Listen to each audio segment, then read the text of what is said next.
Chapter 628. The rain is really heavy. In the general manager's office, Xianxia stood in front of the huge floor-to-ceiling window and looked at the pouring rain outside. The rainstorm blurred his vision. The rainwater flowed down the glass and formed a transparent water film. Yes, it's annoying. It rains from time to time in the south. Wang Zijin sat on the sofa not far behind him and made tea. Rain is better than a sandstorm. Sandstorm is better than rain. I hate rain. I think Shanghai is better than Beijing. As a poor soul in the whole country, Shanghai's perverts had a unique pride. How can Shanghai compare to the emperor? As a grassroots pervert in the whole country, Beijing's perverts had a domineering air. You Beijing pervert want to fight with me, Shanghai pervert? Wang Zijin snorted. In addition to high status and wealth, the people in the two places had one thing in common. They were immune to all kinds of poisons. It was mid-October. The weather was hot and torrential. It had been raining for a week. Even during the rainy season, such rainfall was rare. Fortunately, Shanghai's drainage system was very good. Although some parts of the city had serious water accumulation, it did not hinder traffic. Other than a lot of minor problems and frequent subway delays, it did not cause too much inconvenience to the citizens. The super rain clouds covered most of China. Compared to Shanghai, many other cities were affected by the heavy rain, such as Hangzhou and Guangdong, where his sister was currently located. She was holding a concert in Guangdong, but because of the heavy rain, it was inconvenient and could only be postponed. She was wondering if she should come back or wait for the rain to pass in Guangdong. Ding ding, the phone in his pocket rang. Xianxia bit the cigarette and took out his phone. His sister had sent him a video call request. "Aze, did you miss me?" In the video call, she had just taken a shower. Her hair was loose, her face was flushed, and her eyes were watery. She was lying on the bed in a purple nightgown with a low collar. Her cleavage was faintly discernible. Xianxia rolled his eyes with the cigarette in his mouth. Heartless little pervert. Qin Baobao wrinkled her nose and quietly pulled down her collar. Now, her true colors were exposed, although only half of them were exposed. Have you thought about it? His elder sister, who had escaped the shackles of the ominous omen, was indeed pleasing to the eye. Good shot. If the national football team could play such beautiful football, Xianxia felt that he would lose some of his anger during his teenage years. As a team, the national football team had obviously gone astray. Their main job was not to play football, but to provide material for splitters. Xianxia nodded vigorously. Qin Baobao rolled her eyes and complained, "The rain in Guangdong is so heavy, I feel like I'm floating when I walk on the road." Xianxia said, "Then stay in the hotel and don't go out during this period of time. Be careful not to drift to Guangdong and lose contact." This time, he did not accompany his sister to the concert. Qin Baobao led a mighty team to Guangdong. There were 4 assistants, 8 security guards, and more than 20 other staff members. The reason why they chose Guangdong as their first stop was that Qin Baobao had voted on Weibo. There were a total of 6 cities, and Guangdong had the highest number of votes. The people in Guangdong felt that Qin Baobao, a northerner, sang well and was beautiful. They were looking forward to her concert. Qin Baobao was also very surprised. She did not expect that she had so many fans in Guangdong. "Is there a donation event tonight? I saw it in the group chat," Qin Baobao said. It was a donation event about the floods in several areas. The entertainment industry spontaneously organized it. On one hand, it was for public welfare. On the other hand, it was to appease the public anger. After all, no one cares about the bones of heroes, but the family affairs of actresses are known to the world. Everyone felt that the money made by celebrities was too scary. Just a performance, a visit, and hundreds of thousands to millions of yuan in their accounts. A TV series could make hundreds of millions. Ordinary people might not earn as much money as they did in a week, even if they spent their whole lives working. This was a very desperate thing.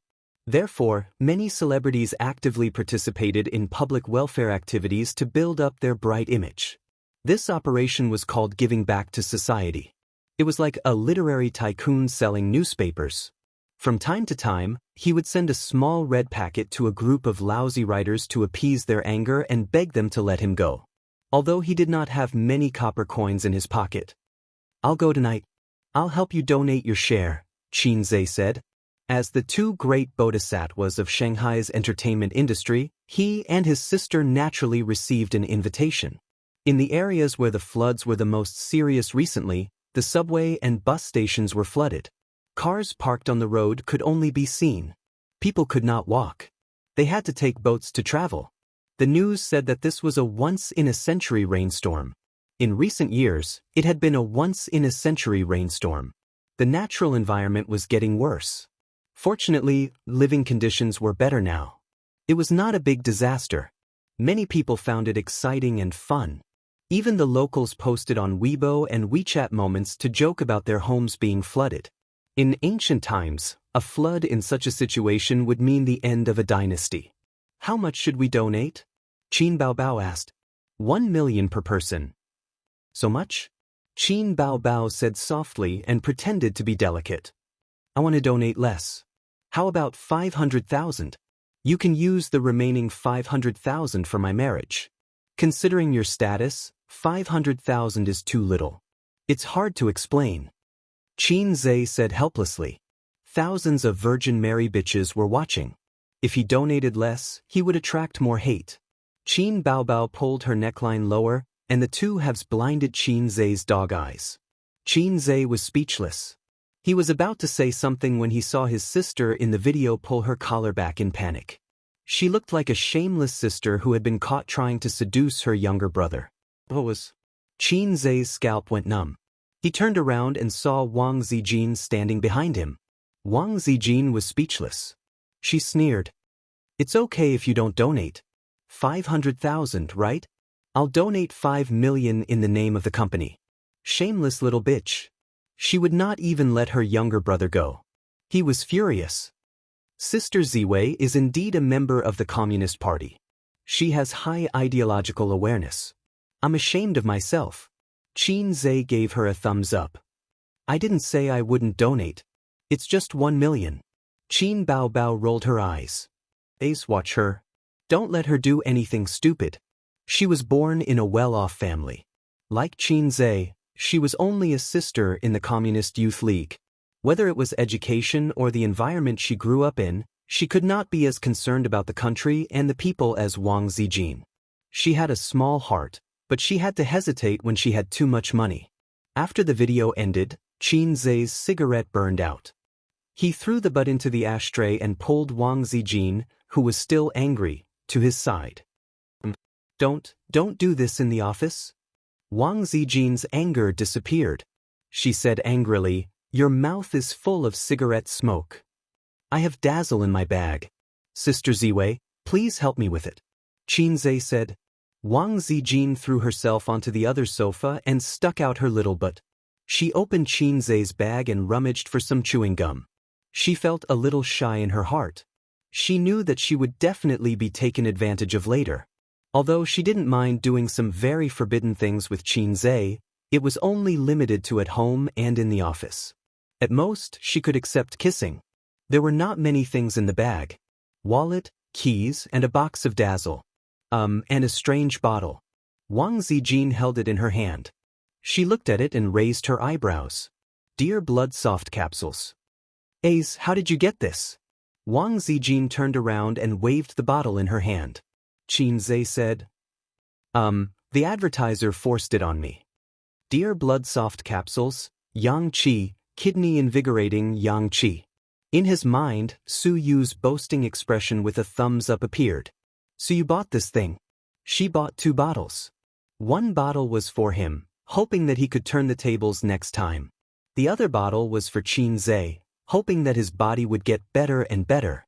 At that time, Xianxia said, "I don't need it. I'm already a fast buck." 3 shots in 1 second. High-speed crazy output.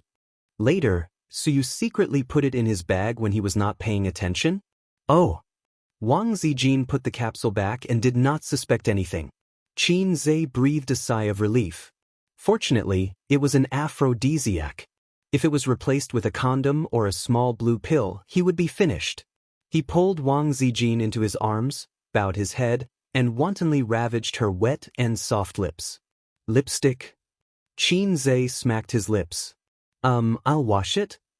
No, put some on. Then what flavor do you want? I have strawberry, blueberry, and apple here. In terms of color, there are light, pink, and chocolate. Wang Zijin turned out her lipstick box. I like pink lips and black lips. 5 minutes later, Wang Zijin tidied up the messy collar, buttoned up the shirt, and looked at him. There's something I want to tell you, she said. Qin Zhe was stunned. He thought, how can you be so hot and do shameful things with me in the office? What's the matter? Let's go to Luanshui town. Luanshui town? Qin Zhe was busy. Most of the town is flooded, Wang Zijin reminded him. Oh, why are we going there? To send supplies and money. No, your awareness is too high. You're not in the system now. We just need to donate money. There's no need to go to the battlefield personally. We're going to make a show, Wang Zijin said. We'll help the flood victims a little, and then the media will definitely broadcast your news. And then? Then my dad and grandpa will see it. They'll like you more. Then, I'll bring you home before the end of the year. It'll be easier for us to do things. How scheming. Chapter 629. The charity banquet was held at Shenghui Hotel. The whole place was booked tonight. Luxury cars were parked downstairs and the red carpet was laid out. The organizer was the Antai Foundation. This donation was organized by the celebrities and the foundation. The singer Su Jiao accompanied Qin Zhe to the banquet. A big shot must have a pretty vase beside him. His sister wasn't here and Yi Lu and the other movie stars were out filming, so they couldn't make it back in time. 8:30 p.m. The lights were bright. Su Jiao was dressed to the nines. Her long dress touched the floor and her collar was very low, revealing her deep cleavage. Qin Zhe guessed that she was wearing a special bra inside, the kind that even men could get a cleavage. With Su Jiao's size, he estimated that she couldn't squeeze out such a deep cleavage even if she tried. Under the guidance of the staff, they took the elevator and arrived at the venue. The venue was originally the hotel's revolving restaurant, but now it was changed to the venue of the charity banquet. In the Shanghai entertainment industry, Qin Zhe was probably the most dazzling one. His fame and status were far above the other celebrities present.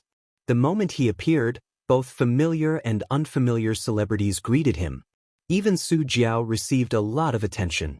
"Xiao Qin, you're really dazzling," Su Jiao said. As a B-list singer, it was hard for her to receive such attention at a banquet where so many celebrities gathered. Everyone was quite famous. Because it wasn't a public event, there weren't many people present, so they invited a few reporters with good reputations. They took photos of Qin Zhe like crazy. Qin Zhe and Su Jiao sat down. His table was full of A-list and B-list celebrities from Tianfeng and Star Art. The outside world knew that he had a good relationship with Star Art CEO, Huang Yizong. Interestingly, Su Lu, who had a few fights with her sister when she was at Star Art, was also present. This woman in her 30s had a mature charm.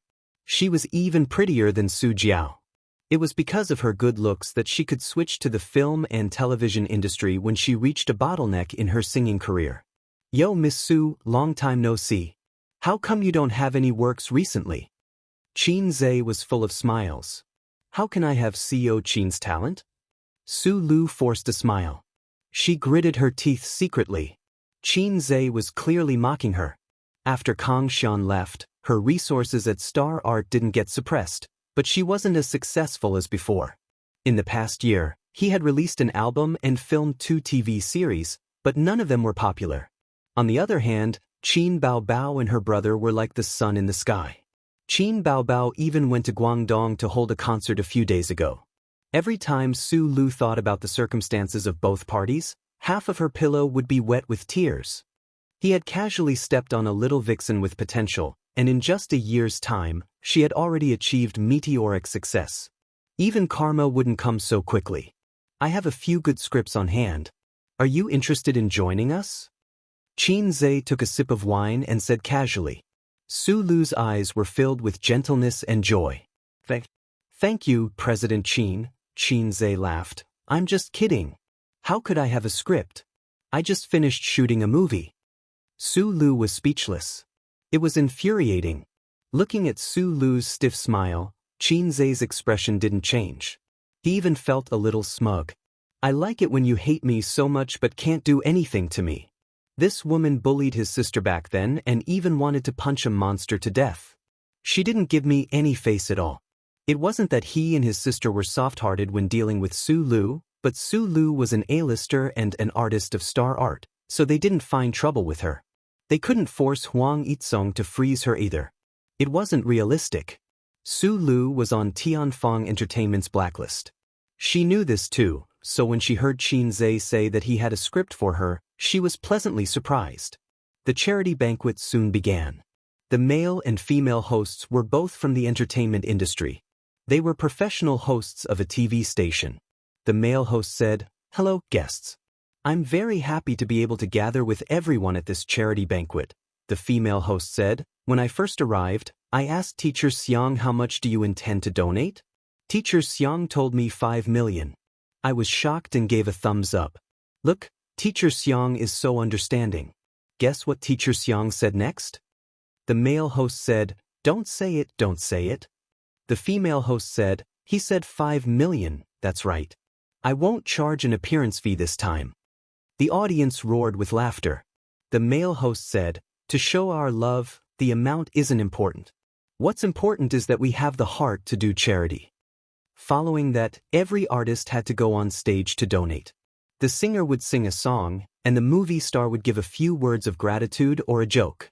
Only a charity banquet could invite so many celebrities without spending money. Huang Yuting and Su Jiao went on stage together. They sang the recently popular song, "Let the Whole World Know I Love You."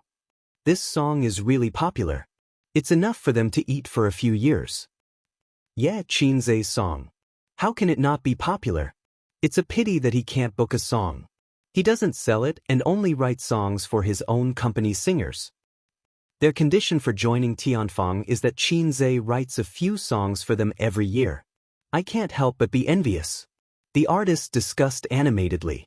Su Lu secretly glanced at Xianxia. Back then, if she had turned from an enemy to a friend with Qin Baobao earlier and tried to rope her in, the situation might have been completely different. However, this was not an emotion of regret, but an emotion of anger. Damn it, why was Xianxia so amazing? In many plots, the supporting characters should be extremely regretful when the main character pretended to be pretentious. Actually, that wasn't the case. The supporting characters would only hate the main character more. Huang Yuting and Su Jiao returned to their seats and said, "Co Qin, it's your turn next." According to the order, the next person was Xianxia beside them.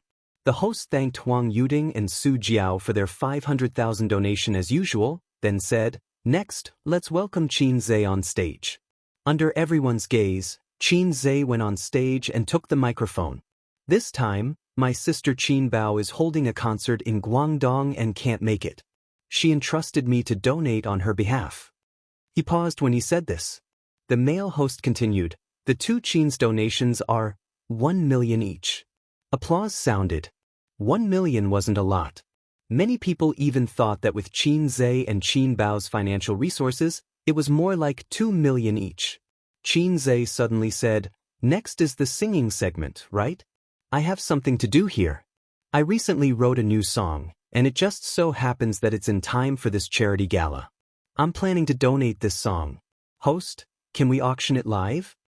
The crowd suddenly started discussing and whispering, especially the singers, who were instantly excited. The female singer's eyes sparkled as she looked at the stage with anticipation and excitement. Good songs were hard to come by. Xianxia's songs were even harder to come by. In the entertainment industry and the singing circle, Xianxia was recognized as a golden ladder. Singers could climb up the ladder to the sky by following this ladder. Yes, of course. The male host was very surprised. Xianxia didn't say anything beforehand. But there's no accompaniment. The female host shook her head and laughed. Co Qin must have brought it. Xianxia nodded and took out a USB flash drive from his pocket and handed it to her. Wait a moment. The female host walked backstage. Su Jiao smiled and said, "Yuting, are we buying it?" Huang Yuting rolled his eyes. "Why should we buy it? We don't lack songs." That's true." A moment later, the music started. The dark sea is covered with white moonlight. I'm lost in thought, I don't know where the heart of the sea is flying. Many singers nodded to themselves. Yes, it wasn't a catchy song. They were all professionals. They could tell how a song was from the beginning. They could at least conclude 2 points. Qin Zhe's singing was as impeccable as always, and the accompaniment was actually average so far. The beginning of this song was quite good. It wasn't a catchy song, but it wasn't as amazing as Blue and White Porcelain, Exaggerated, and Fairy Tale. The secret I've hidden. In the early morning of every day. Warmed into coffee, brought to you quietly. If I'm willing with a black pencil. Draw a silent stage play. No matter how bright the lights are, I can still hug you. Scalp tingling. Many people really felt their scalps tingling. Previously, they listened to the song with an appreciative attitude. Now, the song was suddenly running with an appreciative attitude. Without any warning, their emotions were immersed in the song. If I'm willing, singing a hoarse song in the corner. No matter how loud it is, it's still for you.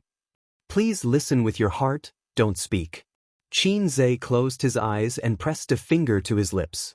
Su Jiao shuddered violently, her hair standing on end. She glanced at the wide-eyed Huang Yuting beside her and whispered, "Hey, you said you don't want it, right?" Chapter 630.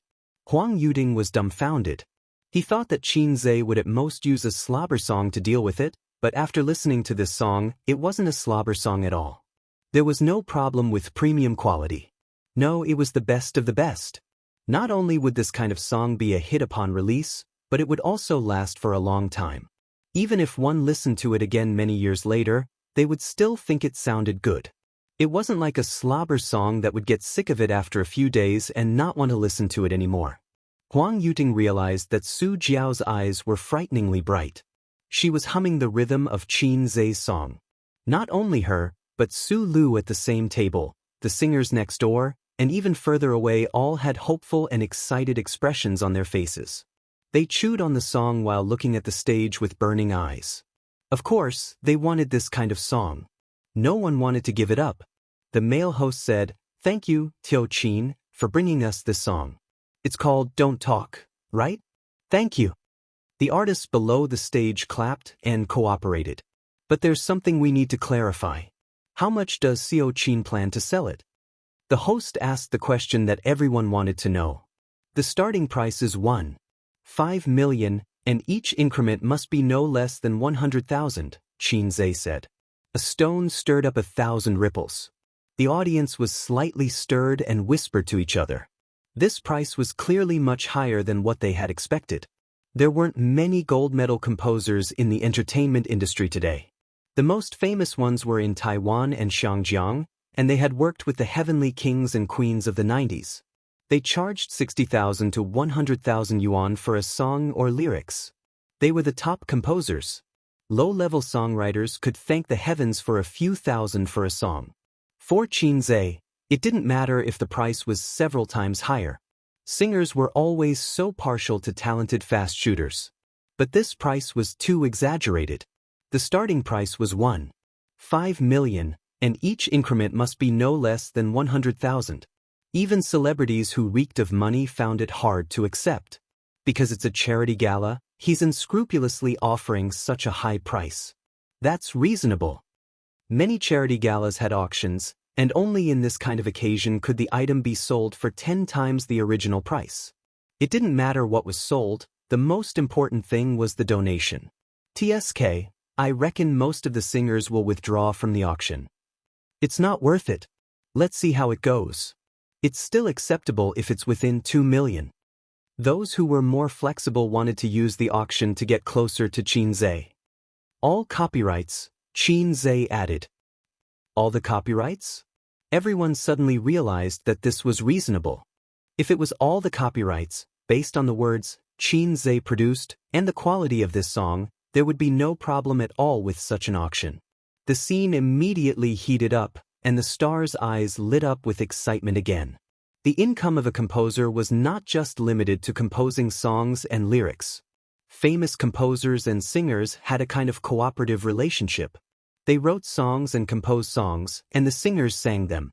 If they became popular, they would receive all kinds of copyright fees. Moreover, this kind of income was long-term. KTV requests, website downloads, album resales, and so on. There was also the annual royalties paid by platforms such as China's 8ong and so on.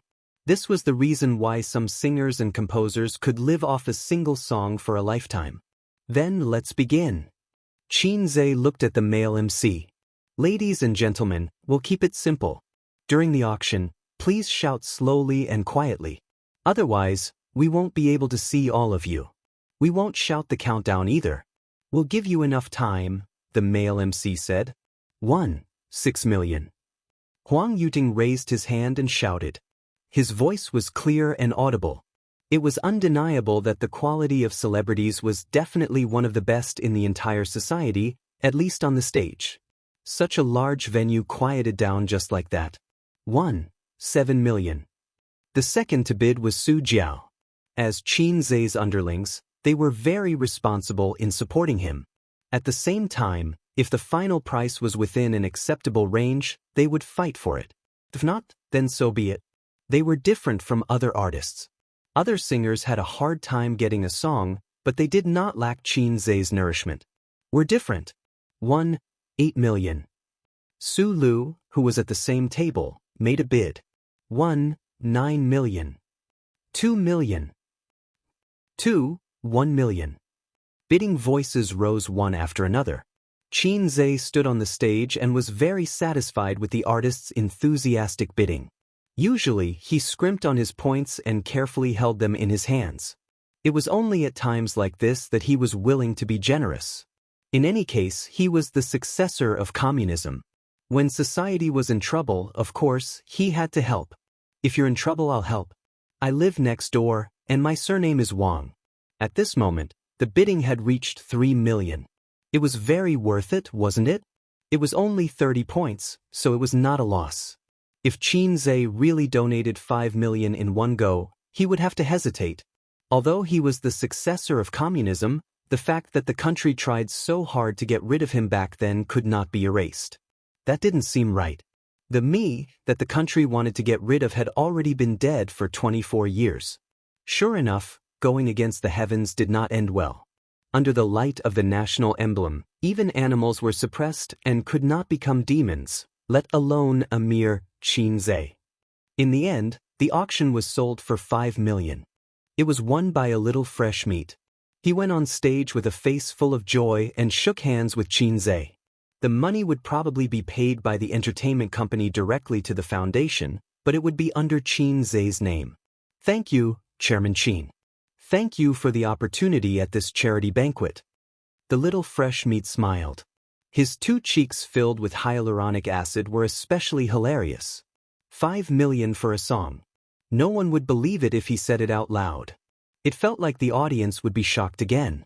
At first glance, it did not seem worth that much, but this was a charity banquet, so it was understandable that it was more expensive. And if you looked at it carefully, it was actually a profit. First, it was Xianxia's brand effect, which was destined to be widely noticed. Then, there were various royalties which would make a long-term profit. In addition, the little fresh meat would gain a wave of popularity and fame.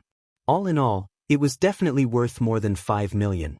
I'll get someone to send you the lyrics and music later, Xianxia said. Okay. The little fresh meat nodded vigorously and could not help but shake hands with Xianxia again. There was another interesting thing. Although the little fresh meat's acting skills were often criticized, in terms of quality, they were better than the older and second-generation artists. At least in the few years since the rise of the little fresh meats, no one had ever seen a little fresh meat boasting shamelessly and arrogantly. They were very humble in the industry. Xianxia and the little fresh meat in front of him were both little fresh meats, but there was a fundamental difference. He calmly accepted the little fresh meat's respectful attitude. The charity banquet ended at 10 o'clock, and the celebrities left one after another. In the nanny van, Su Jiao's tone was slightly unwilling. Chairman Qin, you're really generous. You donated such a song just like that. In her opinion, it was obviously not worth it. Qin Zhe did not lack a few million, so donating money was better than donating a song. Donating a song was a huge loss. Not only was it money, but there were also many hidden benefits. For example, it would bring a huge amount of popularity to the singer. Many singers relied on one song their entire lives to become popular, and many years later, people would still remember their names. Giving back to society, Qin Zhe said. 5 million, plus the 2 million from before, it would be 7 million. Not to mention his sister, even he would feel heartache. Donating a song was not so heart-wrenching. After all, it was not real money. Moreover, it was actually just 30 points. Su Jiao secretly rolled her eyes. She wore brown eyeshadow, which made her eyes very eye-catching, charming and pretty. After thinking about it, she burst out laughing. What are you laughing at? Chairman Qin, do you have a girlfriend? Yes. Qin Zhe looked at her in confusion. What did she want to say? I just thought that if Chairman Qin was an ordinary songwriter, he could have many girlfriends in the entertainment industry with this talent alone. How do you know that I have many girlfriends? Ah. Su Jiao was stunned and widened her eyes. Then how many girlfriends do you have? Her tone was very gossipy. I'm just kidding. I don't have a girlfriend, Qin Zhe said. It was not good to say too much. This girl had a good relationship with Qin Baobao. What if she let it slip one day? Even a wise man would make a mistake. Many amazing people often ended up miserably because of a small oversight. Liar. Su Jiao wrinkled her nose. Single dog, no girlfriend. Don't slander dogs. Dogs are not single. My 2 poodles work every day. Heh, this girl was quite eloquent. How could a single dog endure this? She was even worse than a dog. What a coincidence, I don't have a boyfriend either. Su Jiao's smile was reserved and sweet, but her eyes were very bold. It was a look that said, come and chase me. If you chase me, I'll catch you. Qin Zhe had seen many similar looks. Young, handsome, talented, rich and famous. Being a bachelor wasn't enough to describe him. Being a diamond-salted fish king was more like it.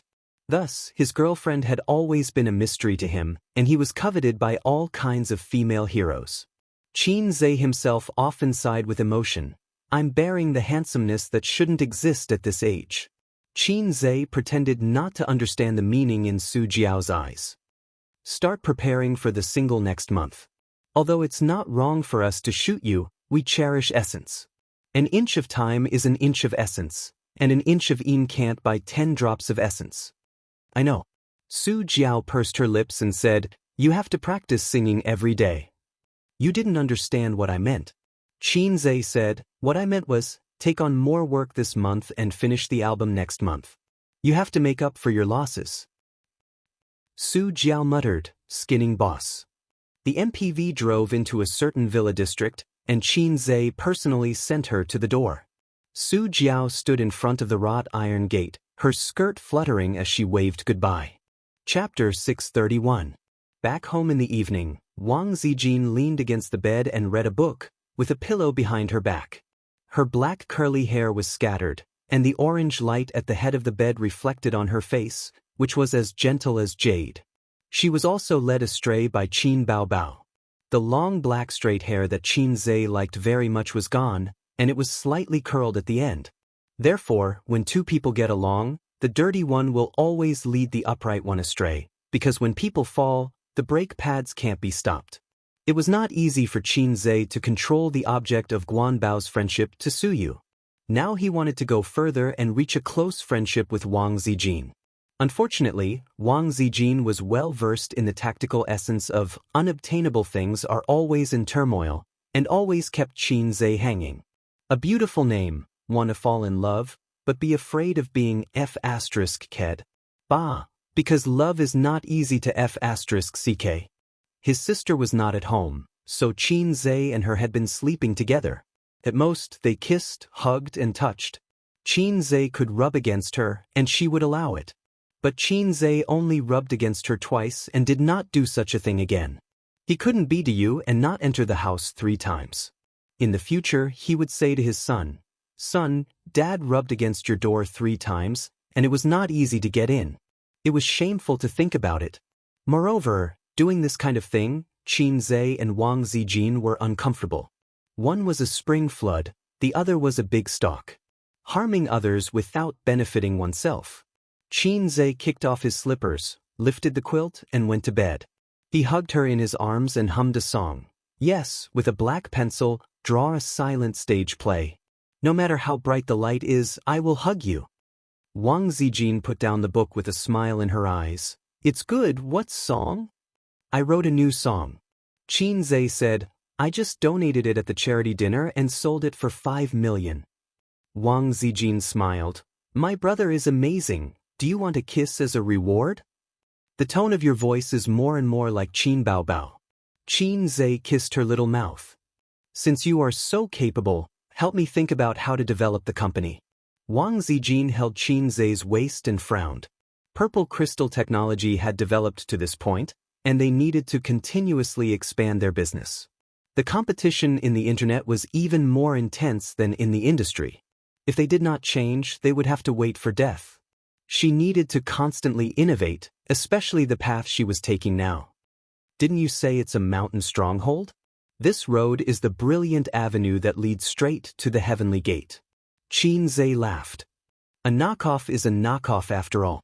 It's fine to make quick money, but it's hard to stay popular forever. Letting out a sigh, Wang Zijin closed the book and gently placed it by the bedside.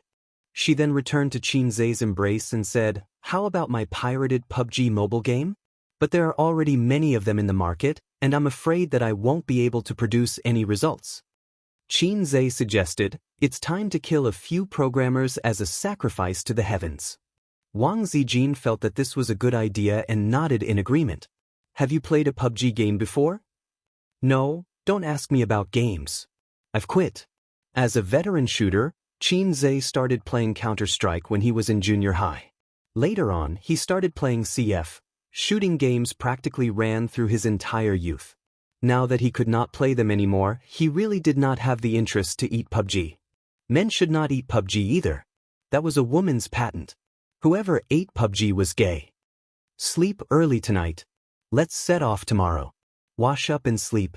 Xianxia chuckled. They took a bath together. Tomorrow, they would go to the disaster area to send a batch of supplies and a little money. Money was secondary. In the disaster area, money did not have much use. At most, it could be used to comfort people. The supplies were the most important. Wang Zijin curled her lips and said aggrievedly, I work myself to death every day, but you never praise me. You just want to take advantage of me.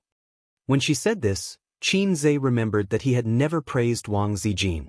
She was not a woman like his sister who liked to whine and act coquettishly, nor was she a woman who lacked love like Su Yu who needed him to nourish her. She should be an intellectual, mature, and steady woman. Not to mention whether she was steady or not, she was definitely a woman with strong opinions and a strong heart. But Xianxia ignored that a strong woman was also a woman, and she also longed for her boyfriend's praise and love. Just like a mature man, he would also fight for his son's milk like a child. Good girl, Zijin is so sensible and amazing. Xianxia pressed his big hand on her head and rubbed it. His eyes were gentle and loving. Wang Zijin was stunned for a long time and then burst out laughing. Ace, your expression just now was like my father's. When I was young, he rubbed my head like this. Now that I think about it, I feel that your eyebrows and eyes are a bit similar. Your father is as handsome as me? Xianxia said in his heart. You haven't seen Su Yao. I'm the one with similar eyebrows and eyes. But now it didn't look like him. Xianxia's facial features had been optimized. Bah, my father was very handsome when he was young. He's as talented as me? That's also true. My father has been scolded by my grandfather since he was a child. But my grandfather also said that among his children, my father is the only one who can be regarded as a talent. But my father's qualifications are not as good as mine. Wang Zijin said proudly. You must not like your father. Why? Your father is too serious. Otherwise, you wouldn't like a humorous and interesting man like me. Stinky man, my father was very serious when he was young, and it's the same now. Stinky man, take you to take a bath. Qin Zhe's hand passed through her legs and wanted to pick her up. Wang Zijin held him down and said, change into your swimsuit first. I'll help you get it. Qin Zhe took out a set of blue swimsuit from the wardrobe beside the bed. It was fashionable and sexy. It was not the kind of swimsuit that was paired with a short skirt or a tube top. It was a bikini. There were more than 10 similar swimsuits in his sister's wardrobe. Wang Zijin curled up under the blanket and silently changed into her swimsuit. Qin Zhe watched as she pushed her bra and fat CI out of the blanket one by one. When she lifted the blanket, the swimsuit had already been changed. She was about 1.6 meters tall, a head shorter than her sister, but she was slim and well-proportioned.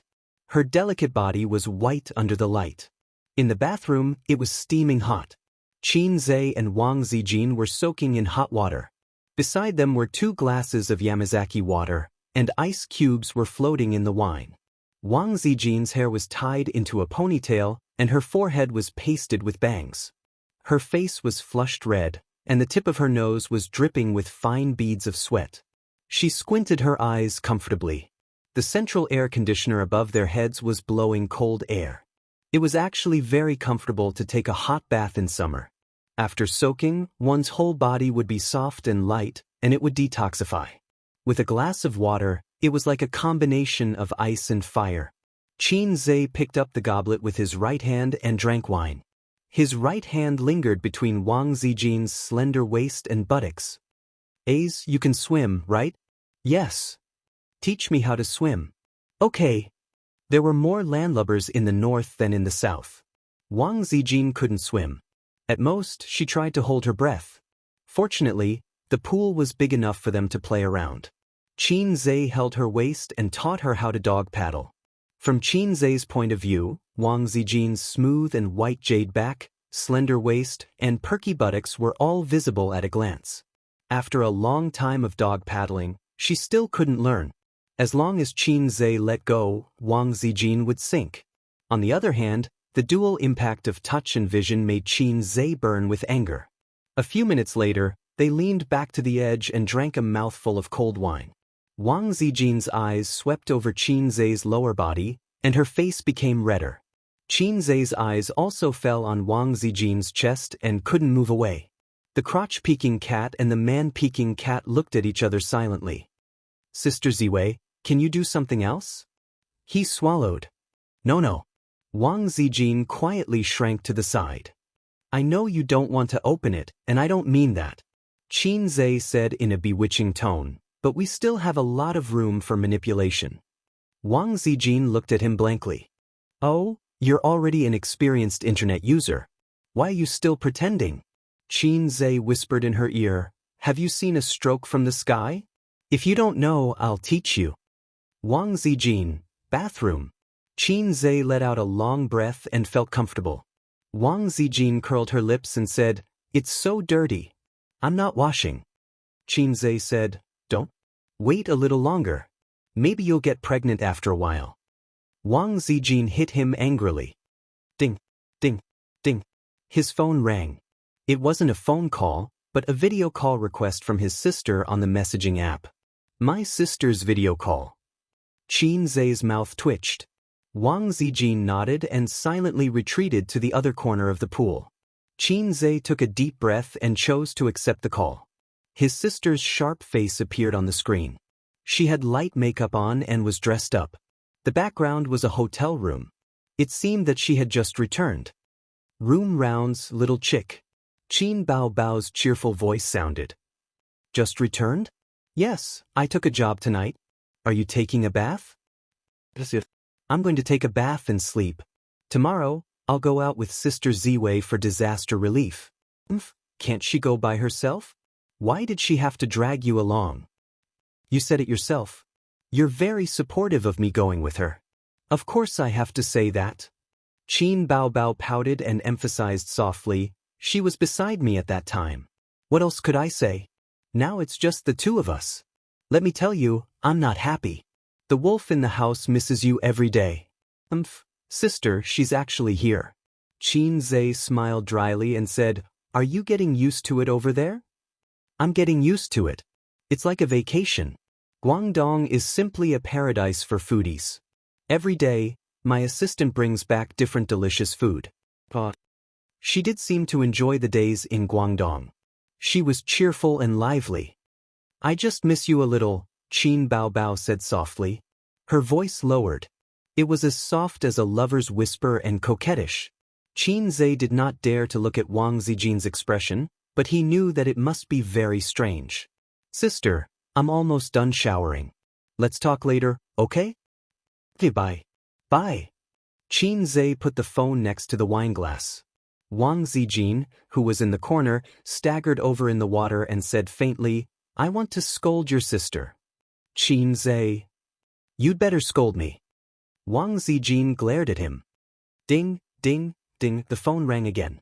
It was not a phone call, but a video call request from Qin Baobao through the chat software. This time, it was Wang Zijin's phone. Sister Ziwei's face turned pale. Your sister. I'll hang up first and go back to the room. Xianxia lifted Wang Zijin out of the water and rejected the video call request. Wang Zijin grabbed the phone, twisted her little butt, and ran out of the bathroom. After she returned to the room, she wiped the water stains on her body, dried her hair, and changed her swimsuit into pajamas. Just then, she accepted Qin Baobao's third video call request. What are you doing? You keep rejecting me. In the video call, Qin Baobao's cheeks were puffed up like a bun. I just washed my hair.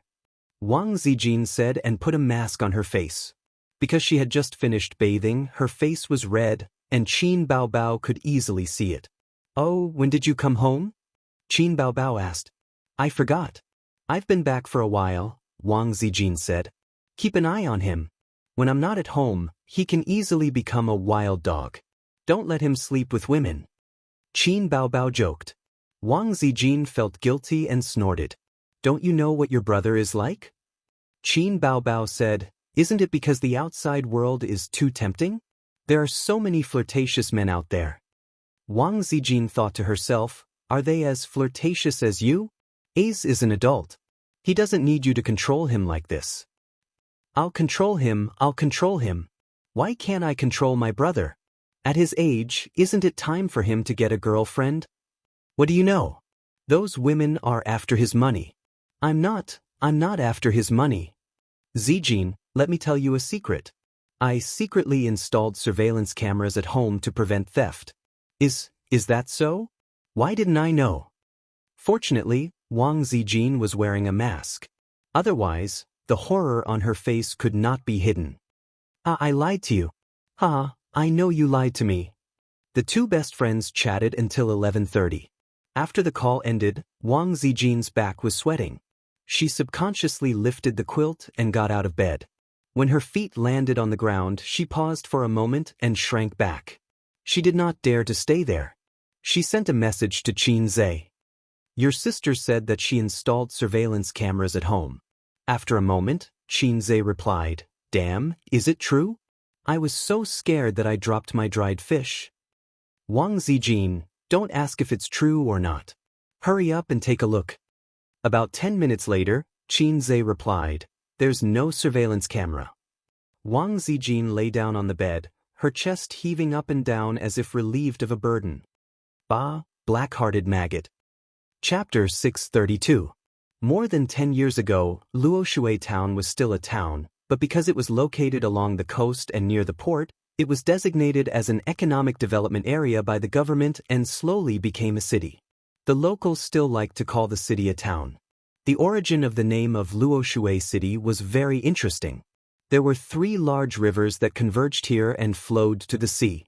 Luoshui City was named after the meaning of placing water. It was located in the eastern part of Xia province and had a subtropical monsoon climate. Typhoons were not unfamiliar to the city, but compared to the calamitous Blue Creek next door, it was still considered good. Blue Creek was a city that suffered from floods, and there was a flood almost every year. The people of Blue Creek loved and hated Lanjiang. It destroyed the once rich city, and it was said that it lost hundreds of millions every year. This year, Blue Creek was still unable to escape the devastation of the flood, but the people of Blue Creek did not panic at all. They went to work in boats and posted in their circle of friends that the flood this year was still so spectacular.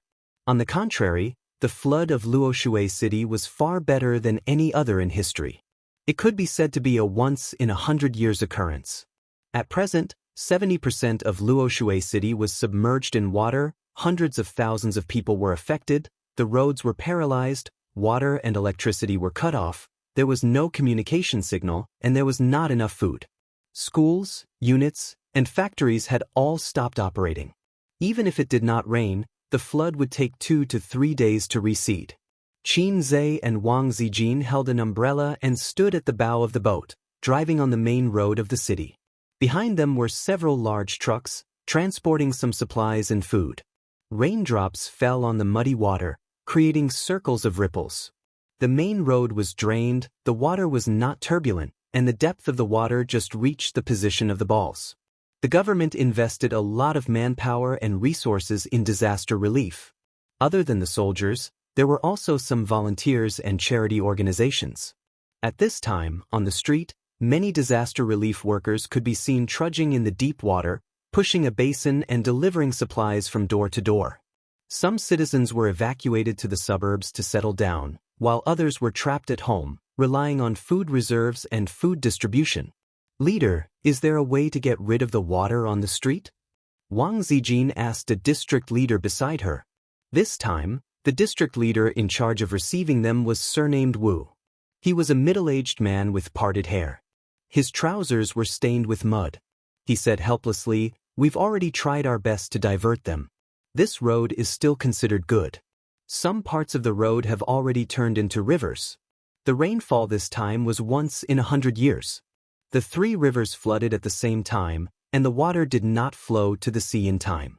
The river water flowed backwards, and Luoshui City was like a frying pan, instantly flooded. This kind of natural disaster is not something that can be resisted by humans." He seemed to be very familiar with this speech as he spoke it very smoothly. This time, they were going to send the supplies to 2 distribution points, one in the suburbs and the other in the town. The total value of this batch of goods was about 200,000 yuan, including mineral water, compressed biscuits, instant noodles, canned food, ham sausages, and other fast food. 2 more batches of supplies would arrive tomorrow and the day after. "How are the casualties?" Qin Zhe asked. The district leader surnamed Wu said, "The government responded promptly and launched rescue operations immediately. There are no casualties for now." "Was this a joke? Didn't you just say that it wasn't something that could be resisted by humans?" In fact, Qin Zhe could use Wang Zijin's connections to investigate the real situation, but that would be meaningless. He took out his phone and logged into Luoshui City's flood forum. After a few days of emergency maintenance and rescue, the network had been restored, but the power supply had not.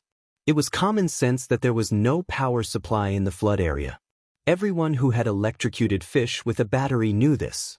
Once the power supply in the flood area was restored, people would float up one by one like fish. Therefore, candles became a source of light for many citizens. Of course, they could not go online. If a smartphone was not charged for a day, it would automatically shut down. Only the citizens near the material distribution points could go online because there was electricity there. Qin Zhe glanced at the forum. Most of them were foreign netizens asking about the situation in Luoshui City. The replies were very uniform, saying that there was no big problem. The citizens who were really caught in the flood could not go online at this time. There were also a few posts by citizens who were not affected much. "Sleeping in tents every day, there are so many mosquitoes. I really want to eat chicken. When will it return to normal? Eat chicken, eat chicken." Their homes were flooded, and they still wanted to eat chicken. The inner jokes have been blocked. "I'm so bored. I really want to watch jokes. I can only download TikTok and Kuaishou. Damn, it was blocked well. F***ck, my pig was washed away by the water. The loss is heavy. If you find the body, please return it to us. My dad said we can make it into bacon and sell it." They would not eat bacon this year. Qin Zhe was a little relieved. At least it was not a tragedy. Just as he was about to exit the forum, he refreshed it and saw a new post. The rescue was not in time, the person is gone. He clicked on the post. It was a short video. After the video was buffered for more than 10 seconds, it could finally be played. A half-collapsed house stood in the middle of the flood. Looking at the environment, it should be in the countryside. In the corridor on the second floor of the dilapidated building, there was a man. He paced anxiously down the corridor like a white mouse that had nowhere to go. Below, the flood was surging, and the mud was wrapped in rocks. Boom! The house collapsed, and in an instant, the person disappeared in the ruins. The videographer took the video from his home not far away. Xianxia turned his head, looked at the district leader, and typed in the comment, "This is a foreign video, right? Be careful to check the water meter. It's illegal to spread rumors." The comment failed, and the post was deleted. Half an hour later, the car drove out of the disaster area, passed through the city, and arrived at a nearby distribution point. Wang Zijin and Xianxia each held an umbrella and watched the volunteers and staff moving the supplies.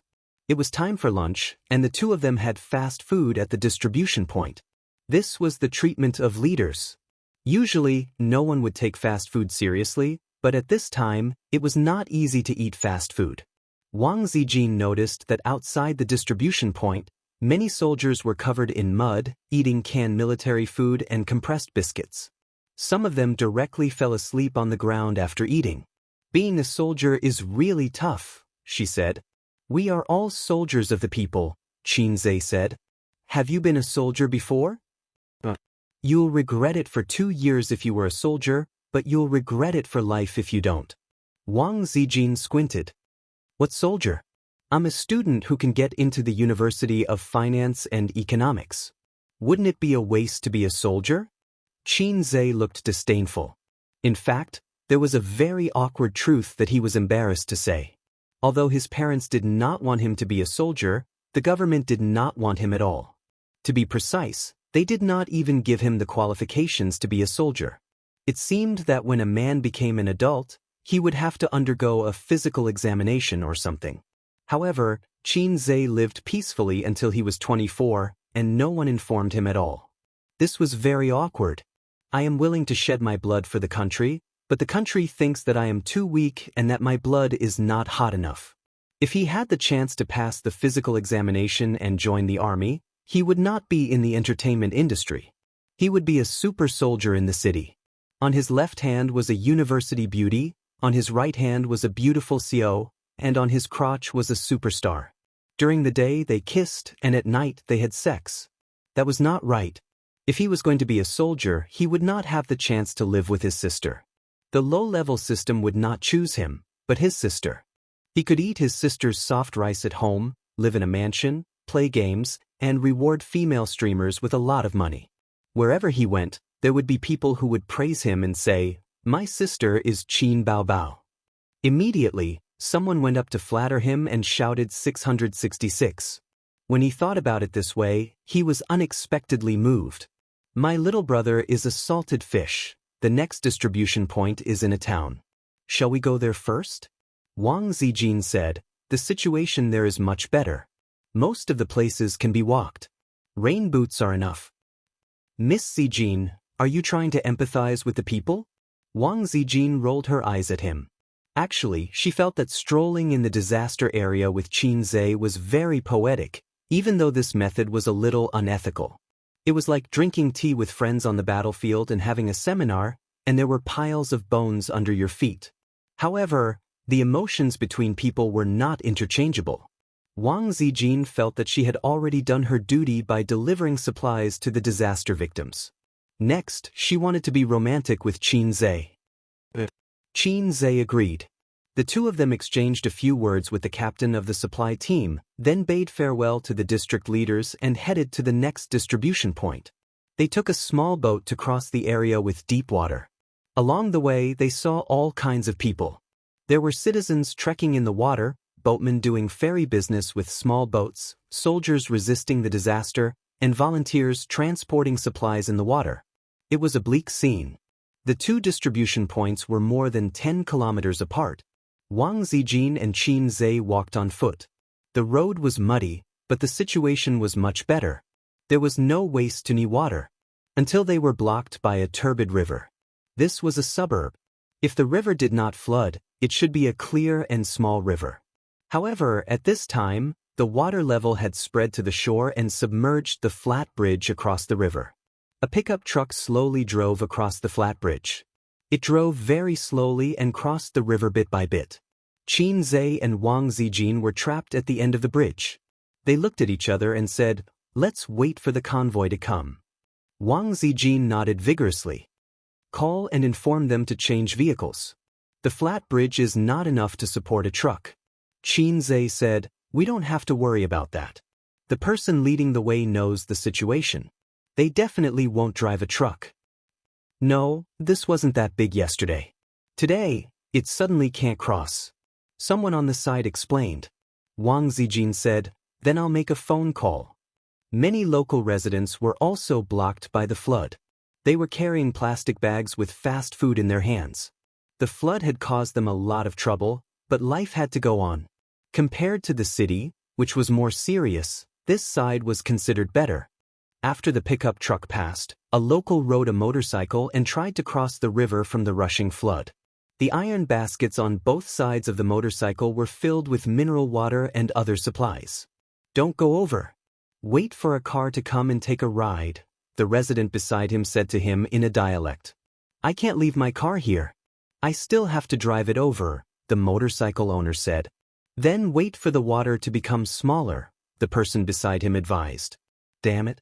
Who knows when the water will become smaller? That's how I got through," the motorcycle owner said. With the roar of the engine, the motorcycle rushed into the water. The two wheels worked hard to roll as it trudged forward. The motorcycle drove to the middle of the bridge. The rushing water rolled up the gravel and hit the wheels. Then the wheels suddenly got stuck. The motorcycle, which had lost power, was washed down the bridge bit by the flood. The sudden change made the people on the shore exclaim, "Get off quickly. Be careful. It's going to be washed down. Leave the car. Get off quickly." There were more meaningless screams and exclamations. In fact, it was the same whether they got off or not. If they got off the car, they would be washed down by the current. The motorcycle owner subconsciously put his feet on the ground to stabilize the car. However, it was not the ground under his feet, but the surging flood. The car fell and was washed down the flat bridge. The people and the car were instantly swallowed by the surging turbid waves. Wang Zijin screamed. She instinctively grabbed Qin Zhe's hand, but she grabbed nothing. Chapter 633. A's. In her line of sight, Qin Zhe rushed towards the river, jumped, and disappeared into the turbulent river.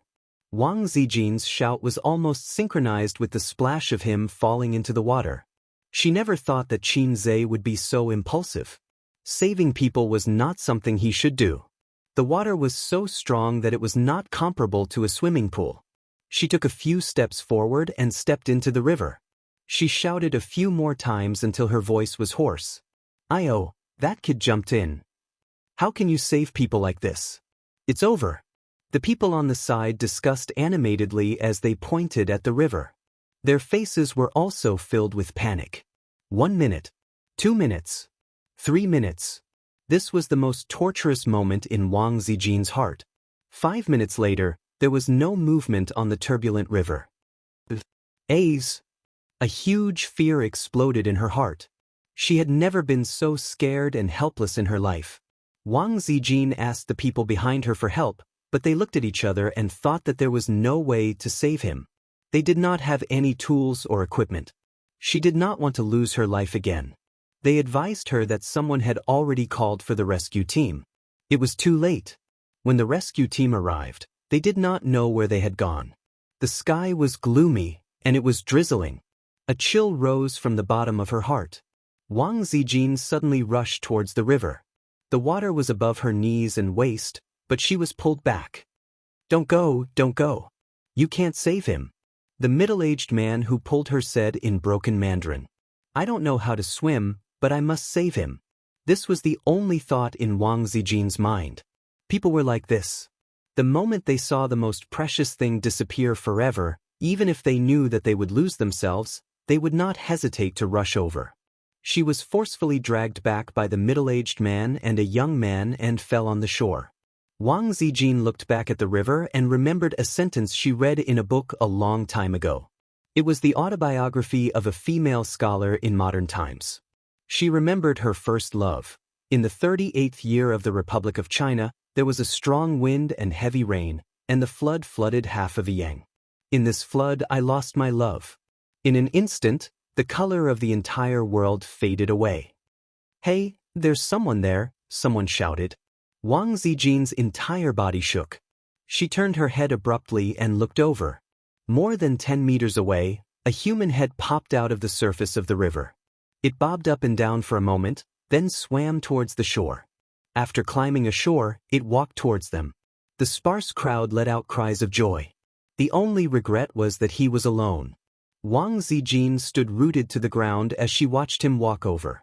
This idiot stood in front of her, stroked his bangs, and sighed. "I didn't save anyone." He looked extremely miserable. His entire body was drenched, and muddy yellow water dripped down along his body. His hair and face were covered in mud and sand. His left ear was struck, and a stream of blood flowed out. There were many scars on his arms. Xianxia was a little depressed that he didn't manage to save her. The undercurrent at the bottom of the river was turbulent, mixed with mud and gravel. It was impossible to open one's eyes. If a person was sucked into the undercurrent, they would disappear in an instant. No one could find them no matter how hard they tried. He had overestimated himself. "Wasn't I handsome just now?" Xianxia tried to find joy in his misery. Slap. Wang Zijin raised her hand to slap him in response. The tears that she had been holding back for a long time rolled down. "I was wrong." Xianxia opened his arms and wanted to hug her, but when he thought about his embarrassing appearance, he awkwardly stopped himself. Wang Zijin took the initiative to throw herself into his arms. She cried and wailed. "What does this have to do with you? Who told you to be a hero? If you save someone, at most I'll thank you. If you fail, you'll lose your life. Can you be more mature? Are you crazy? Who wants you to save them? Who wants you to save them? If something happens to you, how am I supposed to live? If I want to live, Bao Bao will kill me." She cried and scolded at the same time. Xianxia kept saying that he was wrong, but he couldn't explain that he had measured it in his heart. With his physical strength, he could swim 3 laps in the whirlpool. Holding his breath for 10 minutes wouldn't be a problem. If he said that, he would probably be slapped again. "I'm still angry. Slap me again." Wang Zijin cried. Slap me to death." Xianxia coaxed her. A loud slap landed on her face.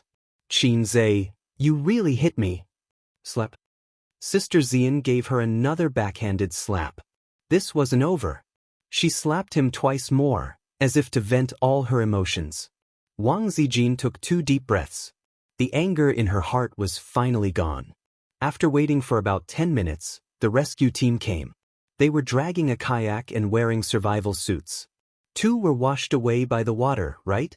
Did any of them float up? The leader asked. "1, just 1. The person beside him explained. "This one jumped down to save people. He came up, but the other one didn't. They should be dead by now. I didn't touch anyone. They might have been swept away by the water," Xianxia said. The leader nodded. As usual, he said some words of thanks and criticism. He reminded him not to be impulsive if he encountered such a thing again. Then, he led the others and paddled the kayak downstream to try to pull the people up. Wang Zijin wiped the sand off Xianxia's face with a tissue. She wanted to take him back to the hotel where they were staying to take a shower and change clothes. At this moment, she received a call from the motorcade. "President Wang, the car is blocked on the road. They want to rob the supplies. What should we do?" The person who called was the head of Tianfeng Entertainment's logistics department. This time, he was recruited by Xianxia to be a strong man. He followed the motorcade all the way.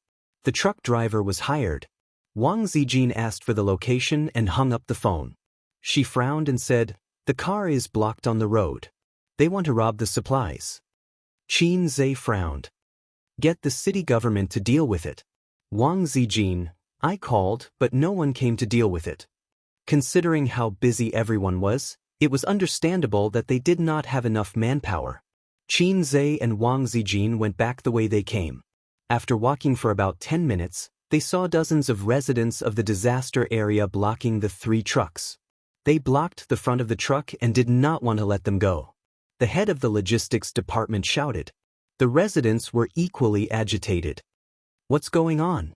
Qin Zhe and Wang Zijin squeezed their way in. The head of the logistics department heaved a sigh of relief. They had managed to hold on until the boss arrived, so he explained the situation to him. There was a large-scale power outage in the city and suburbs. Many people's phones were out of battery and did not know where to get supplies. They were all relying on the surplus food at home. Meanwhile, some people were panicking because of the flood and wanted to stockpile more food. Hence, they wanted to rob the transport trucks. Qin Zhe climbed onto the truck and stood at the front of the truck. He took a deep breath and said loudly, "Everyone listen to me." Everyone looked in the direction of his voice. Qin Zhe said, "You all know me, right? I'm Qin Zhe." The effect was not bad. The noisy crowd quieted down a lot. Qin Zhe continued, "There will be bread and mineral water, but not here. Go to the distribution point to get your supplies." There were still people who did not give him face. For example, an auntie retorted, "It's the same for us here. We won't leave if you don't give it to us." Her tone was shameless. A commotion broke out. Qin Zhe tried his best to suppress his voice and said loudly, "Listen to me. You can't get any supplies by blocking here. I can guarantee that not a bottle of water or a loaf of bread will be given. And you have to be prepared to be detained for obstructing disaster relief. Don't think that the law can't punish the masses. This is a critical period. If you block the road like this, you will only add to the burden of the government." Seeing the looks of disdain on everyone's faces, he said in a deep voice, "We're not a government department. Donating resources is out of kindness, not an obligation. If your actions are exposed on the internet, what will other people think? What will other donors think? Let's not talk about anything else. Just the fact that you are blocking the road will hinder traffic. Just a few kilometers in front of us, there is a river. Not long ago, someone slipped and fell into the water. Look at me now. I jumped into the water to save people. Unfortunately, I didn't manage to save them. If such an accident happens again, but the road is blocked by you, what should I do? Tell me what to do." No one in the crowd answered. Wang Zijin stood by the car, raised her head, and looked at the man who spoke in a rhythmic tone. Qin Zhe continued, "If you want supplies, you can follow behind the transport vehicle. It will take you across the river and take you to the distribution point to get food. But here, it is absolutely not possible. The outside world is paying attention to the once-in-a-century flood in Luoshui City, but there are not many people who can really help you. You have to know how to save yourself, not cause trouble. Shouldn't you all want to see us overcome this crisis as soon as possible? Everyone should cooperate with the government, not cause trouble." Now, everyone step back and let the car pass. A few scattered people retreated, causing a group effect. Most of the people retreated silently. There were still a few uncles and aunties blocking the front of the car. Qin Zhe jumped down and threw them away like chickens. "Go, go, go. Hurry up and drive." The logistics minister took the opportunity to order the driver to drive. When most people chose to let them go, a few aunties were unwilling to give up and tried to stop the truck. However, they were not enough to pose a threat and were thrown away by Qin Zhe one by one. The truck slowly crossed the flat bridge. Before crossing the bridge, Qin Zhe asked the residents on the side. After getting an affirmative answer, he let the car pass. The two of them did not follow the car to the next distribution point. Instead, they returned the way they came. At 3 o'clock in the afternoon, they finally arrived at the hotel. This place was far from the city and was not affected by the flood. The two of them drove here. They planned to rest for the night and return to Shanghai tomorrow morning. On the way back to the hotel, Wang Zijin was still sulking. She didn't like to talk to him and had a sour expression on her face. Qin Zhe found it hard to imagine her fear and sadness. People's emotions were different. Wang Zijin felt that his attitude of admitting his mistake was not sincere enough. She was still considerate. If it were an ordinary couple, it would have escalated to a quarrel and a breakup. At 8 o'clock in the evening after dinner, Qin Zhe sat by the window with a cigarette in his mouth and listened to the rain. In the bathroom, Wang Zijin was taking a shower. Qin Zhe shamelessly asked to take a shower with her and was kicked out by her. The sound of water stopped, and then the noise of the hairdryer was heard. A few minutes later, Wang Zijin walked to the window in a bathrobe. Hey, you're willing to talk to me? If I don't talk, can't you coax me? You don't even coax your girlfriend half as well as your sister. Actually, Qin Zhe turned around and looked at her. I watched a video during the day. Boom. The house collapsed and the people were gone. At that time, my heart clenched and I felt terrible. I wasn't completely impulsive. I thought about it and felt that I would be fine. However, I still couldn't save him. Wang Zijin sighed and hugged his head. She pressed it against her chest and said, "There are 3 great misconceptions in life. You can kill under the tower, I can kill him, you can save him." Qin Zhe said, "That makes sense. I won't do it again." The fragrance of the shower gel wafted into his nose. Qin Zhe licked her open collar. Wang Zijin's delicate body trembled. She said softly, "Aze, let's sleep." Sleep with me." Chapter 634. Sister Ziwei, have you finally thought it through? Qin Zhe stared at her. She stood under the light in pajamas. The beauty who just came out of the bath had a fresh and refined aura.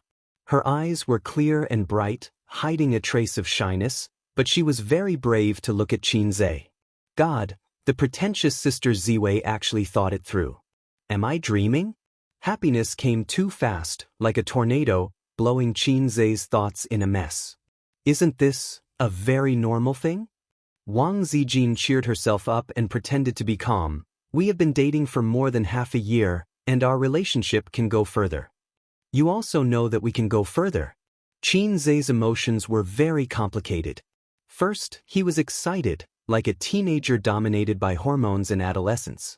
Finally, under the shameless begging, his little girlfriend agreed to go with him to see the Lord of Zhou. The excited mushroom dragon raised its head and wanted to roar to the sky. Then he hesitated. What are you going to do with Wang Zijin? That day, Nan Man Pei asked this question out of curiosity. Some things had to be faced eventually, but it was not necessarily a choice. Qin Zhe could choose to be a gentleman. When he and Wang Zijin's relationship warmed up to the point of talking about marriage, he could confess his relationship with Suyu. Well, I do love you, so I gave you a chance to make a choice. Are you willing to accept such a scumbag man like me? Then his body shook, and the aura of a bastard surged like an ant. Sister Ziwei cried and said, I don't care, as long as Qin Long Outyan harem is not a dream, and you have me in your heart, I don't mind. Don't make trouble. The ending would only be that Wang Zijin slapped him and then left angrily. Then, how would the terrified salted fish Zhe be able to woo her again? The result of being a gentleman was only to forget each other. As Nan Man Pei said, maybe it was a knot in the heart for 10 or 20 years. Perhaps after a long time, Sister Ziwei would not thank him for being a gentleman.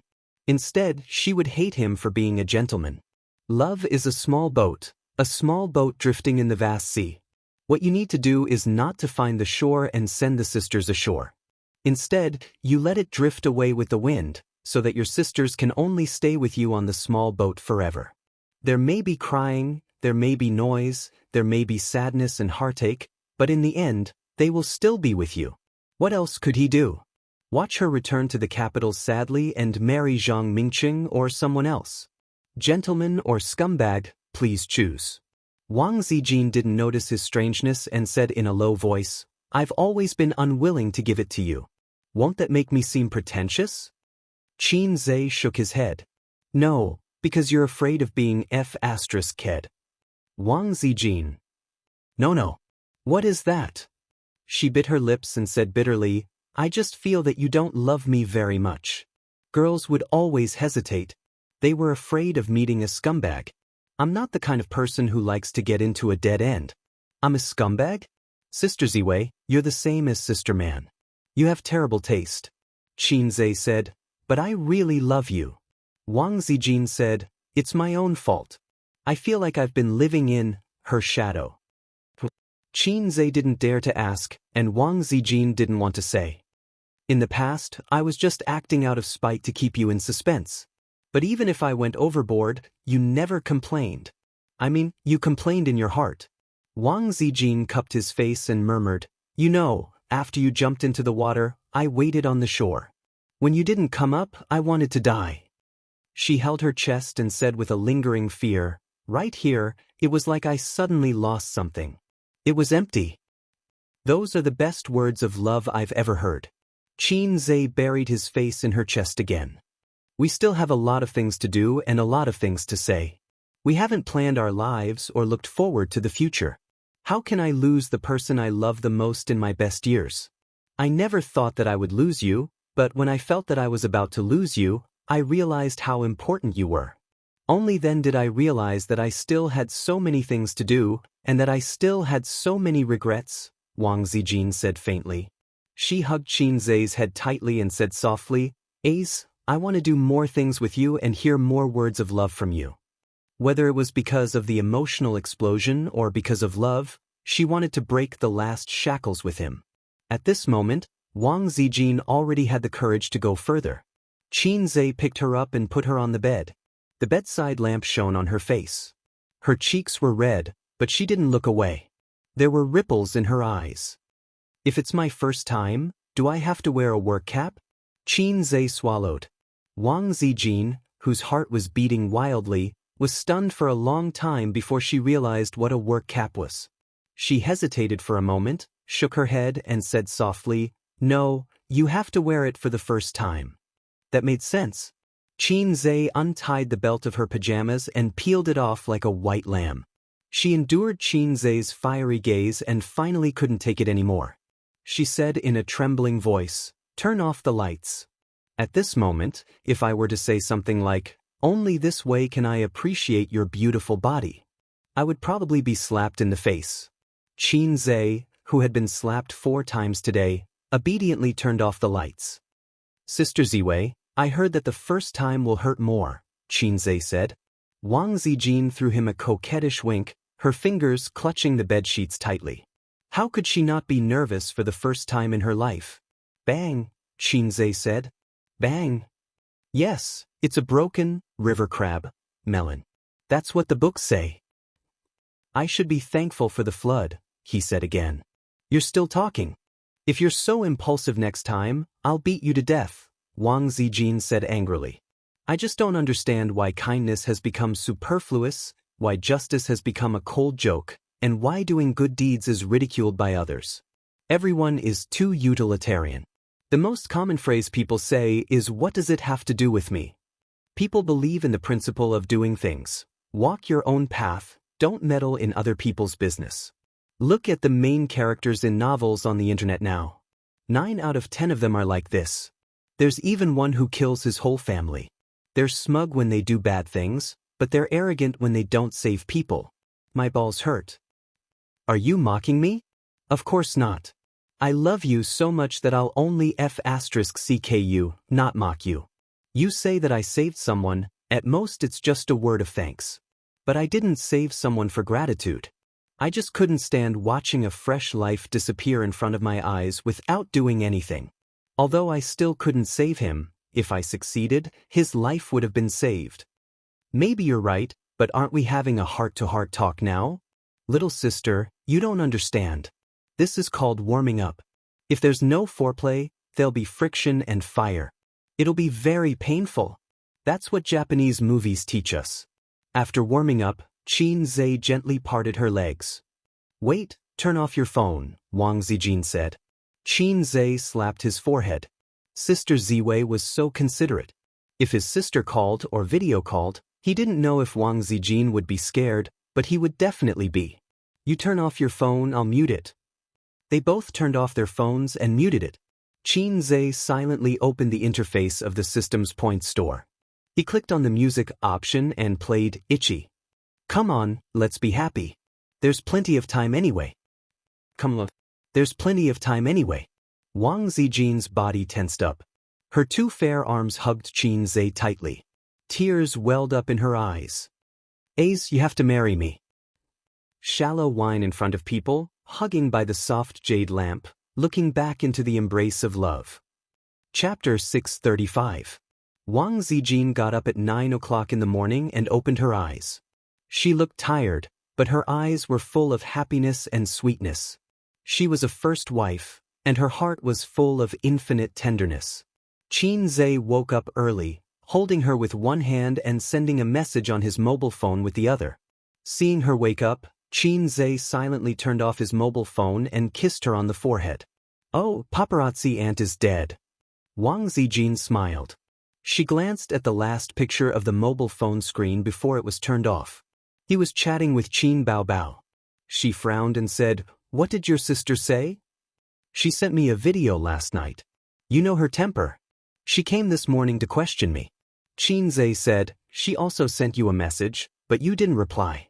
"I said I was too tired during the day and went to bed early." "She's just a sister. She's more annoying than me, right?"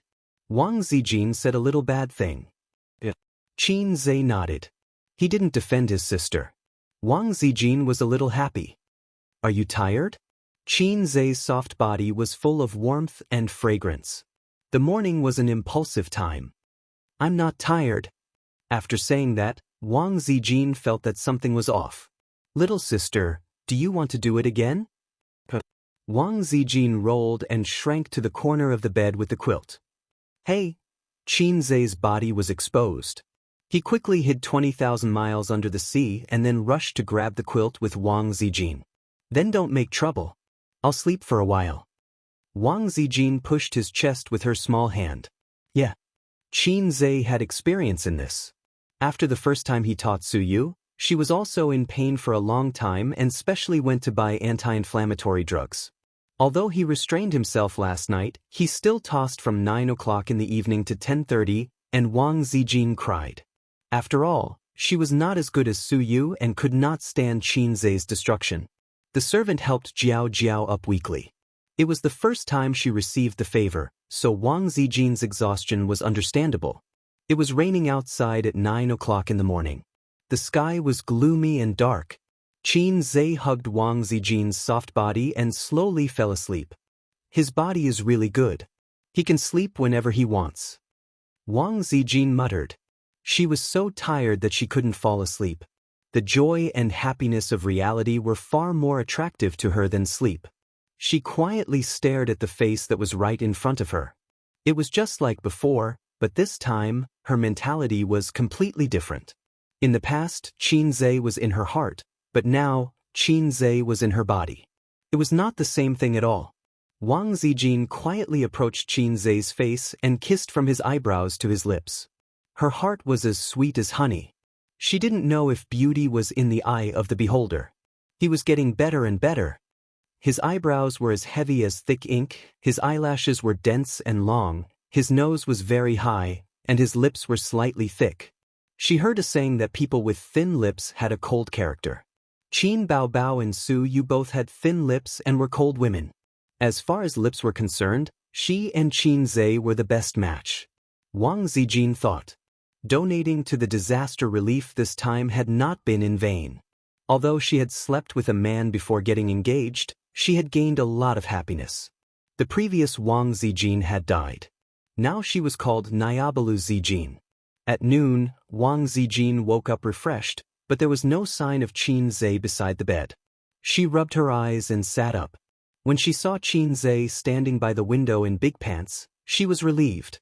She leaned against the bed and stretched her waist lazily. What time is it? 11:30. The rain was still falling and the sky was pale. Qin Zhe turned off the air conditioner, and the cool wind blew in from the window, making him feel comfortable. "I'm hungry. I'll order the meal now." Qin Zhe nodded, turned around, picked up the phone beside the bed, and dialed the number to order the meal. Wang Zijin subconsciously glanced at his crotch, and her face was slightly red. "Do you want it?" Qin Zhe smirked. He woke up for a while, and the temptation of naked embrace was too great for him. Other men were exhausted after the first spurt of energy, but he was more and more courageous. So he went to the window to cool down. Wang Zijin spat and wrapped herself in a towel. I'm going to take a shower. One more time before you shower. Qin Zhe pounced on the bed and pulled her back to the bed. He straddled Wang Zijin, put his hands on his hips, and shook his human cannon, a lewd smile on his face. Oh, Wang Zijin's face turned pale, and she begged softly. Call me brother. Then call me daddy? Zijin bit her lip, too embarrassed to speak. I'll come if you don't call me that. He shook even harder. Brother, brother. Her face was red. Qin Zhe finally let her go. Looking at her back view, he shouted, Let's shower together. Get lost. Wang Zijin slipped into the bathroom and closed the door with a bang.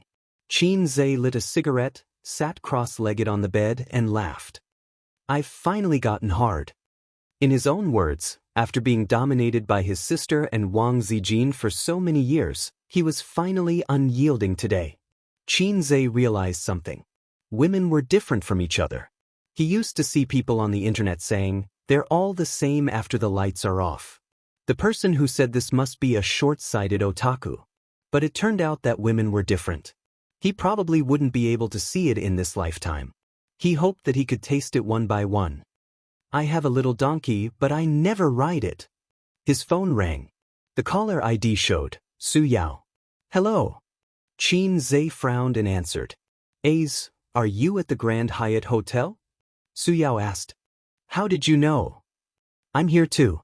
Let's have lunch together? His attitude towards this biological uncle of his could not be considered to be respectful and distant, but it was also impossible for him to interact with him harmoniously. Like his mother, he only hoped that he would not disturb his peaceful life. Uncle just wants to have lunch with you, Su Yao said. Okay. Qin Zhe called to cancel the order. After waiting for 20 minutes, Wang Zijin came out of the bathroom. She looked brand new. But her complexion was a little bad. She had light bags under her eyes and a slightly pale face. The way she walked was also a little awkward. The food isn't here yet. I'm starving. She was disappointed that she didn't see lunch. I booked a private room downstairs. Let's go down and eat. Qin Zhe leaned over and looked at her eyes. What are you looking at? The book says that after a virgin is broken, the eyebrows will not be smooth. It's a lie. I can't tell. Wang Zijin rolled her eyes. We can just eat in the room. Why did you book a private room? The business friend happened to be there and asked me to go down for lunch. Wang Zijin had no objections. She asked, Do you want to take a shower? I've already showered. They left the room and went downstairs. On the way, he saw her walking in an awkward way with small steps. Qin Zhe asked, Does it hurt? She frowned. Qin Zhe said, I'll ask the waiter later if the hotel has any anti-inflammatory drugs. Wang Zijin blushed and nodded. Pushing open the door of the private room, the first thing she saw was Su Yao opposite the door. Beside him was a young girl with regular features and a clean temperament. The moment she saw Qin Zhe, she was elated. But she tried hard to suppress the joy on her face. Her gaze and expression made Wang Zijin a little uncomfortable. It was just like how Qin Zhe was uncomfortable with those naked gazes on his sister. It was an instinct to protect her food. Yanyan, ask the waiter to serve the food, Su Yao ordered. Su Yanyan answered happily and ran out of the door. Su Yao, the big boss of Wen City. He also has shares in the factory in Shenzhen. He's a business partner, Qin Zhe introduced. Wang Zijin, my girlfriend. Wang Zijin reached out her hand and said, Nice to meet you, Mr. Su. Good. Su Yao shook hands with her and was slightly absent-minded. Was this also his niece-in-law? Sure enough, as Guang said, this nephew was a bit romantic. Su Yao cast a questioning and worried look at Qin Zhe. As an elder, he naturally had to pay attention to the emotional problems of the younger generation. He could see that the relationship between Su Yu and Qin Zhe was by no means an ordinary relationship between a boss and a secretary. It was a very pure feeling. But Su Guang also said that Qin Zhe's girlfriend was called Wang Zijin. It should be the one in front of him. Then there was a question. Did Wang Zijin and Su Yu know each other? Unfortunately, Qin Zhe didn't care about him. He brought Wang Zijin here, which showed that he didn't care about Su Yao's feelings. If it were his father, Qin Zhe would kneel in minutes. Su Yao sighed in his heart. He still couldn't walk into his nephew's heart. When it came to Qin Zhe, he didn't just feel guilty. This was his sister's first child. It was an unbearable memory filled with blood and tears. This child was something that his nephew, as well as his own son and daughter, couldn't compare to. He was good to his sister's other child just because he was the uncle. This couldn't make up for the regret and guilt in his heart. Otherwise, he would have let go of it all these years. How did you know I was here? Qin Zhe asked again. Su Yao inexplicably appeared in the disaster area and knew that he was in this hotel. Qin Zhe felt that it was unreasonable. He even suspected that Su Yao had been paying attention and monitoring him. Chapter 636. The news of you donating to the disaster area is all over the internet. Su Yao smiled and said, "Coincidentally, I also donated." At this point he sighed. Qin Zhe was stunned. He turned on his phone and browsed through the news. Sure enough, yesterday's entertainment headlines were about him personally donating to the disaster area. After casually flipping through the comments, the netizens praised him. This is much more generous than other celebrities. What's a celebrity? Don't compare him with a celebrity. Being a celebrity is just his part-time job. Oh my God, he donated 7 million a few days ago, and now he's going to the disaster area. My husband is really caring. I'm giving Qin Zhe a thumbs up. If it's a show, I hope he can continue to show off. Thumbs up. Qin Zhe nodded in satisfaction. The more positive his image was, the further he would go. It was the same in all walks of life. Even writing novels had to pay attention to positive energy. Some people who drove every day to destroy idioms and dictionaries were considered unorthodox. At this moment, Su Yanyan, who had ordered the dishes, returned. A moment later, the waiter brought plates of dishes to the table. The dishes had been prepared long ago, but they had not been served yet. Qin Zhe turned off his phone reluctantly. He clinked glasses with Su Yao and said, "Do you need to personally come to the disaster relief?" Su Yao smiled faintly. "I'm also here to discuss a business deal." Business deal? A post-disaster reconstruction project. Qin Zhe instinctively smelled something fishy. He looked at Wang Zijin. Wang Zijin put down her chopsticks and chewed her food. As she ate, she typed on her phone. She looked very cute. Donation in exchange for project. It was concise and comprehensive. Qin Zhe, who was no longer the same as before, immediately understood. As expected, it was a dirty deal. Whose money was the easiest to earn? Women? Children? Of course, it was the government. Building railways was profitable. Building highways was profitable. Building railways was profitable. Building highways was profitable. Earning until your legs went weak. But this kind of project could not be obtained by ordinary people. In the process of earthquakes and floods, we can often see many companies donating tens of millions to hundreds of millions to disaster relief. This was not just about love. For these companies that spent money to contribute, the government would give them something in return. It was good that everyone knew about this kind of deal. Don't spread it. There was no wine on the table, so the four of them ate quietly. Qin Zhe and Su Yao occasionally exchanged a few words. The intelligent and sensitive Wang Zijin immediately noticed that something was wrong. Although Qin Zhe was not a smooth and slick person, he was still very good at socializing. If they were business partners, how could he be so cold? If their relationship was broken, why would he attend the banquet? She picked up her phone and was about to ask Qin Zhe when she received a message from Qin Baobao. "Have you had lunch?" Wang Zijin replied, "I'm eating now." Qin Baobao, "That's good." Wang Zijin, "Huh." Then Qin Baobao sent her a few pictures. The first picture was of deep-fried grasshoppers. Fat grasshoppers were skewered with toothpicks and fried until they were golden yellow. "Skewer your head with mine, skewer a lucky grass, skewer a concentric circle." The second picture was still deep-fried. It was a big pot of maggots. People with trypophobia would scream when they saw it. The third picture was even scarier. A newborn mouse was red all over and its eyes were black. It had not even opened its eyes yet and was being cooked in soup. Wang Zijin shivered and put down her phone with a pale face. She finally understood what the crying monster meant by, "That's good." "Why aren't you eating?" Qin Zhe noticed that she was in a daze and asked, "Why is your sister like this? Beat her to death." Wang Zijin cried. "Qin Zhe?"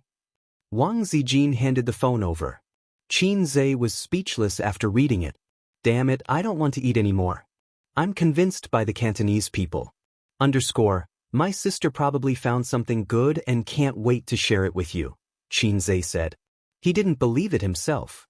It was very strange. He could imagine his sister snickering on the other side of the phone. But his sister couldn't use this thing to disgust him. "My sister really loves me the most." "Where did your heart go?" Wang Zijin said angrily. "What's wrong?" Su Yanyan asked curiously. "It's nothing." Qin Zhe smiled. "This girl should be his cousin. I have so many cousins. It's a pity that I don't have a sister complex. Otherwise, I could shoot at the world." Qin Zhe ignored his uncle, but was especially gentle to girls. So, he gave her a very warm smile. Su Yanyan's heart was beating fast. She mustered up her courage and said, "Qin Zhe, can we add each other as friends? I'm your fan." Qin Zhe said of course and happily scanned the QR code to add her as a friend. Su Yanyan hugged her phone and smiled happily. She wanted a yard after taking an inch. "Can we take a photo together?" Of course, Qin Zhe wouldn't refuse and took a photo with her. Su Yao frowned. "Yanyan eat." Su Yanyan nodded and secretly stuck out her tongue. In front of his children, Su Yao had always been a dignified father. He didn't smile and was strict. It was also because of this that Su Yanyan didn't grow up to be an unruly and willful rich girl. In terms of living expenses, he had always controlled it to be neither more nor less than the children of ordinary families. But compared to the other rich second generation in the circle, Su Yanyan was shy and embarrassed. In Su Yao's words, material things made people decadent and degenerate. "Qin Zhe, I'm studying at Fudan University. Do you know that it's because of you that I chose Fudan University? Otherwise, I would have gone to Zhejiang University." While speaking, she carefully observed her father's expression. Seeing that he didn't expose her, she was immediately relieved. Actually, with her grades, she couldn't even get into Zhejiang University, let alone Fudan University. Su Yao's children didn't have the demeanor of a top student when he was young. On the other hand, Su Guang's children had good grades. "Is that so? Then I have to thank you." No need. Just give me a few more autographed photos." Qin Zhe and Su Yanyan chatted happily. Su Yanyan was flattered. Although she knew that it was mostly for her father's sake, with Qin Zhe's status and fame, he didn't need to give her so much face. She still had this much self-awareness. During the meal, Su Yao's phone rang. After listening to the call, his face turned sour and he frowned. "Dad, what's wrong?" Su Yanyan asked carefully. "Nothing." Su Yao shook his head. "Is it a donation?" Qin Zhe asked. He heard the content of the phone call just now. Since he asked, Su Yao said with a bitter smile, "I met with a competitor. Not only did they donate, but they also gave me a commission. Anyway, you all know, so they called and asked me to donate 5 million more. And they even added a commission." Qin Zhe thought to himself, "This guy is really dirty. The point is that I've already donated the money. If it's a few million, I'll let it go. But this is not a one-time deal. If you can't stop the other party from throwing money at you, I have to do the same. Otherwise, the money I donated before would really be a show of love," Su Yao said. "Isn't that good? Show your love, don't be so materialistic," Qin Zhe said lightly. Hearing this, Su Yao shook his head with a bitter smile. Su Yanyan immediately nodded. "Well said." Her father glared at her and she immediately lowered her head to eat. Su Yao sighed helplessly and frowned. Wang Zijin sent a message to Qin Zhe. "Do you need my help?" Qin Zhe, "Is it troublesome?" Wang Zijin, "Just say the word." Qin Zhe, "Okay." Wang Zijin smiled and said, "Boss Su, this is actually easy. I'll go out and make a call." She thought that Su Yao and Qin Zhe were just ordinary business partners. Since that was the case, of course she would do him a favor. After all, it was nothing. If it was a friend or family member, she would use the toilet as an excuse and settle the matter. After that, it would be fine if Su Yao didn't know. If he knew, he would definitely be more grateful to her. Wang Zijin's EQ was very high. She had learned the art of controlling people from her grandfather.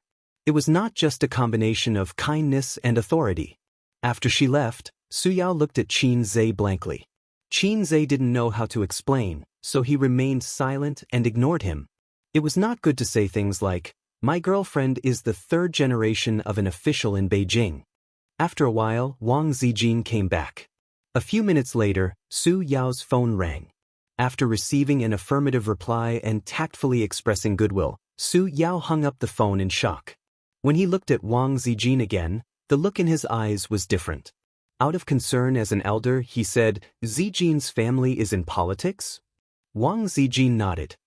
"Yes, my father used to work in Jia province." Qin Zhe asked curiously, "Didn't your father work in Shanghai?" Wang Zijin smiled. "There is a saying in the officialdom. If you want to be a high-ranking official, you must go to 4 places: Fujian, Chongqing, Jia province, Shanghai, and then Beijing. Although the team has changed a long time ago, my father's name is still very useful in Jia province." Su Yao was shocked. This official position was not small. When he looked at Qin Zhe again, he felt uncomfortable. "Is it really okay for you to do so many things?" After dinner, Qin Zhe and Wang Zijin left. Only Su Yao and Su Yanyan were left in the private room. Su Yanyan was playing with her phone excitedly. She uploaded a photo of her and Qin Zhe to her circle of friends. She was replying to the envy and jealousy of the girls in the circle. "Dad, I didn't expect Qin Zhe to be so amiable. I thought his kindness was just a disguise on the screen. He's so handsome and warm.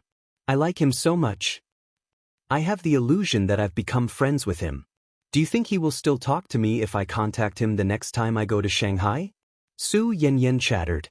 Su Yao smiled silently. He thought to himself, "Become friends? You two are actually cousins." But he would not say this, and there was no need to say it. "It's a pity that he has a girlfriend. I'm so sad. But I think he must have a good impression of me." Su Yanyan was probably too excited. She said what she said to her friends in a sentimental tone. Su Yao's eyelids twitched. He said angrily, "You only know how to chase after celebrities all day. Can you spend your time on studying?" Su Yanyan? She sat upright and lowered her head. She felt wronged. She did not know how she made her father angry.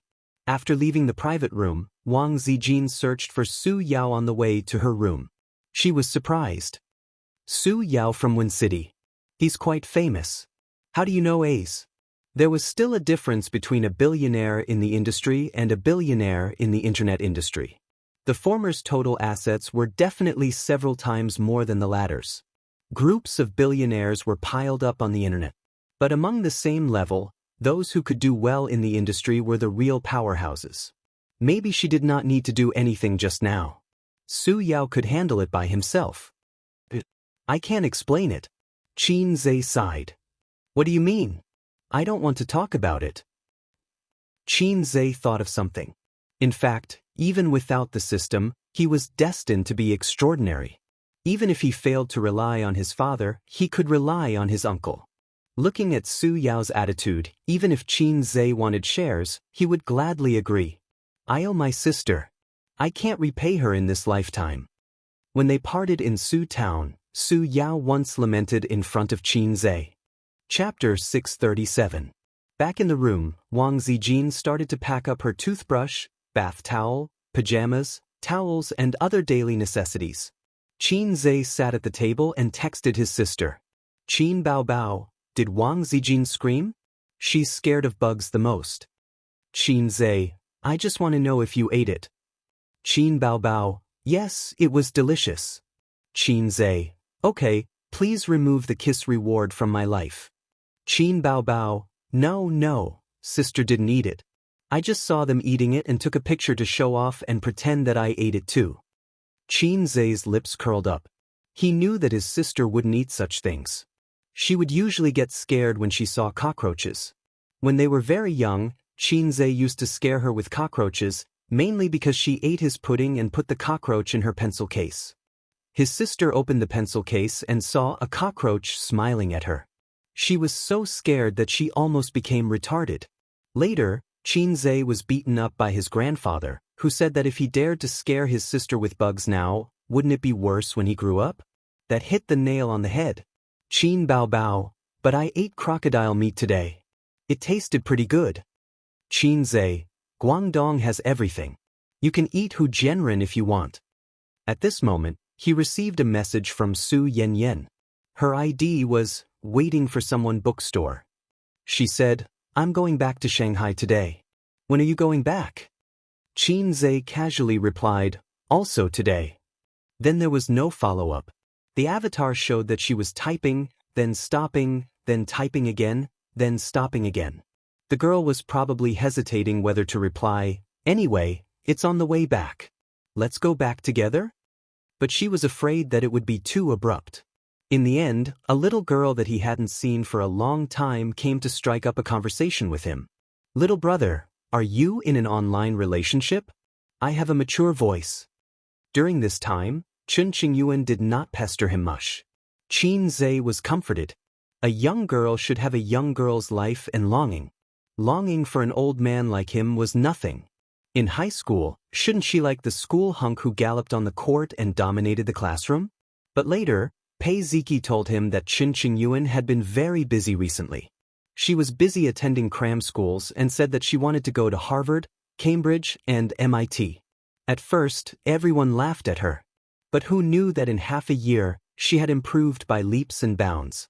She had rushed to the top 10 of the class and the top 50 of the grade. She used to learn English like this. How are you? How are you? Pregnant, pounces on a man. Admire, oh my God. Fail, useless. It was the same for English songs.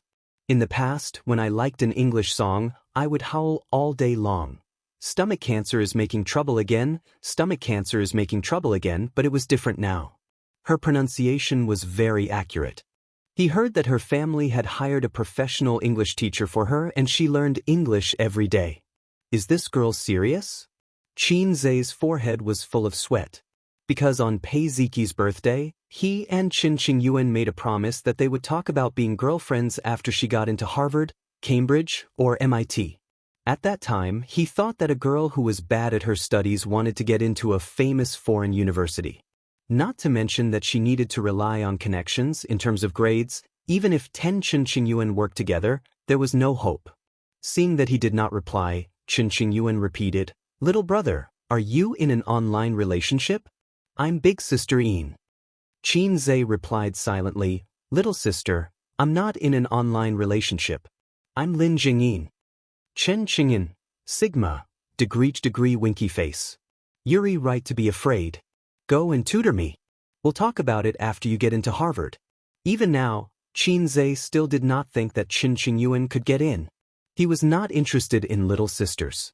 It was not only because of his bad taste, but also because he felt that there was a generation gap between him and Queen Eggy. Queen Eggy talked about love all day long. She would often say, without love, I don't want to live. These were the leftovers from the 90s. Now that they saw Queen Eggy, they felt like they were looking at their younger selves. They were so embarrassed that they wanted to roll on the ground. Xianxia's situation was different. When he was young, he could not get along with many of his peers. Because his family was too strict, he could not accept those who were not mainstream. Of course, in the eyes of his peers, he was the kind of boy who had old-fashioned ideas and was very boring. His cousin, Jiang Cheng, was said to have slept with several girls. Xianxia was a writer, Shakespeare. Chun Qingyuan, I will definitely get into Harvard. Xianxia, good luck. Chun Qingyuan, don't forget our promise. Xianxia, let's talk about it after you get in. Chun Qingyuan sent a series of fighting emojis and did not continue to pester him. In fact, this was not bad. He could draw a big picture and let the silly girl work hard. Graduating from a prestigious university and graduating from a prestigious university were two different concepts. After graduating from a prestigious university, there was a chance that she would have a major in the future. After graduating from a prestigious university, she would be able to do well in the future. If she really got into Harvard, he believed that the maturing Chen Qingyuan would slowly choose to accept reality. Then she would spread her wings and soar. Years later, when she recalled it, it would be a sweet and precious memory. After Wang Zijin finished packing up, she urged, "There's nothing left? If there's nothing else, let's go." Qin Zhe glanced at the spot 3 inches below her lower abdomen and teased, "Does it still hurt?" She blushed, gently knocked on the chestnut, turned sideways slightly and scolded, "Do you want to die?" Qin Zhe grinned. He remembered the night when he and Su Yu became friends. When he first looked at Su Yu's position, although Su Yu was shy, she said, "When you stare at the abyss is also staring at you." This was deleted. Don't look at it. Then Qin Zhe slipped and fell into the abyss. Sister Ziwei was more conservative and shy than Su Yu in this regard. When you stared at the abyss rewarded you with a knock on the head. When you took off your pants and invited the abyss to do it again, the abyss shyly said, "Yamit, Yamit." After returning to Shanghai by car, Qin Zhe and Wang Zijin lived together for a few days. The next day, the abyss recovered from the serious damage it suffered in the hotel in the disaster area. It opened its bloody mouth again and swallowed Qin Zhe. For Wang Zijin, these few days were probably the most memorable moments of her life. She was in love with her husband. She was in love with him. After they poked through that layer of window paper, the biggest change in Wang Zijin was buying things. She bought shoes, socks, clothes, expensive buttons and so on for Qin Zhe. Su Yu was the same. Women often said that they hated mommy's boy the most, but in fact, they liked to treat their boyfriend as their son. It seemed to be the nature of a mother's love. At the end of the month, the rain stopped. Sister's concert in Guangdong was very smooth, and the reviews were very good. In addition to the previous famous works, there were several songs composed, copied, by Qin Zhe for her. There were probably few stars who could be like Qin Bao Bao, releasing new songs without a word. Among them, the most representative song was Lost Contact with Prostitutes in Guangdong, No, Love Story in Guangdong, which Qin Zhe specially asked her to sing. The overwhelming praise was mostly due to this song. After the video came out, Qin Zhe watched it twice, once with Wang Zijin and once with Su Yu. Netizens were in heated discussion, hoping that Qin Bao Bao could hold a concert in their city and then sing a song similar to Love Story in Guangdong. I'm Hunan's, the song is called Hunan's Love Story. No, it should be called Toilet Love Story. I'm from the Northeast, the song is called Anti-Japanese Love Story. I'm Henan's, the song is called Henan's Love Story. No, it should be called Manhole Cover's Love Story. Upstairs looking for shit. I'm your father. You wait, the 18-meter broadsword is on the way. Tell the manhole cover not to leave after school. At the end of the month, Qin Zhe's new movie, My 2008, was released. Qin Zhe was very concerned about the success or failure of the task. Points were much more valuable than renminbi. During this time, the company vigorously promoted the movie. His Weibo, Qin Bao Bao's Weibo, and the Weibo of his artists were all promoting the movie. The exposure was enough, and there was a rumor that Qin Zhe's production must be the best, so there was a strong sense of expectation for the movie. On the same day, at tea time, her father, who had not seen Su Yu for a long time, asked her to meet him. He said that Uncle Chen, a former business partner and now an old friend, was coming to Shanghai.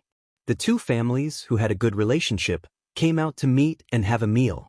The location was a quiet Western restaurant, not far from the company, more than 10 kilometers. Su Yu did not hesitate and agreed.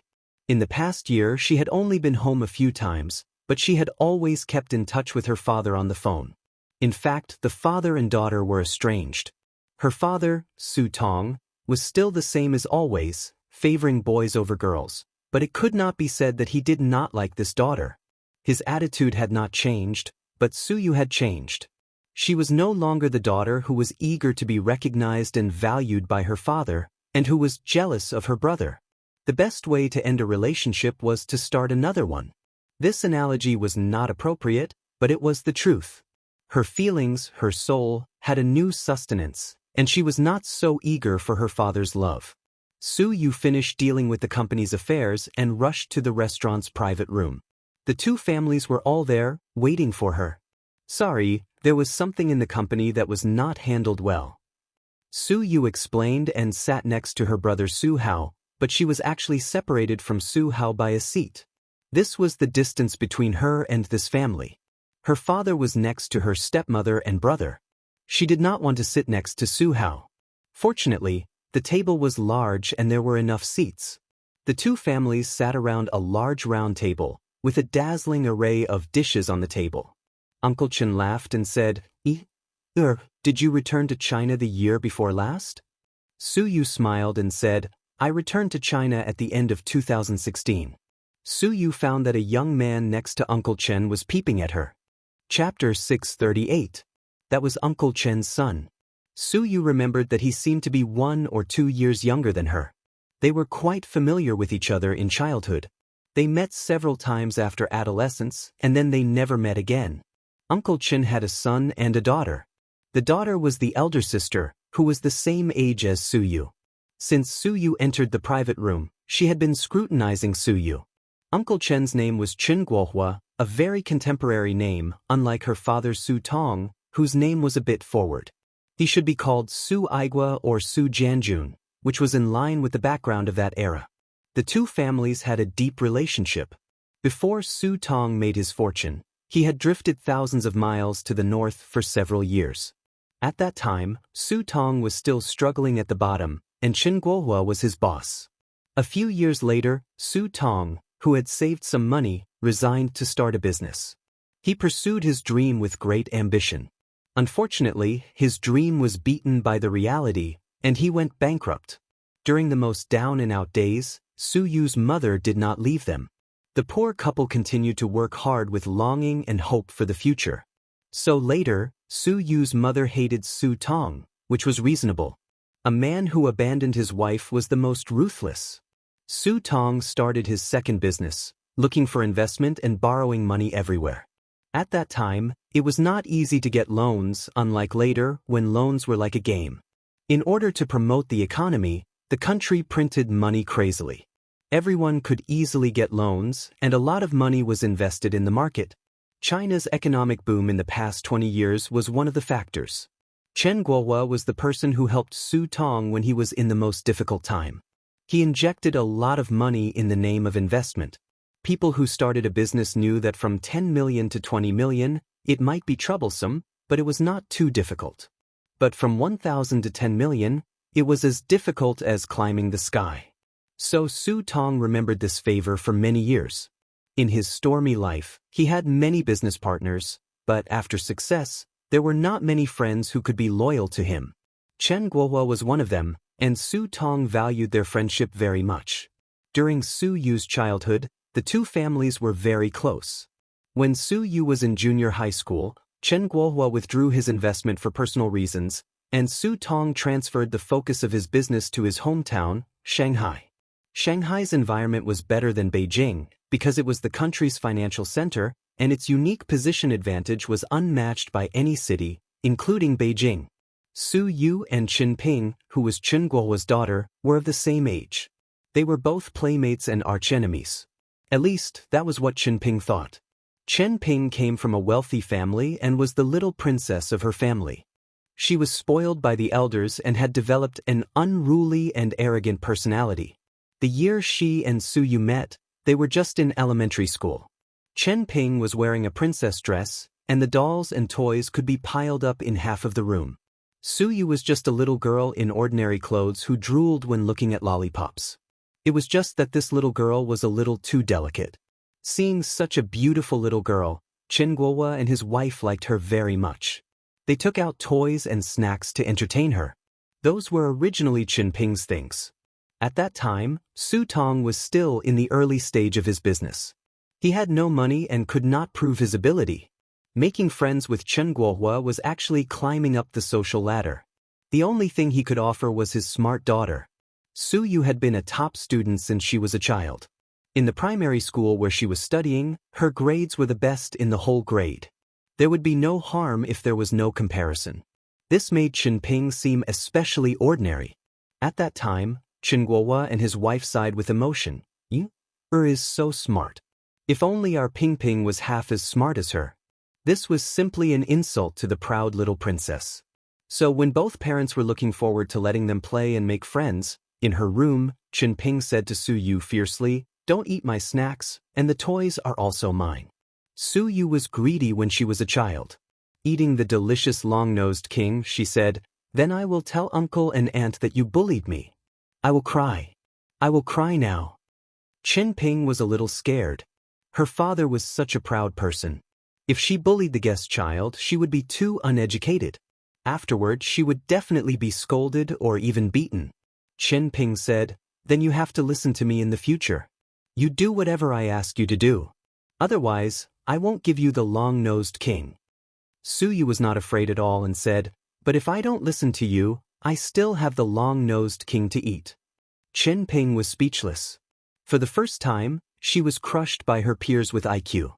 That time, she lost her temper and shouted in the room. Then Su Yu cried. The parents who were chatting outside heard the noise and entered the room. Su Yu complained first, in Chen Ping's eyes, crying and saying that her sister bullied her. Chen Ping said no loudly and lost her temper. But the more she lost her temper, the more the adults believed that she bullied. In fact, she did bully. Afterward, she was severely educated by her parents. Since they were partners, Su Tong would often visit, or Chen Guohua would visit. Su Yu and Chen Ping could see each other every week. Sometimes they would do homework together. The two mothers checked their daughter's homework. Chen Ping could always hear the mother's sigh that her daughter was not Su Yu, and that Su Yu was not a woman. Later, Su Tong's business became better and better. Su Yu's clothes became more and more beautiful. Her snacks became more and more expensive. She had more and more toys. Chen Ping's last advantage was gone. The relationship between Su Yu and Chen Ping was similar to that of Qin Zhe and Qin Baobao. One side was always so high and mighty, while the other side struggled in their shadows. The difference was that Qin Zhe's sister could kiss and have sex. Chen Ping only got heartache from Su Yu. However, she had been proud and liked to compare since she was a child. Later, when they met occasionally in their teenage years, they were also very aggressive. Su Yu was not a gentle character and did many things deliberately to hurt her. Chen Guohua said with emotion, "A doctor who returned from abroad is different. You must have taken care of the company very well. I remember it's called profit investment, right? Su Tong, I have envied your daughter for many years. Look at my Ping Ping, she has nothing to do at home all day." In a word, not only Chen Ping's face was not good, but Su Tong's family was also a little embarrassed. Mother Chen said fair words, "Isn't Ping Ping helping you to take care of the company?" Chen Guohua said, "Hey, with her level, she is lazy in the company all day." Chen Ping said impatiently, "Dad, you are annoying." While speaking, her eyes inadvertently glanced at Su Yu. Seeing her smiling and aloof appearance, she snorted in her heart. After not seeing her for many years, she was getting more and more beautiful. No wonder her brother had been secretly looking at her. Her fiancé beside her also glanced at Su Yu from time to time. Chen Ping glared at her boyfriend, who smiled awkwardly. When men see beautiful women, great beauties, they always can't control their eyes. This is a natural phenomenon. Su Yu was in her prime and tall. She was wearing one of the 3 uniforms, an office lady's suit. When she wore this kind of suit, it was a pure and natural temptation. Su Tong took a sip of wine and jested, "What are you talking about? It's enough for a girl to find a good husband. I also think that her is too career-oriented. She hasn't found a boyfriend at this age." Chen Guohua was surprised and said, "No way, her doesn't have a boyfriend?" He noticed that his son's eyes lit up. Su Tong could only say that he had a general impression of his daughter and Qin Zhe, but it was not very clear because Su Yu didn't talk about it directly and didn't take Qin Zhe home to meet her parents. His mother's relatives knew, but the relationship between Su Tong and his ex-wife. The two sides didn't contact each other anymore. Su Yu didn't speak, showing a subtle and restrained smile. Chen Guohua picked up a mouthful of food and said, "Young people nowadays are so calm, but we elders are worried. Qin Qing also has no girlfriend. You young people have something to talk about. Can you talk about it?" Many people had a complex of children's marriages. Young people fantasized about having a handsome or beautiful child to marry. Adults were keen to have children's marriages with their best friends. This phenomenon used to be very common, but with the change of time, free love was emphasized, and parents' orders were no longer effective, so children's marriages gradually disappeared. Chen Guohua expressed his meaning implicitly and obscurely. "Add me on WeChat?" Chen Qing took out his mobile phone and stared at Su Yu expectantly and passionately. Su Yu was stunned, smiled, and took out her mobile phone to add him as a friend. In fact, she was silent because it was inconvenient for her to say it. Of course, she could explain that she had a boyfriend, and there was no need to mention Qin Zhe's name. But she was so angry that she was not in the mood to talk. The relationship between the two families was so good that she was embarrassed to refuse. She simply added him as a friend, which was not a big deal. Chen Qing took back his mobile phone with satisfaction and a smile on his face. For a man who had been single for a long time, getting the WeChat account of his stunning goddess was the biggest gain of the day. Su Yu's reaction also made him happy. She was not cold, not alienated, but reserved and polite. Su Tong still remembered that he was a father. Friendship was friendship, but he could not forget to check for his daughter, so he asked, "What is Qin Qing doing now?"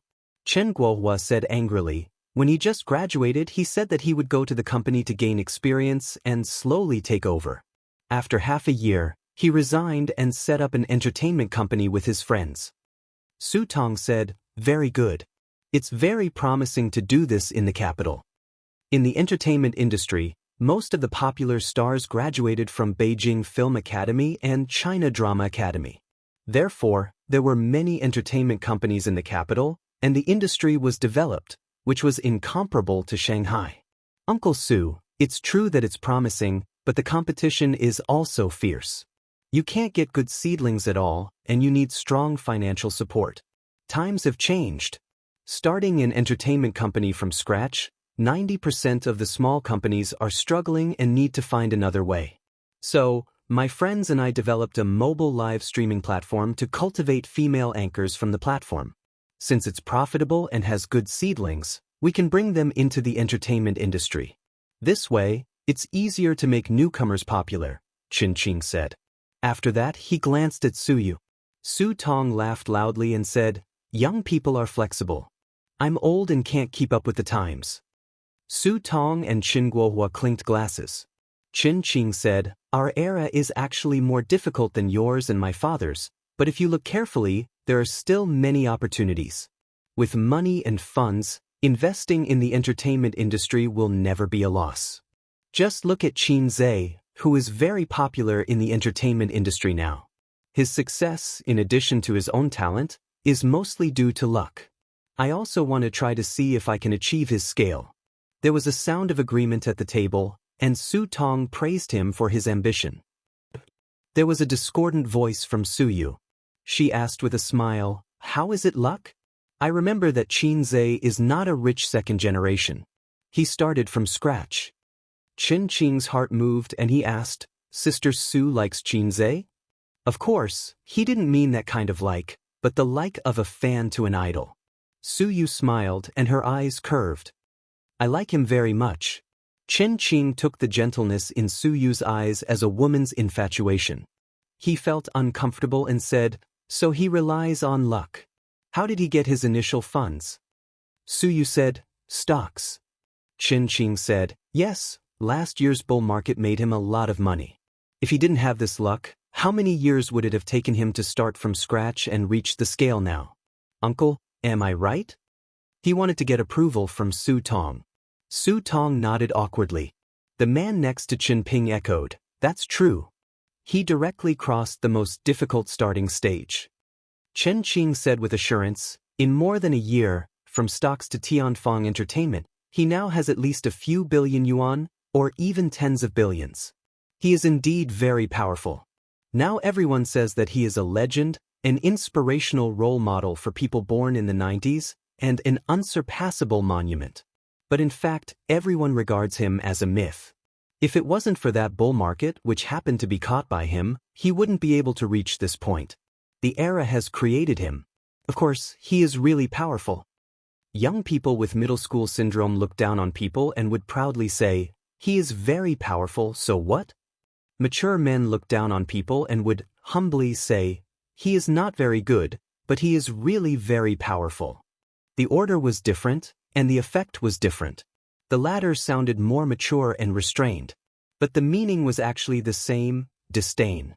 Su Yu blinked. Maybe fishing for money in the stock market is not based on ability, but luck? The sound of agreement at the table stagnated. Chen Qing defended himself. "Didn't we encounter the bull market?" Su Yu smiled. "There are a lot of people who lose money in the bull market." Chen Qing thought about it and couldn't think of a rebuttal. He looked a little embarrassed. Su Yu said, "But it's okay. He is much more promising than Su Hao." Su Hao and his mother's faces darkened.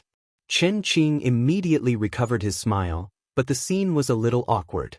The stepmother said sarcastically, "As long as you are promising." Father Chen and Mother Chen looked down. It was not convenient to interrupt other people's family affairs. Su Tong jumped out to break the awkwardness and pretended to be curious. "What business does Ping Ping's boyfriend do?" The man replied, "I am not promising. I took over my father's job and do import trading."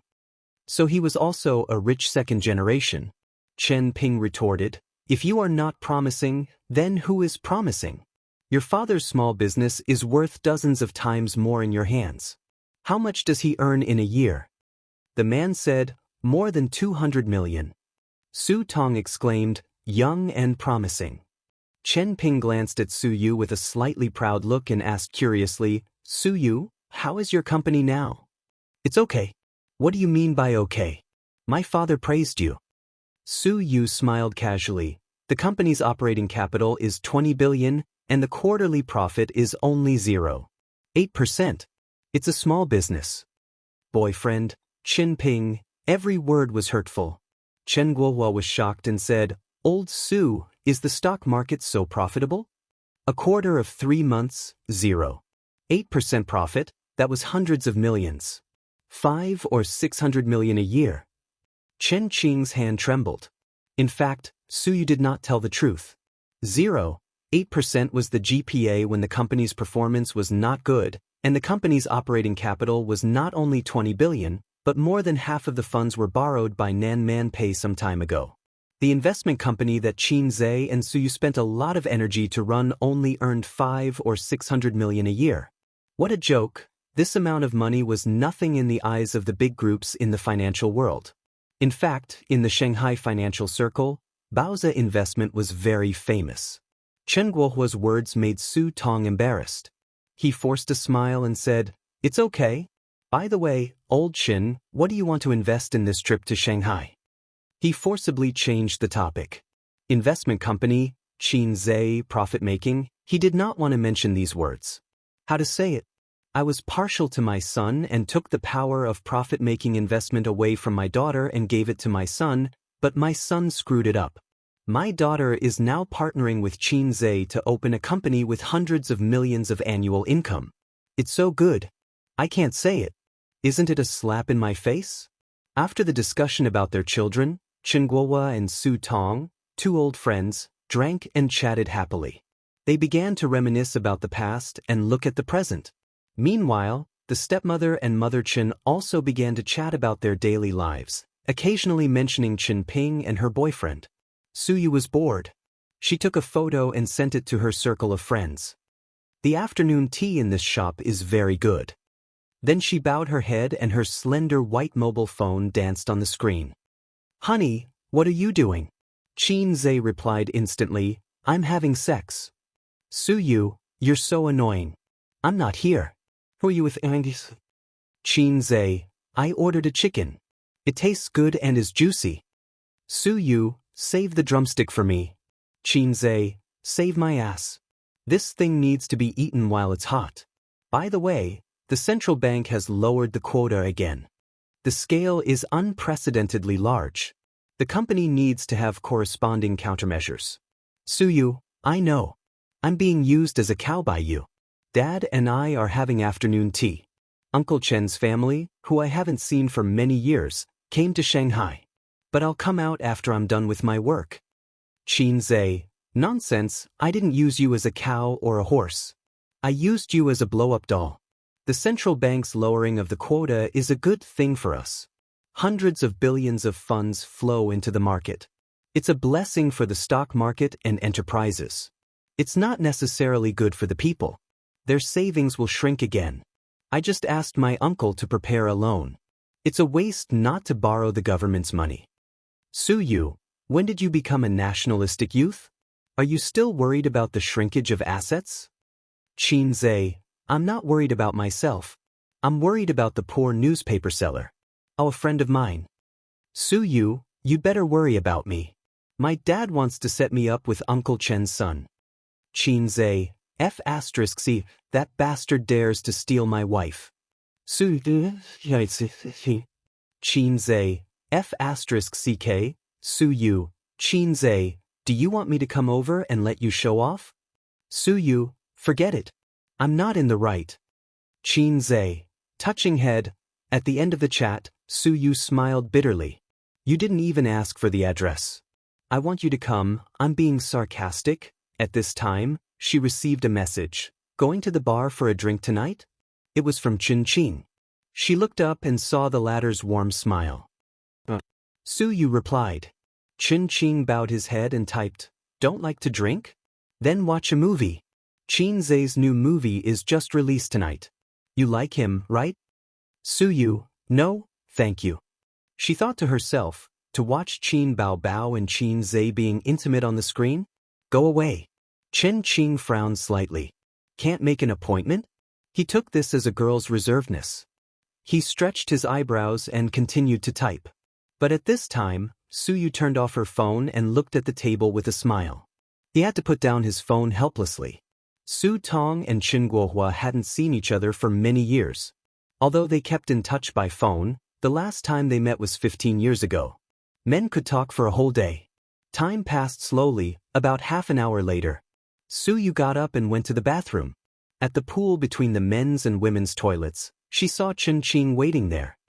Are you busy with the company? Ching smiled. It's okay. Suyu smiled. You are amazing. I especially worshipped you when I was a child. Because of good grades?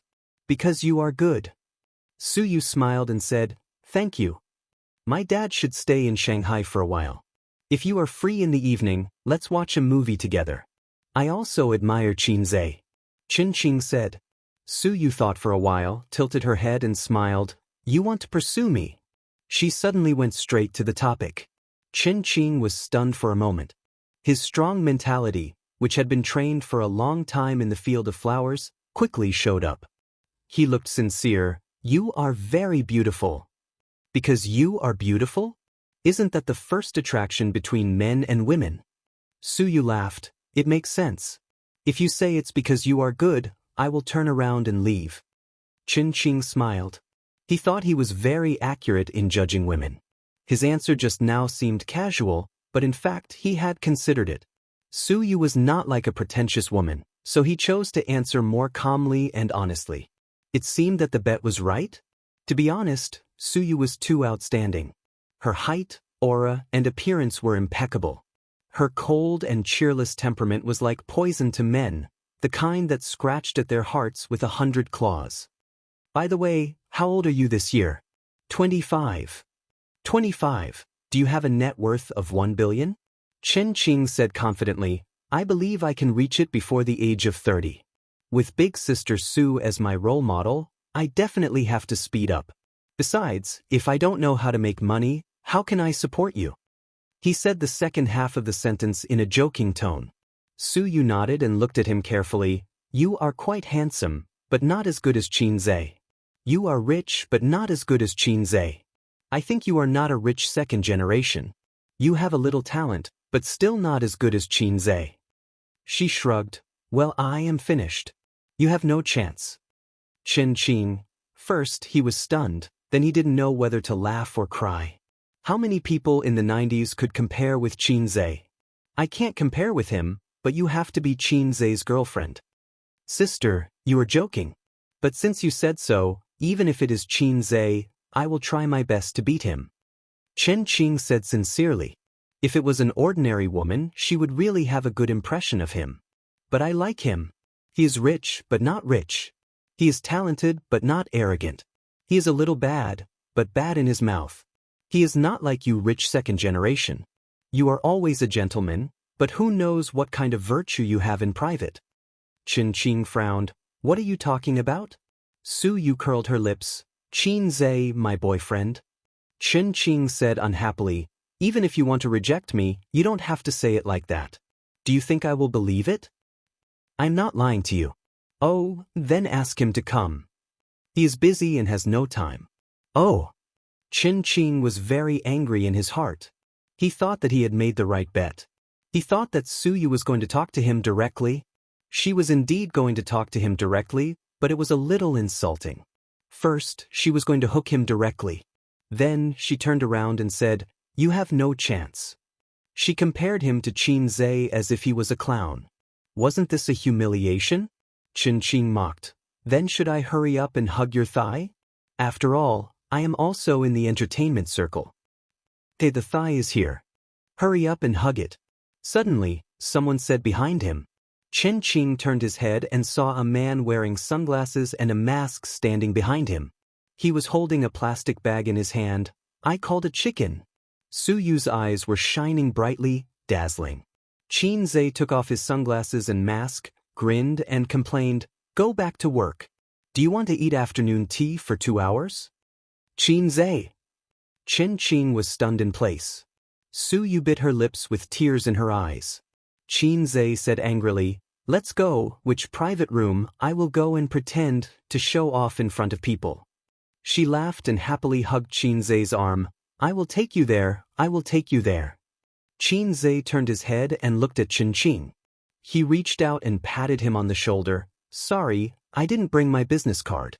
If you need anything, you can call her. I don't mind hugging her thigh. I have long legs that are 1.8 meters tall." On the way back to the private room, Su Yu's voice was a little floating. "How did you know I was here? You didn't even ask.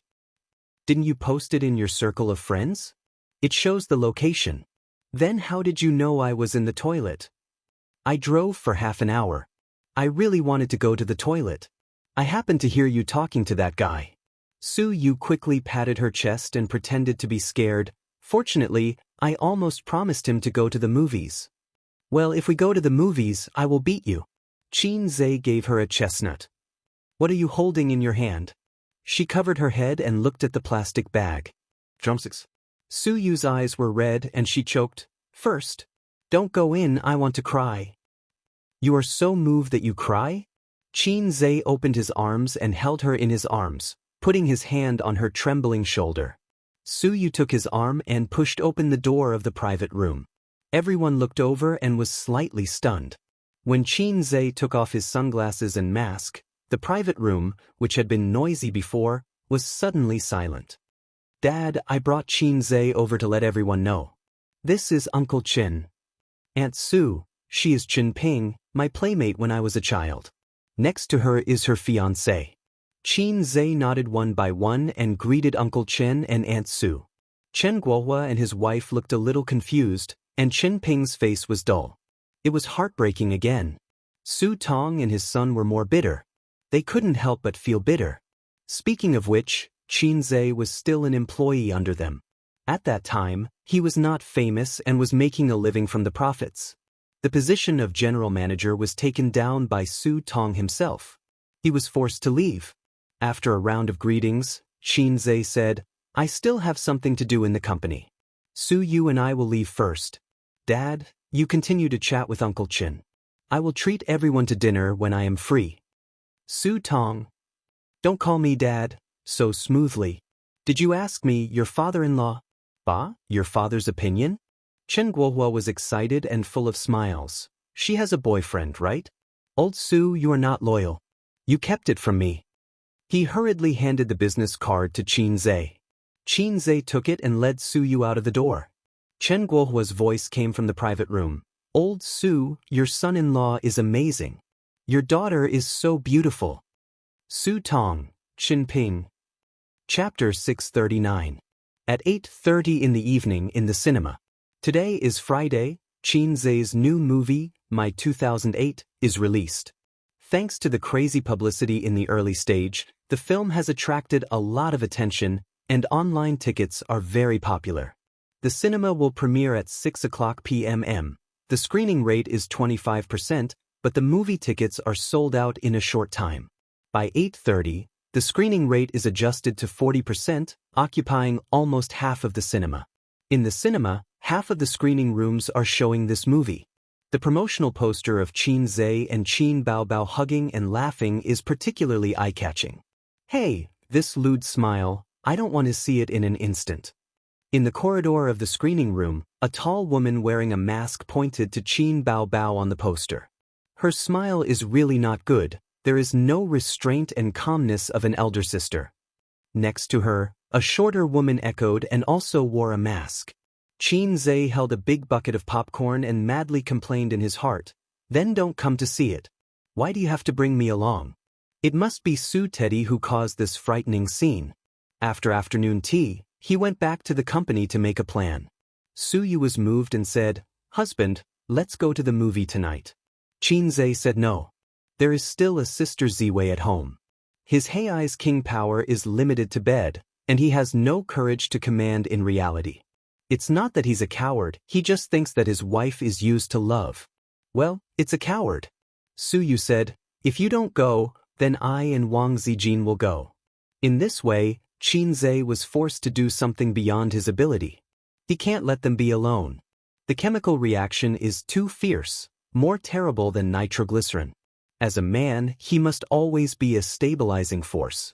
Xianxia came to Dinghai today. The movie has already started. The three people deliberately came a few minutes late and wore masks. The reason why Su Yu and Wang Zijin wore masks was that the two beauties were too eye-catching. Xianxia was afraid that he would be recognized. If the audience knew that Xianxia's real body was here, the scene would definitely boil over. According to the movie tickets, they entered Theater 6. The seats were full, and the light from the big screen illuminated the heads. Xianxia and the other two chose to stand at the edge. He took off his mask, and the dim atmosphere was the best cover. Everyone's attention was on the movie. As long as he didn't look at the passers-by silently, no one would notice him. Just like that, Xianxia started watching the movie with his best friend on his left and right. If it was Long Outyen, he should be hugging his left and right. At the very least, he should be holding his sister's small hands. Using the popular description of that era, the two beauties looked at each other and smiled happily. They snuggled in Long Outyen's arms and shared this man's love. The theater was filled with a happy atmosphere. Cross out this sentence. Brother Sun was innocent. In reality, Xianxia was sitting upright with popcorn on his lap for his best friend to enjoy. Su Yu was absolutely intentional. Fortunately, her little temper was limited to this, and Wang Zijin may be deeply in love with Qin Baobao. She has not dared to show her love with Xianxia blatantly. A delicate balance was maintained between the three people. The movie just happened to play when Qin Hao woke up from his rebirth and ran out of the house in a panic. In the old alley, Qin Hao opened his arms and smelled the haze of 2008. In his ears, there was the advertisement of the shop next door, China Anti-Cave, leading the life of three prostitutes, first come, first served. The BGM was exciting and cheerful music. This year, Xianxia is not popular. This year's economic crisis is coming. This year, there will be a big earthquake. Qin Hao went back to his room and took notes seriously. There was laughter in the theater, and many audience members were amused. "This movie is good. It's funny. Ha, my husband is also humorous." The two girls behind him were whispering. Their voices were very low, but they were clearly heard by Su Yu. Su Yu, "Oh husband." Wang Zijin, "Oh, the husband." Xianxia pretended not to hear their sarcastic tone. In the eyes of women, those who look average are called handsome, those who look good are called little brother, and those who look super handsome are called husband. I accept this sarcasm. Who made me so handsome? Wang Zijin and Su Yu came with a critical and scrutinizing mentality, but watching, the corners of their mouths hooked up. The movie was humorous and relaxed, and it was easy to immerse you in it. Coke movies and popcorn, leisurely and relaxed, let people temporarily get rid of the fast-paced lifestyle. But this relaxed and cheerful atmosphere did not last long. With the progress of the movie, the successful Qin Zhe began to flirt with his childhood sweetheart sister. Then, on a dark and windy night, Qin Zhe used a sketch to draw an abstract image of a big cock. He looked at the tall and beautiful sister and confirmed that she was the one he wanted to sleep with. On the screen, the two kissed on the bed from the lips to the neck, and then to the chest. Qin Zhe, played by Qin Hao, arched and arched. Qin Baobao, on the other hand, hugged his head and pressed it against her chest, looking charming. Su Yu's eyes twitched. Almost at the same time, Wang Zijin's mouth twitched slightly. Even if they knew it was acting, they were not in the entertainment circle after all. They were not so generous and well-informed. Looking at the bed scene between Qin Zhe and Qin Baobao on the screen, they felt that they had been put on a hat. There was also jealousy. Normal men could not accept their girlfriend kissing other men, even if it was acting. It also reflected that the people in the entertainment circle were very big. To what extent? For example, there was a familiar joke. I'll drink first, you can do whatever you want. I'll drink too, you can do whatever you want. I'll drink, you can do whatever you want. After a round, it was the groom's turn. He took the wine and said, let's drink together. Forthright. Su Yu and Wang Zijin squinted at Qin Zhe at the same time. Qin Zhe straightened his back and was expressionless. In front of the three people, the brother and sister kissed in a special way. At this time, he had to be calm. The key to stabilizing the sea was stability. If China moves, I won't move. Wang Zijin said faintly, Yo, I heard from Baobao that they didn't use a double in this part. Su Yu was speechless. Qin Zhe couldn't bear it and said with a dry smile, I'll go to the toilet. After going to the toilet, the bed scene was over.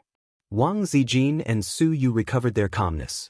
He breathed a sigh of relief, so the three people continued to eat popcorn and watch the movie.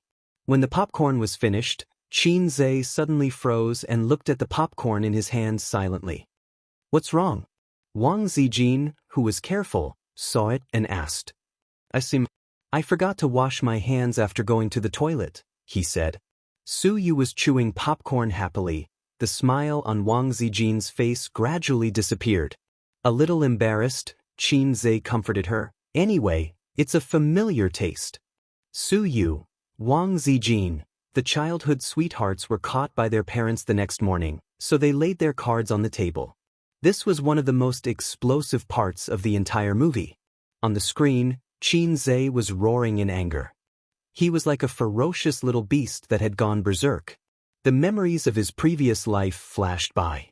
Let the audience more clearly understand that this was a very miserable loser. He went back 10 years with hope and longing and vowed to get back his lost love. There was an unwilling child hidden in his heart, roaring angrily. In the 5-minute plot, the theater was silent. There was no laughter, no talking. The first 2/3 of the movie was relaxed and humorous, and the theater was full of laughter. Even after the bed scene, when the childhood sweethearts were forced to lay their cards on the table with their parents, the audience still felt sweet, because in the end, there were still lovers who got married. But after that, the relaxed and humorous elements disappeared. After the passionate love period, due to the pressure of public opinion, they went from tolerating to alienating, and then to breaking up. Fate was like a pair of invisible hands, setting everything back on track. Later, after they went their separate ways, life went on, and the female lead was about to get married. After Qin Hao got the news, he suddenly realized that he had been reborn, but he still didn't grasp the most important thing. He got into a car accident on the way to the wedding. The scene ended there, and it was pitch black. Then the movie came to an end. Qin Hao couldn't save him, and he didn't have much time left. In the clean ward, the male and female leads said their last goodbye. The background music was, If I Become a Memory. If I become a memory leaving this life, leaving you crying in shock, my cold body can't hug you. The male lead's hand fell, and he closed his eyes. The camera turned to the female lead's face. She covered her mouth, crying until her shoulders shook. The camera zoomed out and then zoomed out again, breaking through the ceiling and showing the blue sky. The movie ended. The ending was a bit unexpected for most of the audience. It was supposed to be a light-hearted comedy, wasn't it? Even if the two broke up due to public opinion, when the male lead found his true feelings and went to stop the wedding, the audience thought it would be a wedding robbery. Suddenly, tears welled up in their eyes. So, did he split when he was dying, or did he really get reborn? This question was very controversial on the internet, and the disagreement was especially serious in the movie reviews. Some people insisted that he was reborn, but fate made everything go back to square one. This was the power of fate. Others agreed that everything was just the male lead's imagination after the car accident at the beginning. He didn't get reborn, and there was no sweet relationship. He just had a beautiful dream before he died. When he woke up the next day, the first thing Xianxia did was to check the movie's rating on the internet. 8.6. It was a pleasant surprise. He originally thought that as long as it got 8, he would be able to pass the mission. To be honest, the quality of this movie was definitely not comparable to the phenomenal movies he had acted in before, but he couldn't deny that it was a rare masterpiece. The reason why the movie was so popular the first day was probably because of the ending. If a movie could make the audience feel lost after it ended, and if the audience continued to argue with each other, then it was a success. It was more successful than a pure comedy. The prompt of the completion of the mission soon came. Xianxia was delighted. Points were the source of Hei's king's confidence. With points, he was Hei's king. He could copy scripts and songs. Without points, he was just a salted fish. At most, he was a salted fish with a high IQ. Wednesday, 3 o'clock in the afternoon. Xianxia drove to the airport to pick up his sister. After floating in Guangdong for nearly half a month, she finally came back. She didn't go with the team, but came back 2 days in advance. She dragged a suitcase, jogging shoes, jeans, a black slim-fit t-shirt, and a denim jacket. Wearing a cap, she looked slim and graceful. Standing at the door of number 6, she looked around and saw Xianxia wearing a mask and sunglasses. She left the suitcase and ran over. Other girls were like young swallows returning to the forest, but she was like a hungry tiger pouncing on a sheep. She jumped into Xianxia's arms, hugged his neck with both hands, wrapped her legs around his waist, and shouted, "Little red man, I missed you so much." 12 days they stayed in Guangdong for 12 days. Since they didn't go to Wuxia town, this should be the longest time they had been separated. Xianxia held his sisters but with both hands and smelled the familiar body fragrance. He felt a sense of security and said with a smile, "Is Guangdong fun?" His sister said in a sweet voice, "It's delicious." Xianxia said exaggeratedly, "No wonder you're so heavy." Really? Have you really gotten heavier? I'm kidding. It's only more than 50 kilograms. Nonsense, your sister is 80 kilograms. Get lost. Did you forget your breasts in Guangdong? I don't know. Why don't you touch them?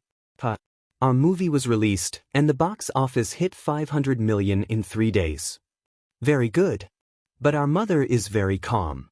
She used to pay attention to our movies. Maybe she's used to it? It's also possible that she will secretly watch it without telling us. After a moment of silence, Qin Bao Bao said angrily, "Forget it." Xianxia rolled his eyes. "Anyway, I'll take care of it." Comrade, your ideological awareness is getting higher and higher. Mom will probably explode when she sees this movie. He thought to himself. He was the scriptwriter of this movie, which meant that he adapted it based on his own life experience. Xianxia was constantly testing his mother's bottom line, like how he used to rub Wang Zijin. This metaphor was a bit wrong, but that was what it meant. He didn't dare to show his cards or flip the table.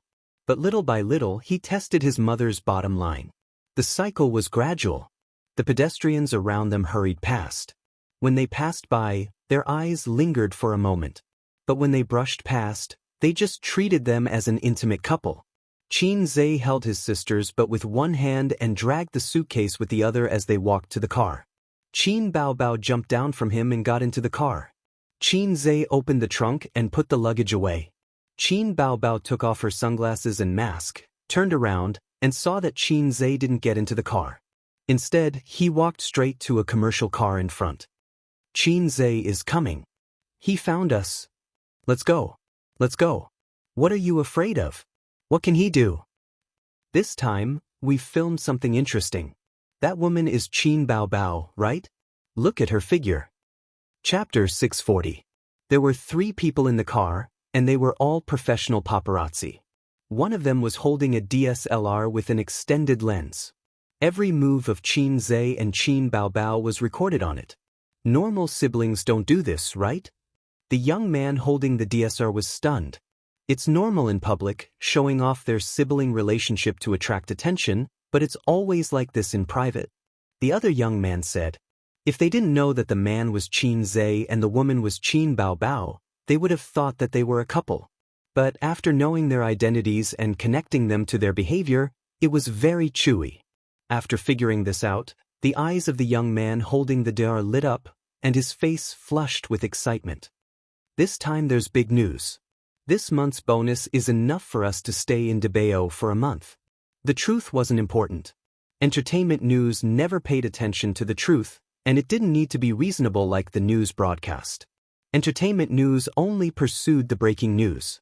With these few photos and some eye-catching statements, just the copyright alone would be able to sell like crazy. The other young man was also excited. The middle-aged driver frowned. Compared to this, shouldn't we think about how to deal with Qin Zhe first? He's coming. Why are we afraid of him? Will he eat us? That's right. In our line of work, which celebrity hasn't been provoked? The 2 young men were indeed young and aggressive. They were not afraid at all. Knock knock. Qin Zhe knocked on the driver's window. The middle-aged driver lowered the window a crack and pretended not to know Qin Zhe. He frowned. What's the matter? Qin Zhe smiled. You've been following me all the way. It's been hard on you. The driver looked at him like he was an idiot. I don't know what you're talking about. Qin Zhe put on his sunglasses and went straight to the point. How about this? I'll pay for the photos just now, along with your DSLR. The middle-aged driver smiled and turned to look at the 2 young men behind him. The young man holding the DSLR said, 5 million, this DSLR is yours. Qin Zhe was stunned. 5 million? A few photos in exchange for a house in Shanghai? The young man holding the DSLR said calmly, you're not short of money anyway. Is 5 million a lot? Don't you know how much money a female celebrity had to pay to keep her mouth shut when she was exposed for having an affair? More than 10 million. If you don't give it to us, we'll expose the photos. Is it nice to touch your sister's butt? There were a few sneers in the car. The threat was obvious. In comparison, if he exposed it, he would definitely not make as much money as extorting celebrities. The key was that these photos could be big or small. Qin Zhe and Qin Baobao's actions had crossed the line, but it was not so serious that they would die from exposure. Therefore, if he could extort 5 million, it would definitely be more worth it than exposing his identity. Qin Zhe said indifferently, 100,000 at most. The young man tricked him. He did not see any panicked reaction from Qin Zhe. He first denied the speculation in his heart and then felt a little disappointed. It seemed that for Qin Zhe, being exposed was not a big deal. Another young man said, so there's no room for negotiation? Qin Zhe shook his head, 100,000 yuan. Give me the DSLR. The young man holding the DSLR sneered, why? Old Zhang, let's go. Qin Zhe said, you can't leave. The middle-aged driver was more sophisticated. He smiled and said, Chairman Qin, please take a few steps back. We're leaving. The young man holding the DSLR said impatiently, why are you talking to him? Just leave. Why are you blocking the road? The middle-aged driver rolled up the window. Before starting the car, he glanced at Qin Zhe. Seeing that he did not move, he turned the steering wheel and the car bumped into Qin Zhe. Qin Zhe, who was standing outside the car, clenched his fist and raised it. He took a stance and punched out. Bang! The car window shattered. The crisp sound attracted the attention of the surrounding people, as well as the auxiliary traffic police not far away. After the fist broke the window, it hit the driver's face. 2 teeth flew out. Xianxia slapped the driver unconscious. He went to the passenger seat and opened the car door. The 2 dumbfounded young men reacted. The young man near the car door cursed and kicked Xianxia, but Xianxia waved his hand and slapped him again, making his mouth full of blood. Only the young man holding the DSR was not beaten. He hugged the DSR and his face was slightly pale. "We are not doing business. The photos are mine, not yours. I'm giving you face by talking about the price. Don't take something stolen as your own." Xianxia stretched out his hand. "Give me the DSR. The money is gone." The young man said, "You dare to rob us? We will call the police." Ignoring his stubborn resistance, Xianxia gave him a loud slap. He snatched the DSLR from his arms and smashed it on the ground. The passers-by who saw this scene stopped to watch. However, Xianxia was facing them and did not show his face. Therefore, they missed the opportunity to take a video. After doing all this, Xianxia gestured to his sister in the car to not come out. He then took out his phone and called the company's legal department. "Pudong Airport, Terminal 2, Gate 6. Get there in half an hour." Just then, the auxiliary police came over and said in a deep voice, "What's going on?" The young man was relieved and said loudly, "He's robbing." The auxiliary police was stunned. He subconsciously held the walkie-talkie and scolded Xianxia, "Don't move." He planned to call the airport security. Almost all the first and second-tier cities in the country had police stations near the airport. The Pudong Airport Police Station was in the terminal building. Xianxia said, "I'm Xianxia. They are paparazzi. I just asked them for the photos, but they didn't return them to me." He took off his sunglasses, revealing his face, and quickly put them back on. The auxiliary police said, "Oh." He put down the walkie-talkie and said to the young man in the car, "Then you call the police yourself." Celebrities and paparazzi were trouble. If he interfered and was exposed on the internet, he might be hunted down. He extinguished the thought of being nosy and planned to be a bystander. Robberies were not under his control. He was just a traffic auxiliary police officer and did not even have a staff. Robberies were not under the control of the traffic police. And this kind of incident was not harmful because Xianxia's identity meant that he would not continue to do things that were out of line. The young man, he could only call the police himself. How could a qualified paparazzi be afraid of a celebrity? It was like a barefoot person who was not afraid of wearing shoes. Moreover, Xianxia had broken the law by hitting someone and smashing his SLR camera. Not long after, the people from the airport's security police station arrived. They came very quickly because they heard that a celebrity and paparazzi had a conflict. They were not here to resolve the conflict, but to maintain law and order. Once Xianxia's identity was exposed, the airport's law and order were over. So when the young man arrogantly took out his phone and took a video of Xianxia, he shouted, "So what if I'm taking a video of you? If you have the ability, smash my phone again in front of so many police officers." "Xianxia, do you dare to smash my phone?" Passers-by took out their phones and gathered around. The crowd blocked the driveway, and cars were stuck outside the crowd, honking desperately. The corners of the police officers' mouths twitched. This guy refreshed Xianxia's understanding of paparazzi. As expected, he was not afraid of paparazzi at all.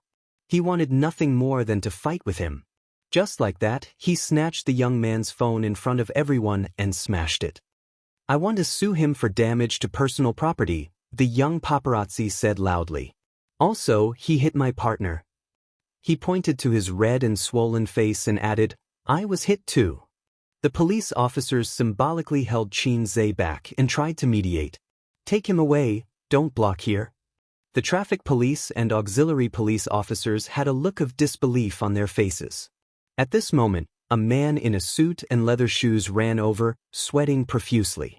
He looked around the crowd for a moment and forced his way in, panting as he came to Xianxia's side. "President Qin, the car was stuck behind, I ran over. Did something happen to you?" Xianxia briefly explained the situation and said, "I don't have time to waste here, can you solve it?" "Lawyer, Yes, yes.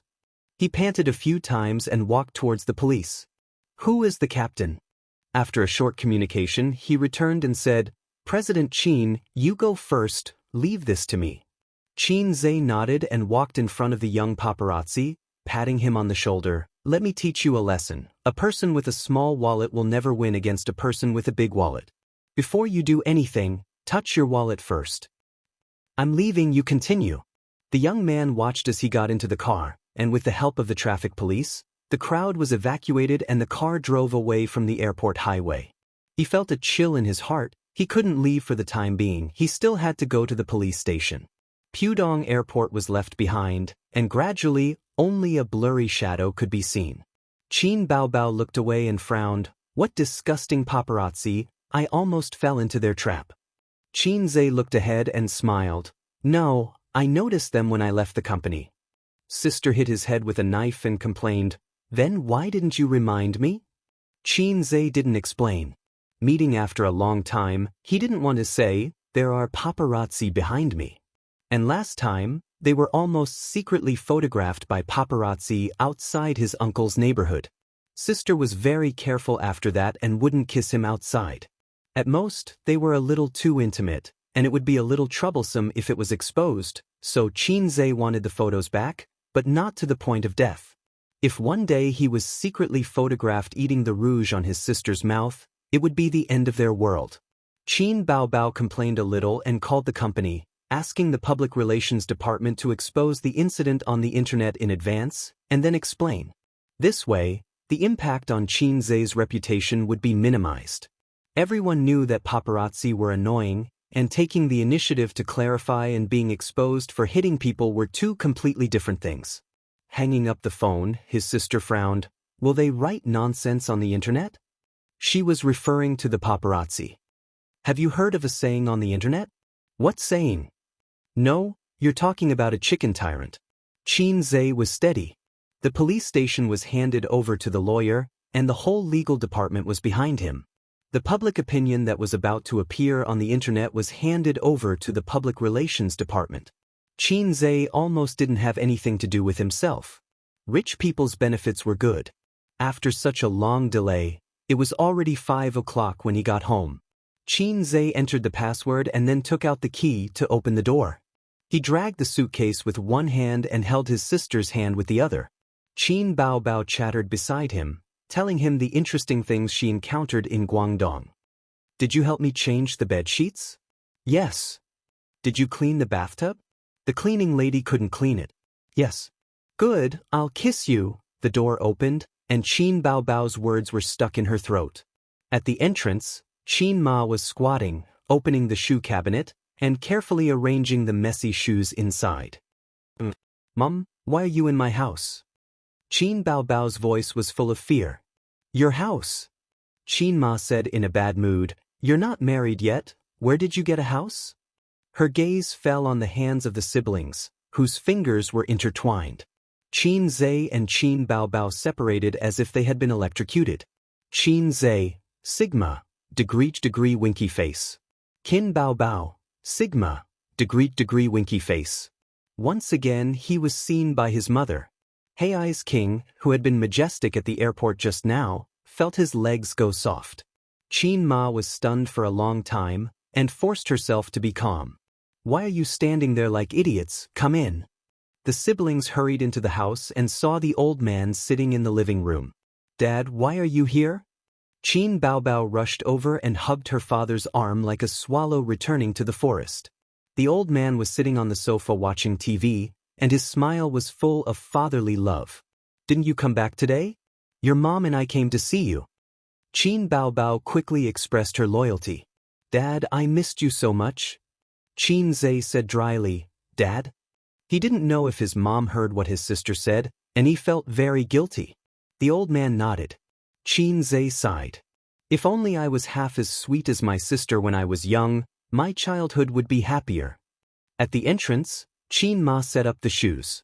The shoe cabinet had 4 layers, and the first 3 layers were women's high heels, Roman shoes, canvas shoes, jogging shoes, and so on. The 4th layer was men's sneakers and leather shoes. The little red guy came to live with her sister again. She sighed, and there was deep worry between her eyebrows. Xianxia helped his sister drag the suitcase to the room, took out her clothes one by one, and hung them in the fitting room. His sister's master bedroom not only had a separate bathroom, but also a fitting room. It was extremely luxurious. It was full of clothes for all seasons, and there were more than a dozen sets of swimsuits. It was a dazzling lineup. Xianxia's small hand swept over his sister's swimsuit, and he had a good time. Qin Ma and the old man rarely came to inspect the siblings' lives. Coincidentally, the new movie happened to be released, and Xianxia and Qin Baobao felt very guilty. When they ran out to buy groceries, the siblings were silent. When they went home with the groceries, they happened to run into Wang Zijin in the elevator, who was coming home from work. "You bought so many groceries?" Wang Zijin and Qin Baobao hugged and kissed each other's cheeks. "My parents are here." Qin Baobao was worried. Wang Zijin's face was slightly nervous. She was already the daughter-in-law of the Qin family. At dinner, Xianxia and Qin Ma cooked. In normal families, it would be mother and daughter working together, but in his family, it was mother and son working together. In the kitchen, Qin Ma washed and cut vegetables, and Xianxia cooked. "Guang hasn't come back from Shun City for a long time," Qin Ma said. "He's busy there, and he should be back at the end of the year." "That's good, he has something to do, so he doesn't have to think too much." Qin Ma smiled gently. "But is it okay to let him be the factory director? Your uncle is not very reliable." As a mother, she always put her son first and didn't want to see him suffer. "It's okay, Su Yao has someone to help him." "Oh no, it was a slip of the tongue." Xianxia's stir-frying motion paused. Su Yao." Qin Ma's face turned pale. Xianxia's heart skipped a beat, and he tested his mother's reaction again. "Yes, my uncle introduced him. He said that he is a childhood friend of mine, and he is also from Su Town." "Mom, do you know him?" Qin Ma's hands trembled, and she looked at Xianxia blankly. Did he say anything to you?" "Mom, let me tell you a joke," Xianxia said. After dinner, the family of three sat in the living room and watched TV. The father said meaningfully, "My son doesn't look like me at all." The mother said, "There are some things that you should know. Don't worry about it. Our son is already 24 years old. If you insist on taking it seriously, you might lose your son and your wife." This was the joke Xianxia wanted to tell, but when he saw the panic and nervousness in his mother's eyes, he could clearly feel her fear. Xianxia felt as if his heart was stabbed by a needle, and he didn't say anything. "She doesn't owe me anything. She raised me as if I were her own son. She raised me for 24 years, gave me a complete family, and let me have a childhood without inferiority and poverty. But what did I do? I kept testing her bottom line. I tried to open the scars in her heart. A while ago, the company was short of funds, so my uncle asked him to invest. He said that he was very optimistic about my factory and decided to invest." Xianxia said happily, "I'll tell you a secret. I asked him for a lot of money, and he didn't even know. Your son made a lot of money from this business." Xianxia took the opportunity to remove his uncle from the picture.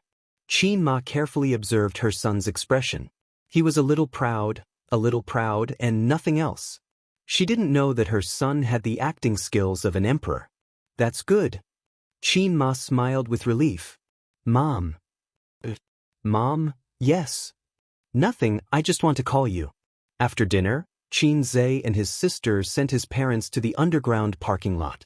After the old man got out of the elevator, he pulled Xianxia to the side with the excuse of smoking. "Wang Zijin, yes."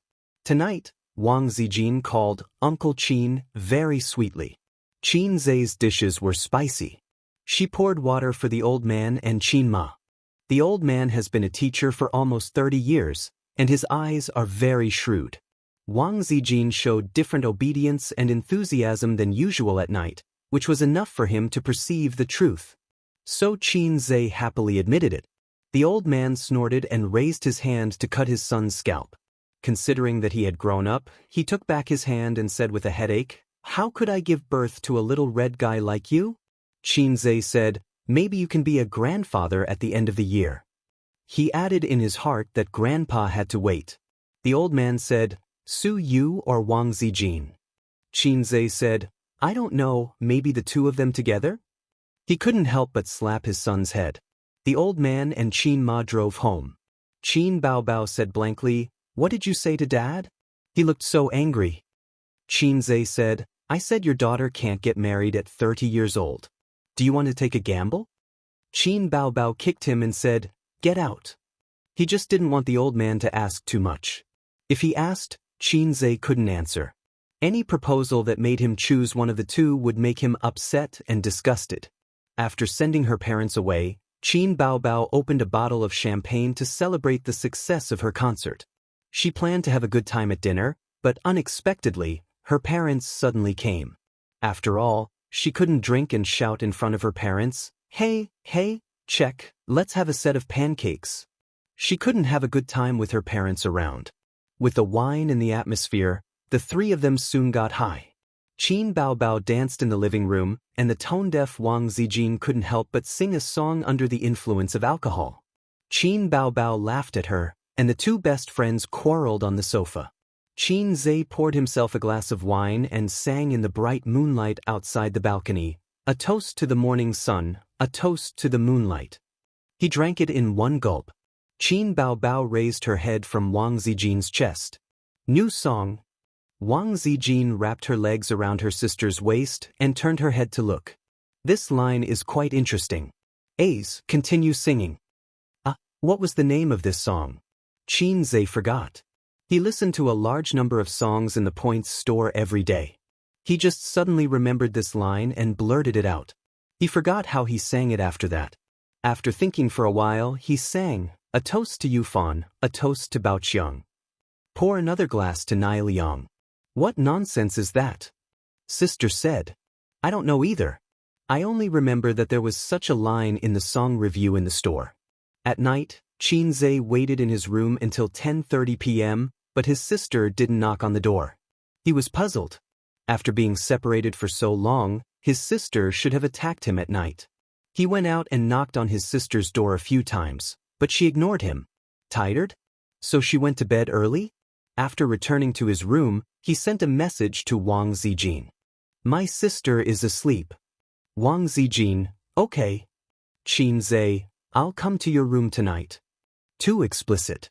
Delete it. He had an idea and edited it again. Tianjing and Hunan, Jiangxi. Wang Zijin. Qinzhe, Sister Ziwei is very smart. You know. After a full 5 minutes, Wang Zijin finally understood and replied, "Shandong." Qinzhe, "Pft, you fake wife." He took off his shoes and sneaked to Wang Zijin's room, only to find that it was empty. Where was she? Where did she go? He ran to the toilet to take a look. There was still no one. Just as he was in a daze, his phone rang. There was a message. "Sister, don't knock on my door. Zijin is in my room. I'm sleeping with her tonight. Annoying, you made me so nervous just now. How am I going to explain it to her? Be good, I'll sleep with you tomorrow." Qinzhe. Degree? Chapter 641. Qinzhe didn't sleep well at night. He had an indescribable dream, and then he was awakened by the murderous aura in his crotch. He reached out and touched it. Damn it. Qinzhe lifted the quilt, got up like a carp, took out a few tissues to wipe himself clean, got out of bed, and took out a new pair of boxers from the wardrobe. He looked at the boxers in his hand with a blank face. Was this overflowing? Men's thing was like a woman's period. It would come every month, but men could release it manually, while women could only passively endure it. It could be seen that between men and women, initiative and passivity were destined. How many years ago? He could still encounter this kind of thing. He remembered that except for a few times during his adolescence, later, when he was in junior high school, his classmates used MP4 to watch the magical romance movies from Japan. He comprehended the famous 5 dragons embracing the pillar technique without a teacher and opened the door to a new world. Then he never had this kind of experience again. It seemed that only 3 days had passed and the vault was full? Yes, it meant that he was making a lot of money every day. Qinzhe threw the boxers on the ground, patted his waist with satisfaction, and whispered, "Son, tell me, do you want to sleep in Zijin's mother's house or Su Yu's mother's house tonight? Papa will definitely satisfy you." After changing into sportswear, he sent a message to Wang Zijin.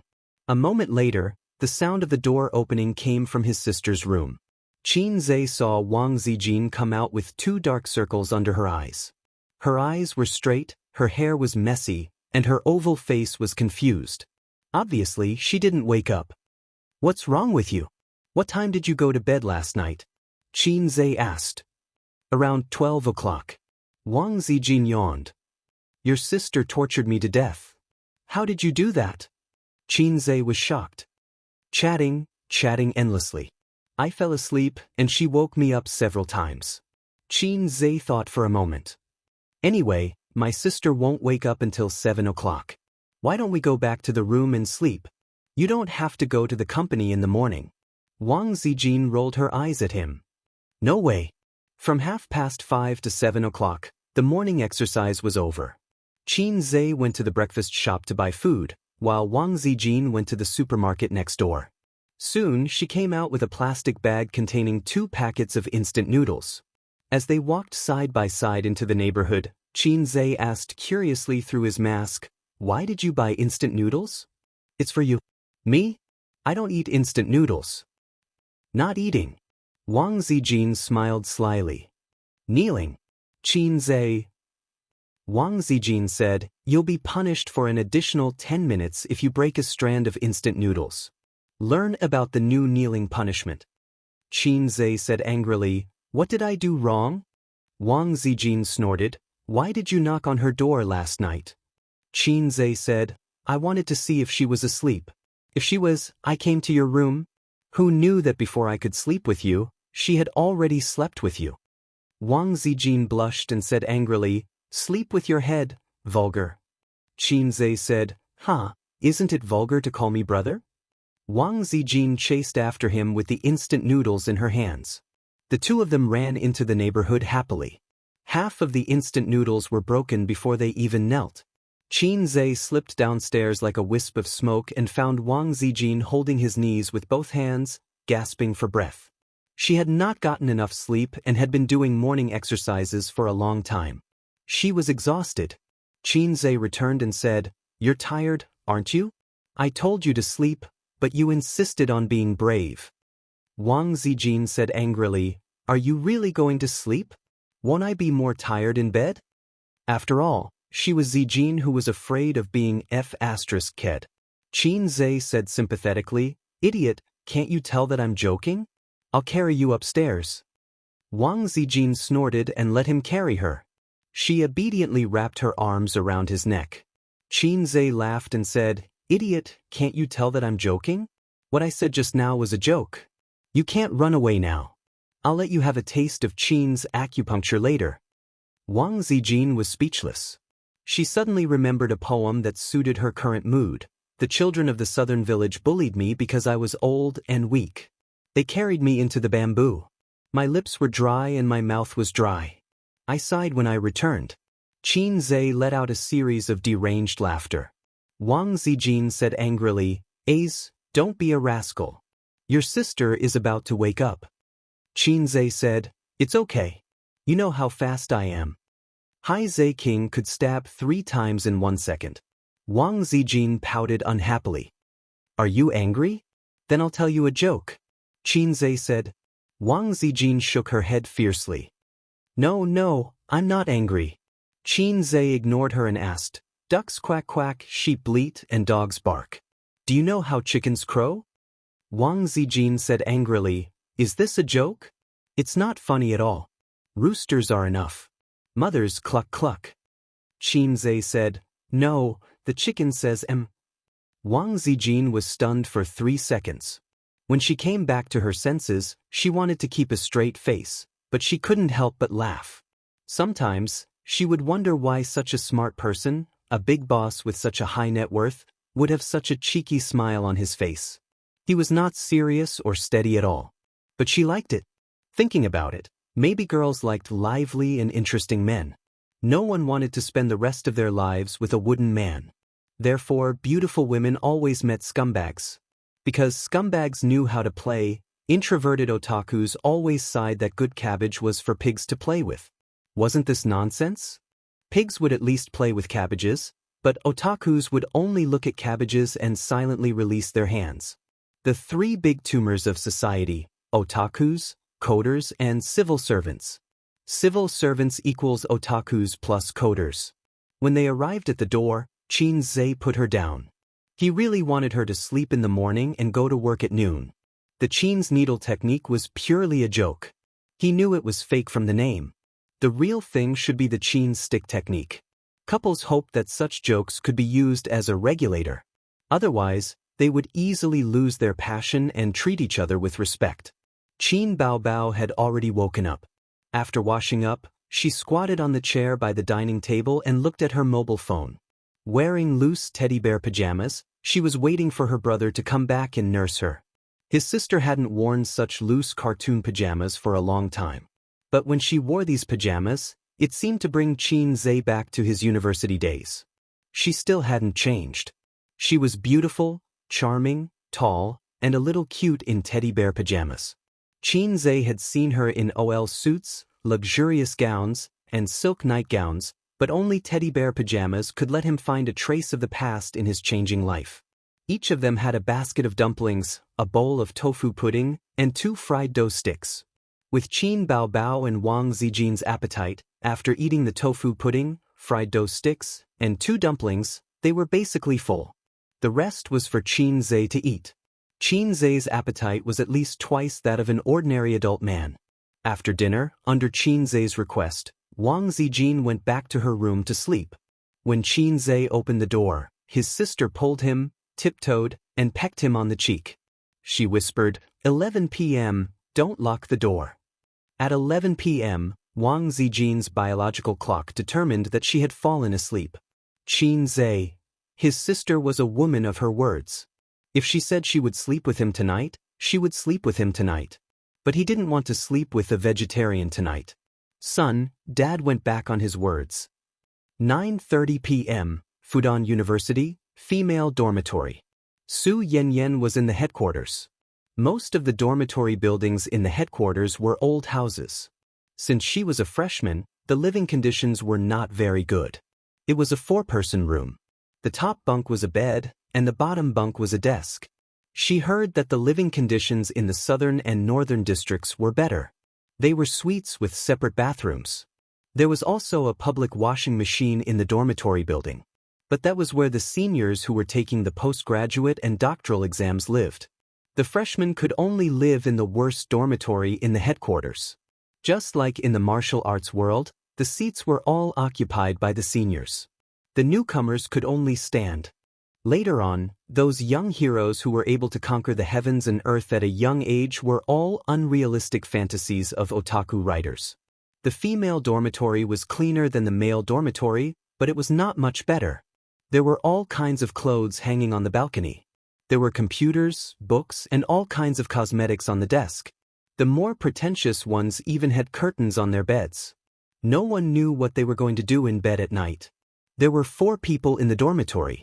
2 of them were lying on the bed with face masks, and 1 was doing her toenails. Su Yanyan was sitting at the desk, watching Qin Baobao's concert video on her laptop. Yanyan, how many times have you listened to it? The girl doing the manicure asked. It's good. There's a new song in it. Are your ears growing calluses? The girl with the face mask said angrily. I don't think so. Su Yanyan said, I'm just wondering what kind of person Xianxia is to be able to create so many songs with so many different emotions. He should be someone with a very rich emotional world. Then you've seen him. What do you think? The girl with the face mask was lying on the bed. She could not move her face, so she could only look at Su Yanyan from the corner of her eyes. He's a very gentle person, like a warm man. His words are gentle, his eyes are bright, and he has a good figure. When he speaks, he always stares into your eyes. He gives off a very sincere and polite feeling. And he's more humorous. Su Yanyan recalled. I have his WeChat. As long as I want to, I can video call him. She always said that. Almost everyone who knew her had heard it at least 10 times. Her roommates were very disdainful of her way of showing off without any actual actions. She had probably seen Xianxia before. After all, there were pictures of him. But adding him as a friend and being able to video call him was probably just her bragging. Su Yanyan's family was very rich. This could be seen from her branded bags and expensive cosmetics that ordinary girls could not compare to. But this did not prevent the rich second-generation Su Yanyan from getting along well with her roommates because of her generosity. The face masks on the 2 girls on the bed were given by her. Not only that, her cosmetics could be used by everyone. She often treated them to meals on weekends. She was a rich second generation who was not arrogant and generous. She could eat anywhere. Yes, we know. You're so awesome. You can video call Xianxia. The big star doesn't do anything and just waits for you to video call him. Her roommates' teasing and laughter made Su Yanyan very angry. After hesitating for a moment, she opened the chat app and sent a message. Xianxia, are you there? Unsurprisingly, it was like a stone sinking into the sea. The girl who was trimming her toenails came over and mocked. Is it really Xianxia? You didn't just change your name, did you? The girl who sat up on the bed and looked down disappointedly lay back down and smoothed the face mask on her face. Although she said that she did not believe it, she still had some expectations. Su Yanyan rolled her eyes. His ID is his real name. The girl who was trimming her toenails curled her lips. His WeChat moments are also blocked. No one can see any messages. Who knows if it's real or not? Su Yanyan said, then let's make a bet. If I can video call him, the 3 of you will take care of the cleaning of the dormitory for this month. You will also be responsible for folding my quilt. If you lose, you will clean the dormitory for this month. Su Yanyan hesitated and said, no, the 3 of you will share. At most, each of you can clean for 10 days. If I lose, it will also be 10 days. Her roommates agreed. Su Yanyan sent a video call request to Xianxia. Chapter 642. 2 minutes later, Su Yanyan stared blankly at the phone with a gloomy face. Xianxia didn't respond to her. Was his phone not with him? At this time, he was either eating or lying in bed, preparing to sleep. Anyway, he couldn't be busy with anything. No, that was the life of an ordinary person. A big shot like Xianxia might be drinking and singing in a high-end club or socializing with clients. 10 days it is. Remember to clean the dormitory. Yanyan, our quilt is yours. You have to fold it into a tofu block. Actually, I want to lose because I like Xianxia very much. Unfortunately, I can't even lose. His roommates shrugged and gloated over his misfortune. Maybe he's not free now. He's so famous. He must be busy. Su Yanyan said, I'll try again later. Hey, a woman never goes back on her word. Her roommates thought she was going to cheat. At this time, the video call request was accepted. At the same time, in Royalview Mansion, in the luxurious and high-end living room, Qin Baobao leaned on the sofa with a pot of grapes on her belly. Wang Zijin sat cross-legged next to her, watching a movie on her iPad with a bag of melon seeds at her feet. Xianxia was in the kitchen.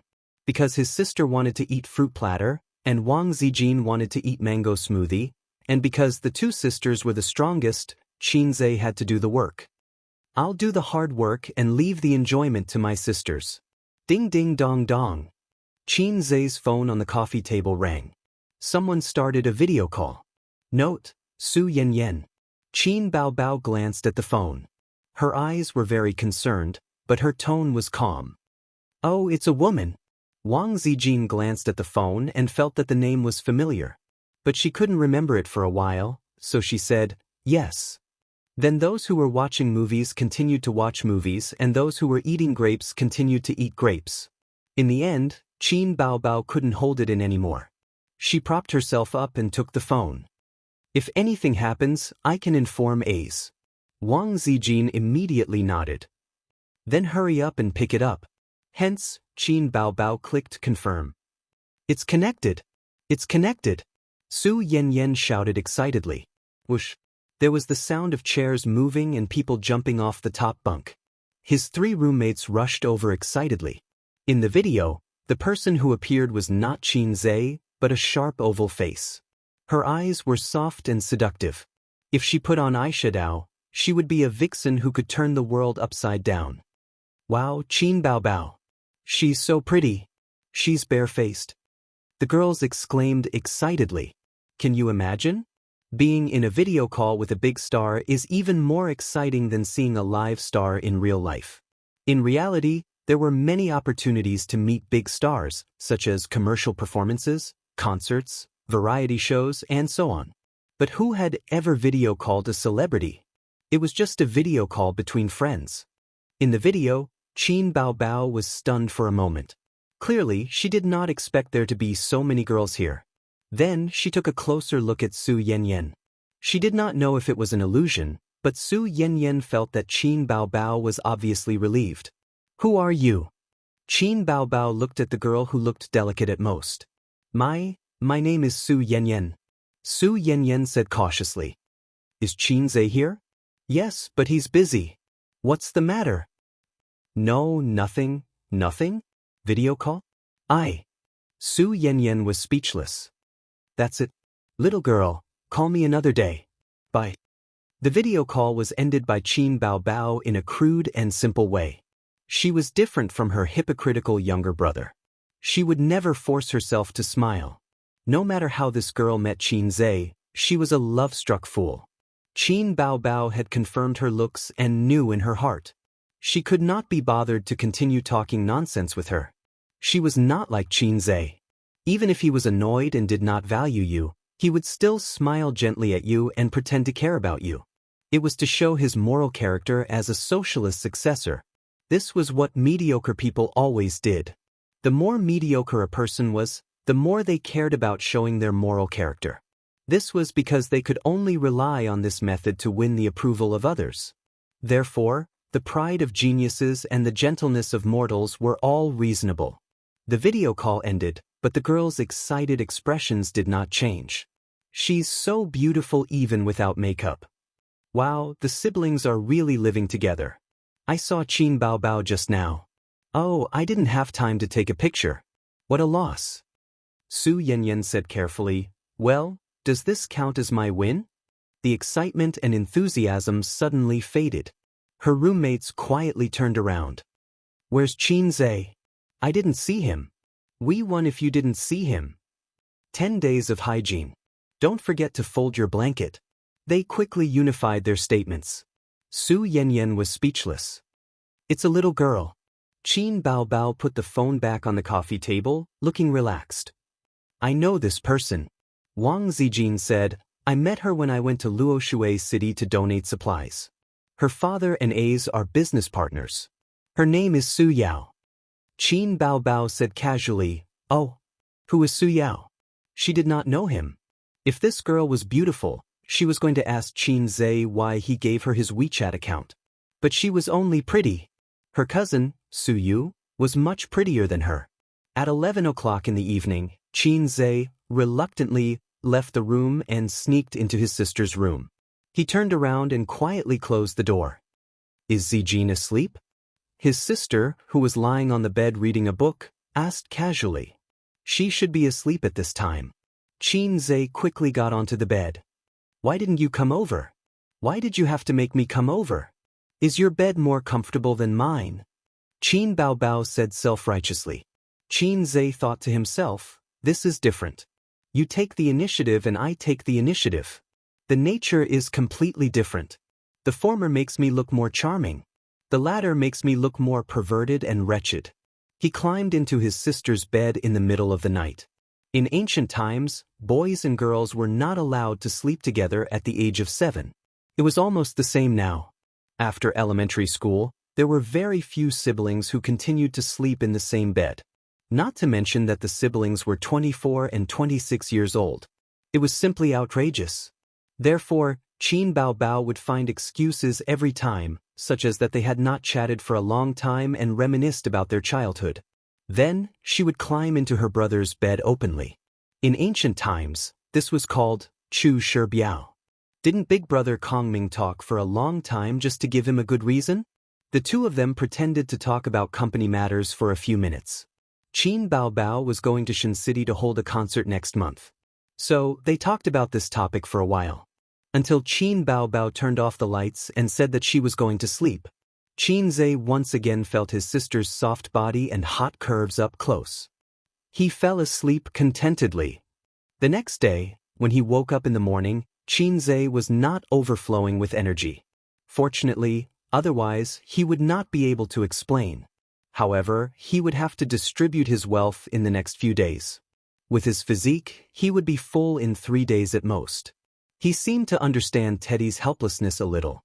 On this day, Qin Zhe, who had been busy with Bao's investment business, received a call from his sister.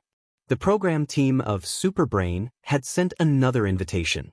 Qin Zhe did not have an agent, so his invitations were all received by Qin Baobao's agent, Li Yanhong. This was the third invitation from the program team. The first two were mercilessly rejected by Qin Zhe. The first time was in the disaster area, and the second time was last week. At that time, he was busy exploring the principle of heat generation with Sister Ziwei. They were stuck together like glue, so he did not agree. He still did not want to go, but he recalled that when he was recording the program last time, he did say that he could continue to invite him next time.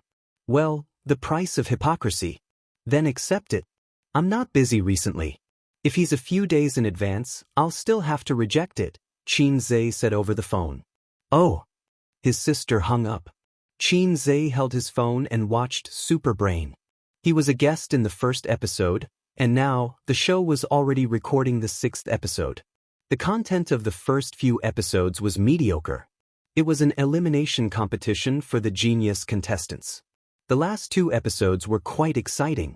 The contestants stopped fighting, and the opponents changed to foreign geniuses and celebrities. This was the usual routine of the program team. Competing with foreign contestants could attract the interest of the audience. It was just that the results of these 2 episodes were not ideal. The domestic top students could not win against the foreign top students. If it's a competition of memory and answers, the geniuses produced by our country's exam-oriented education background should be the best in the world, Suyu said. But if it's something else, such as a puzzle game related to certain majors, our country's students are weak. I know. The physical education class that exists in name is the best proof, Qin Zhe said. Why did reading make people stupid? Because some people read the answer, not the train of thought.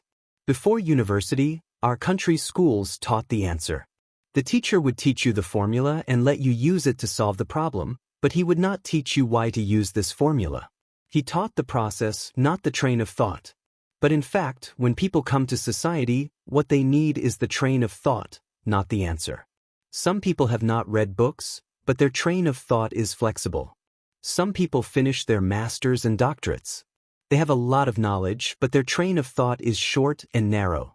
In terms of education, developed countries do better. Japan is completely ahead of us. Japanese schools pay great attention to clubs, so some students are only high school students, but they are proficient in computer maintenance, playing various musical instruments, and so on. But in China, even in universities, clubs are just decorations. It's pretty good, but why is this kind of program not very popular? Su Yu commented. Qin Zhe said, it's normal. There are too many underachievers in society. With these rules, ordinary people may not understand them after listening twice. Chapter 643. After accepting the program's invitation, Qin Zhe arrived on Saturday as scheduled. Suzhou was very close to Shanghai. It took 20 minutes on the high-speed rail. If he drove, he would arrive in about an hour. The assistant director of the show personally welcomed him at the door. The assistant director was a jack of all trades. He was not below anyone in the crew. He was ranked behind the director, and his status was not even as high as the popular host. However, it was decent and polite to use him to receive some big stars. After entering the provincial television building, the assistant director led him to the lounge. It was the same room as before. It was not big, but the decoration was very exquisite. For a big shot like Qin Zhe, he must have his own private lounge. Unknowingly, your show is already recording the 6th episode. On the way, Qin Zhe chatted with the assistant director. It was already the end of October. It had been half a month since the flood. In half a month, he had only slept with Sister Ziwei less than 10 times. Failure. Sorry, Teddy Kidney. Yes, our show is looking forward to Boss Qin every day, the assistant director replied slyly. Qin Zhe was too lazy to talk to him. After listening to too many flattering words, he would feel conflicted and want to hear something else. However, if someone really said something offensive, he would want to slap him to death. Humans were such complicated animals. The show was scheduled to be recorded at 2 in the afternoon. It was just past noon, so there was still more than an hour left. Qin Zhe sat on the soft sofa, drank some water, and took out his phone out of boredom. Brother, can you lend me 1,500 yuan? It was a message from his cousin, Jiang Cheng, 10 minutes ago. What do you need money for? Qin Zhe replied. 1,500 yuan was a piece of cake. He would not even want to wipe his ass. However, his cousin was only a high school student. He should not bear the financial burden that did not match his age. If his cousin was a rich second-generation heir, it would not matter. 15,000 yuan would not be a problem for Qin Zhe. However, he was not. If he raised him into a rich second-generation heir, he would be crippled. It's urgent. Speak. I can't say. It's urgent anyway. You lost a game and are in a hurry to find someone to help you level up? Forget it if you don't want to give it to me. I'll ask my cousin for it. If you can get 1,500 from my cousin, I'll give you 10 times the amount. All right. A few minutes later, Jiang Qing sent a message. She's not coming. She said she wants it from you. He sent a screenshot as evidence. Hee, it's not like this is the first day you've met your cousin. His sister was more meticulous than him. If she didn't ask for the reason, she wouldn't give him a single cent. Jiang Cheng, I'll take a screenshot of what you said and send it to her. Wit. Qin Zhe was speechless. Soon, Jiang Cheng replied with a series of crying emojis. My cousin told me to get lost and then blacklisted me. Qin Zhe, you're just taking out your anger on me. Patting head, what an idiot. Did he think that he could pull his sister to his side with just a few screenshots? Don't mess around. She can't bear to scold me and will only vent her anger on you. In the end, Qin Zhe still did not give him the money. This guy was stubborn and did not say the reason. His purpose of asking for money was very chewy. For example, this guy's personality signature. In the past, it was legal to go to a brothel, but if you slept with someone's wife, you would be drowned in a pig cage. Now, it's safe to sleep with someone's wife, but it's illegal to go to a brothel. I'm very sad about the loss of traditional culture. 1,500 yuan seemed to be enough for the whole set. Although he claimed to have had several girlfriends, a man who had never been to a brothel was not a qualified man. A child of his age was indeed full of curiosity and desire to open the door to a new world. Ding dong. A message notification. Sister, Jiang Cheng asked you for money? Qin Zhe, yes, it's not a small amount. I don't know what he wants and he won't say. Sister, don't give it to him. Why would a high school student need so much money? Auntie and uncle won't lack his pocket money. Children at this age are the easiest to be led astray. Qin Zhe, I understand. Auntie might even complain about us giving him money. There was a saying, when a man achieves the Tao, his chickens and dogs will ascend to heaven. But there was also another saying, if you help someone, they will hate you. When you have no money, your relatives are still your relatives. Once you have a lot of money, your relatives will become parasites. Qin Zhe and Qin Baobao's principle was to help when in trouble, but don't rely on borrowing money to get rich. Fortunately, they were born and raised in Shanghai. Their relatives could not be said to be rich, but at least they had some savings. If they were in a remote village, they would be in trouble. After saying this, her sister sent her a screenshot. It was a chat record between her mother and her. Mom, do you have someone you like? Qin Baobao, no, your daughter's eyes are on the top of her head. She can only see airplanes and not men. Mom, other people's children already know how to buy soy sauce. Qin Baobao, you're saying it as if your child doesn't know how to buy soy sauce. Mom, stupid girl. Xianxia crazily sent a thumbs up emoji. Sister, you're smart. Qin Baobao replied with a series of proud wearing sunglasses emojis. At this time, the host pushed open the door of the private room. Behind him were two permanent guests, Lu Li and Ning Yuqing. In addition, there was a middle-aged foreigner. Xianxia, I have something to do here. Let's talk later. After he put down his phone, the host enthusiastically reached out his hand. President Qin, I've been waiting for you for a long time. You're finally here. Xianxia stood up and shook hands with him. The host introduced him to the foreigner, Professor Smith from MIT. He was an expert in the field of brain function research and was also an academician in the United States of America. Smith was a common surname in the United States. It was like Wang, Li, and Zhang in China. When the host introduced Xianxia, it was very interesting. He called him the strongest brain in the entertainment industry. I saw your puzzle. It was very shocking. Your mental arithmetic and reasoning skills are very strong. Professor Smith shook hands with Xianxia. Intelligence was a very broad concept.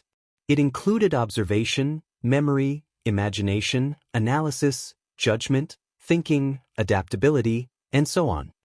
My father is also a professor. Xianxia laughed. Tsinghua University or Peking University? Professor Smith said. University of Finance and Economics. Xianxia said. Tsinghua University or Peking University? Was the threshold for professors in Tsinghua University or Peking University so low? On second thought, it was understandable. Professor Smith was an MIT professor and an academician in the United States of America. Professors from ordinary famous universities could not be compared to him. Zhejiang University or Fudan University were very ordinary. Only Tsinghua University or Peking University could catch his eye. The foreigner was slightly stunned. He probably did not remember what kind of university the University of Finance and Economics was. But he knew the casual courtesy of Chinese. I've heard a lot about you. Whether he had heard of it or not, Professor Smith, who was familiar with half of China, knew how Chinese people communicated. It was definitely not wrong to say, I've heard a lot about you, whenever he met someone. These 4 words were a jack of all trades. The host had brought the guests over not just to chat, but also to have a meeting and go through the script. The guest had to know what the content of today's show was and how to play the game. During the recording, the guest's role was second only to the contestants. Xianxia did not have time to read the script, which was today's competition program. He was multitasking. He read the script while chatting with the host and the guest. The Chinese and foreign competition was not over yet. Today's game was computational analysis, spatial imagination, and logical reasoning. When Xianxia finished reading the script, the conversation in the room had changed from the show to life. Professor Smith said that he liked China very much and deeply felt the profoundness of Chinese culture. What he felt the most was the Chinese calendar. Today is Mao Zedong Day. My students and I are actively looking for opportunities to do good deeds. Professor Smith said, but you Chinese don't seem to celebrate your own holidays. Instead, you like to celebrate our holidays. Because celebrating your holidays is very fashionable. Wait, Mao Zedong Day? I feel that something is wrong. Xianxia came back to his senses. He looked at the host and the 2 guests and said in Chinese, I really don't celebrate holidays. Other than the Chinese New Year and the Chinese New Year, I don't even know that we have Mao Zedong Day. Saying that, he smiled awkwardly. Lu Li laughed. You don't even know Mao Zedong Day? You didn't learn it when you were young. Wait, I also feel that something is wrong. Ning Yuqing. Today is Mao Zedong Day? He silently took out his phone and checked the calendar. Then, he put down the phone with a black line on his face. His expression was extremely strange, as if he was trying very hard to hold back his laughter. The host was the second to look at the phone. Then, he turned off the phone without saying a word. Xianxia curiously searched the calendar. Today was October 23rd, Frost Fall. Frost Fall. I might have learned fake Chinese. Chapter 644. Everyone in the room looked at each other. They wanted to laugh but were too embarrassed to do so. Professor Smith looked around and asked blankly, What's wrong? Is there a problem? Xianxia glanced at him and said to himself, "Hurry up and run. I won't hold down Mao Zedong's coffin for you." The host smiled politely and not mockingly. Today is not Mao Zedong's day. The word on the calendar is Frost's Fall, one of the 24 solar terms in China. Smith was confused. Isn't it Mao Zedong's day? The host said, "Of course not. Mao Zedong's day is..." He looked at his phone and said, "March 5th. Xianxia said to himself, "You should leave too. I can't hold down Mao Zedong's coffin." Smith was stunned for a long time. He remembered that a few days ago he had told the students, "When in Rome, do as the Romans do. Remember to do a few good deeds these few days." The expression of the students nodding vigorously was still deeply imprinted in his mind. Imagine, when the students were communicating with the China players, they would ask, "Did you encounter any trouble today?" The China students would say, "No, why do you ask?" The students would pat their chests and say, "Today is Mao Zedong's day. Don't be polite with me." How embarrassing. So, Professor Smith had been to China many times and had learned a little Chinese. He knew some of the simplest colloquialisms, and then he would claim to be an expert in China, because foreigners who claimed to be an expert in China could easily blend in with the Chinese people. In fact, in his eyes, China's words were all the same. They were all square words. English was at least made up of letters. It was clear whether a letter was missing or an extra letter. Chinese was distorted. Sometimes, two identical words were actually missing an inconspicuous stroke. If you didn't pay attention, you wouldn't notice it at all. Moreover, Chinese was particularly troublesome. The same word, the same sentence, had many different interpretations and meanings. Because he often came to China for business, when Professor Smith was in America, he had found a Chinese colleague to learn spoken Chinese.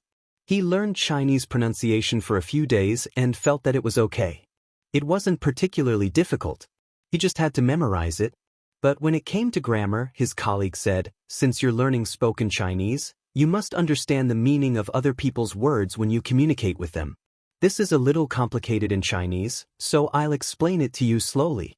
My colleague said, "Let me give you an example. There are two kinds of people who are easily dumped. One is those who don't know what love is. One kind was not knowing what love was." Professor Smith quickly dismissed the idea of learning Chinese. When their ancestors invented writing, they never thought of bringing foreigners along to play with it. Especially bullying. At the recording studio. Today, the audience was in high spirits.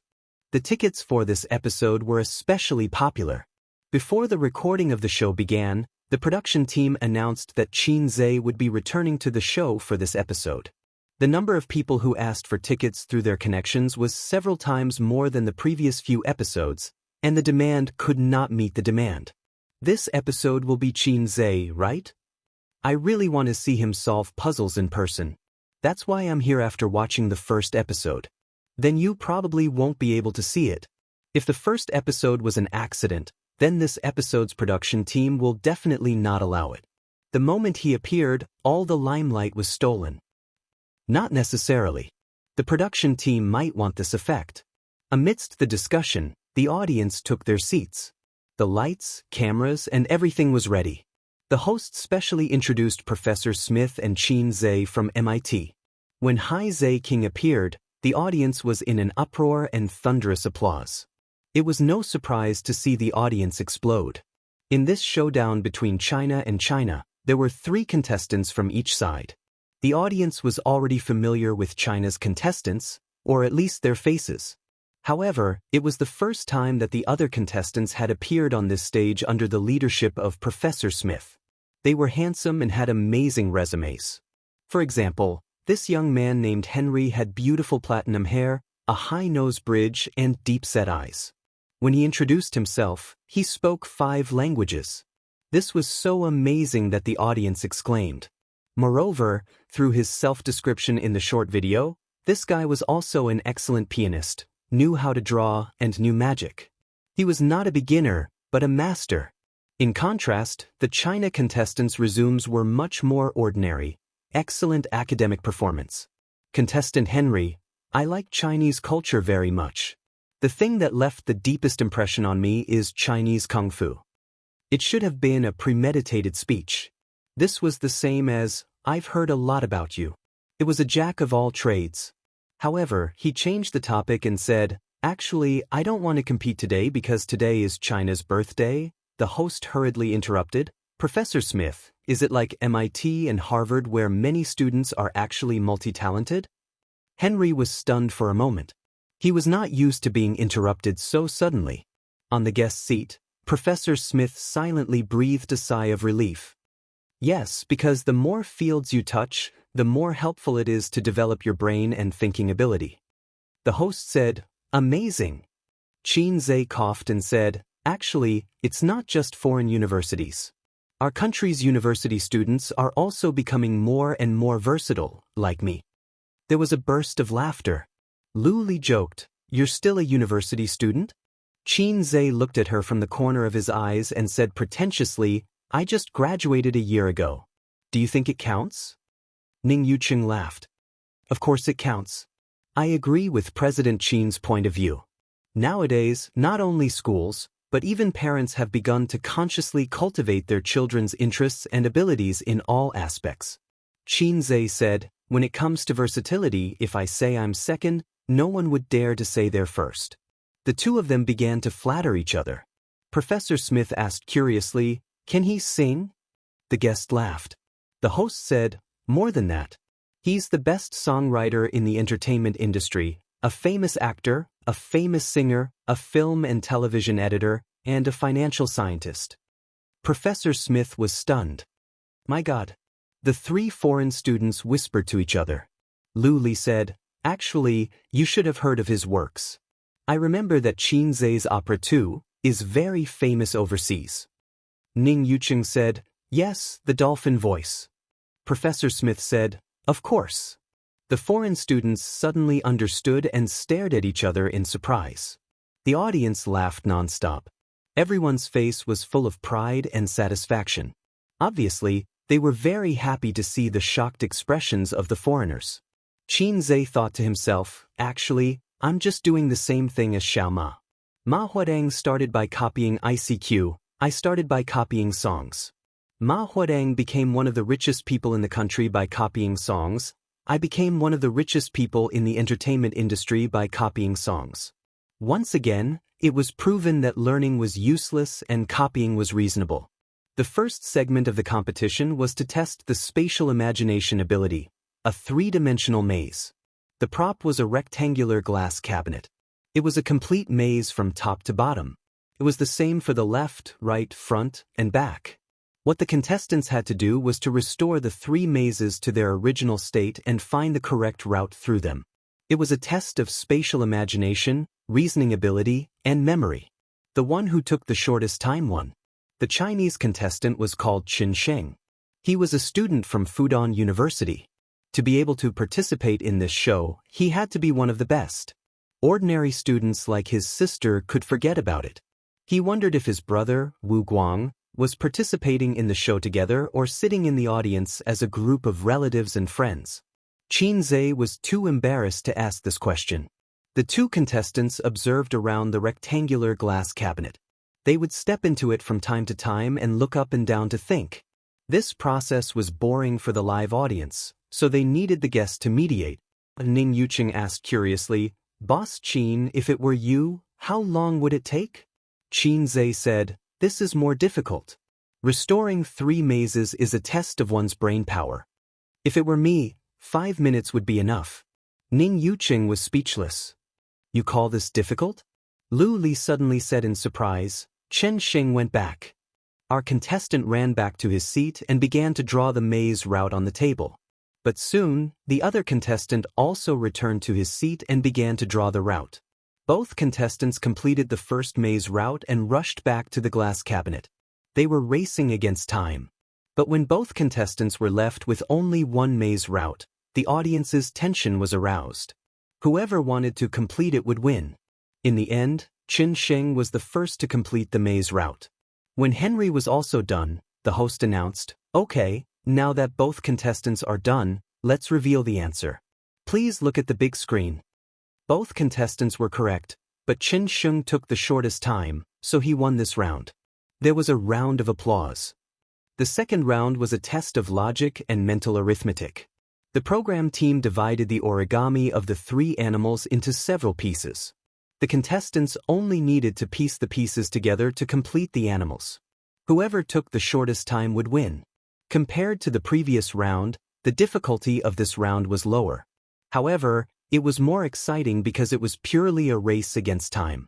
The MIT contestant was a black man. To be more precise, he was of mixed race. The Chinese contestant was a 13-year-old high school student. Smith said, "In this match, Denzel entered the arena with the intention of winning because he wants to challenge Xianxia after he wins." There was an uproar. Denzel stood on the stage and raised his microphone. "I've watched the first episode and was very surprised by Xianxia's puzzle skills. His mental arithmetic and logic skills are top-notch, so I want to compete with him." He said a lot of things that the audience could not understand. Only when the translation on the big screen was shown did they understand what this guy was talking about. "You want to compete with Xianxia in puzzles? You're just asking to be humiliated. If he dares to challenge him, he must be confident. Besides, this guy is very good." With this reminder, many people recalled the content of the short video earlier. Back then, when the US was recruiting scientific talents, this guy was received by the US president along with dozens of other students.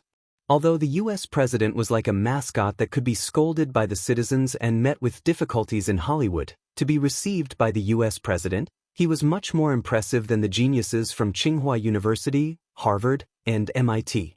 Smith also said that Denzel was a secret weapon. As expected, when Denzel completed the 3 animal puzzles, his opponent had only completed 2. He was ahead by quite a bit. Under the expectant gazes of the audience, Xianxia shrugged. "All right, then what should we compete in?" Regarding the challenge, Xianxia had already known about it since they had discussed it beforehand. Smith said, "Let's compete in this. It's similar to puzzles." In other words, the other party was aiming for Xianxia's specialty. The host looked at Xianxia. After he nodded, the host announced, "The staff will prepare the new animal puzzles and origami. Let's continue with the competition." The third match was a test of reasoning and arithmetic. After 20 minutes of stalemate, the China team emerged victorious. It had been 2 episodes. The China team had lost 2 episodes and finally obtained a victory. The applause lasted for a long time. However, compared to the China team's victory, the majority of the audience was actually looking forward to the battle between Xianxia and Denzel. The staff brought the new animal origami to the stage. There were 2 sets in total and they were placed messily in a glass basin. There was an obstacle between Xianxia and Denzel, so they could not see each other's rhythm and speed. However, in the eyes of the audience, they could see each other clearly. Ning Yuqing said, "Professor Smith, how confident do you think your student is?" Professor Smith said, "If it's a puzzle, Denzel will be in danger. But if it's a puzzle like this, it's 50%. Lu Li said, "Oh, 50%? Wasn't it already over?" The audience said, "Is it just an average win rate? Is this foreigner really that good? He's very fast. That China player from before was no match for him at all. But Xianxia is even faster.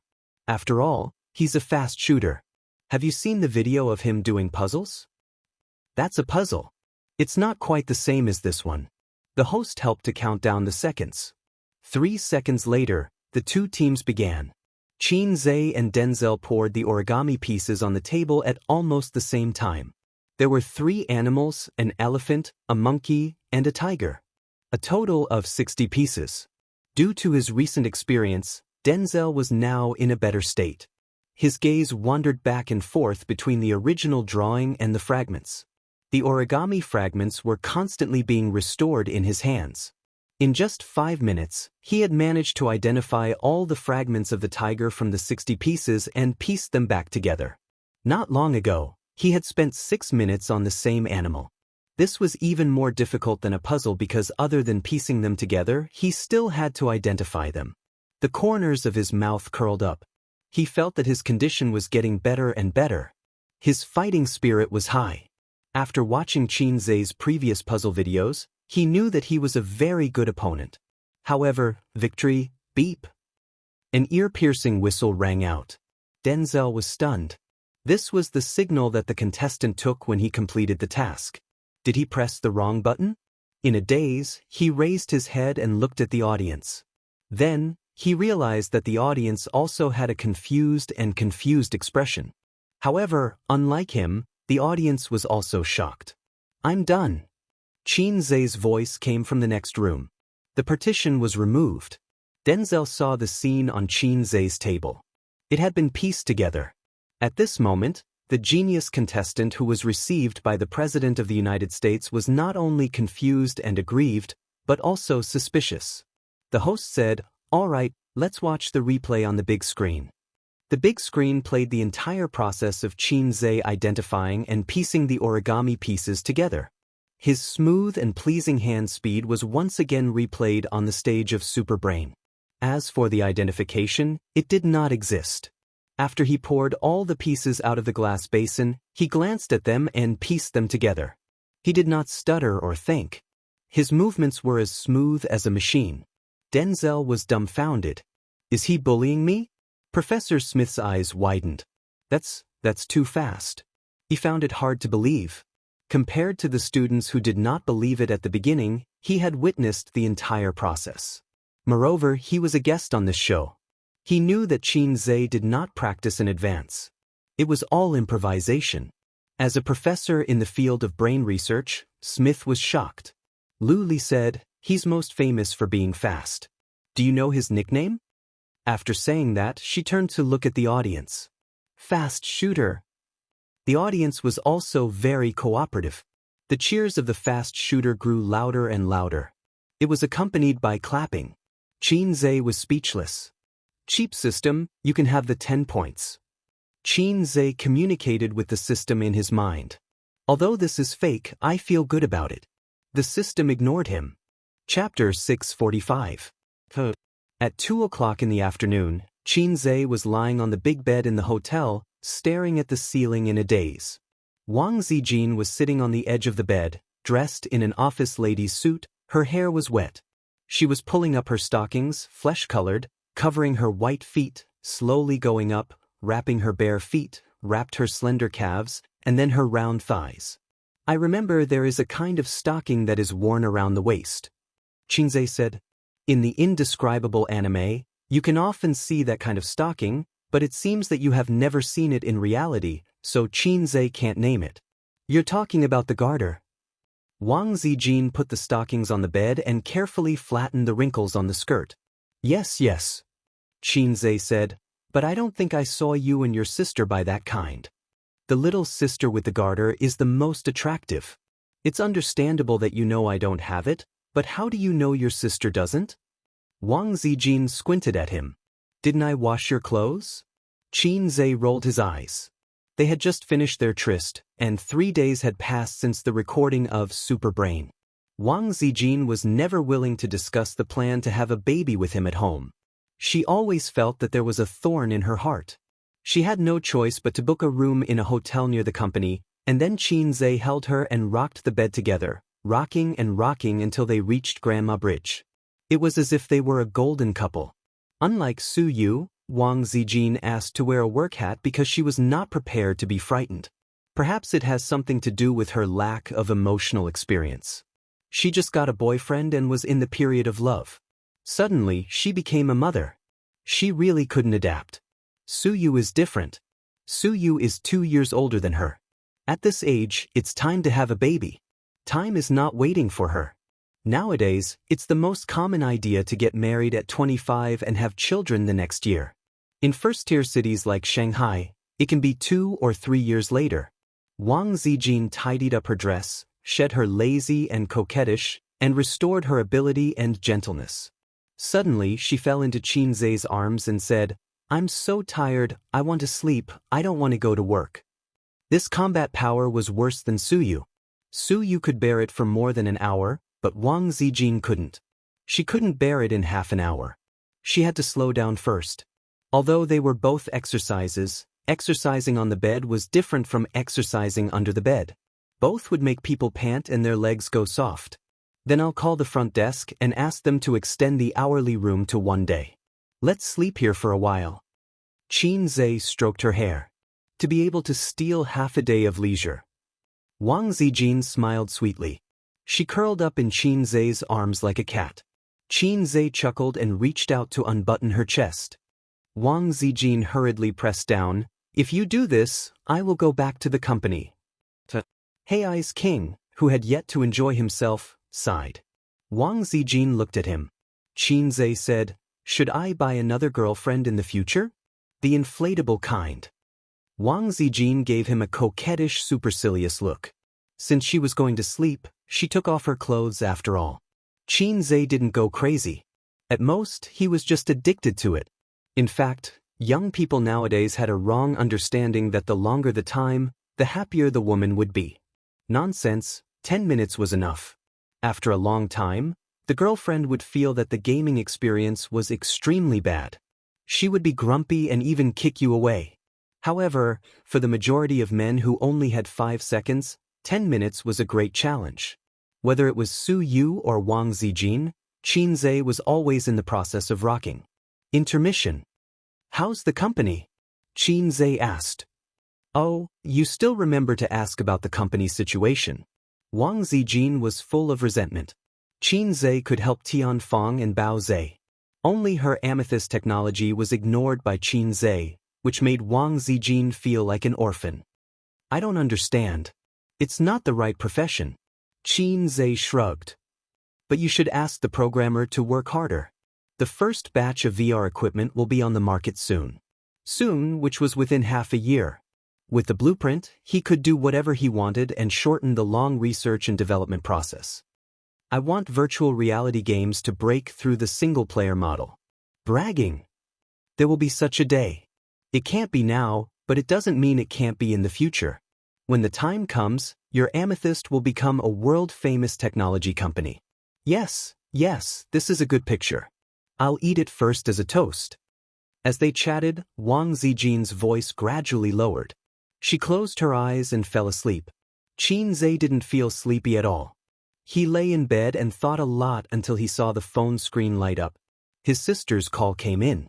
The phone had long been muted and turned off the vibration. Fortunately, he glanced at the phone. Otherwise, he would have missed his sister's call.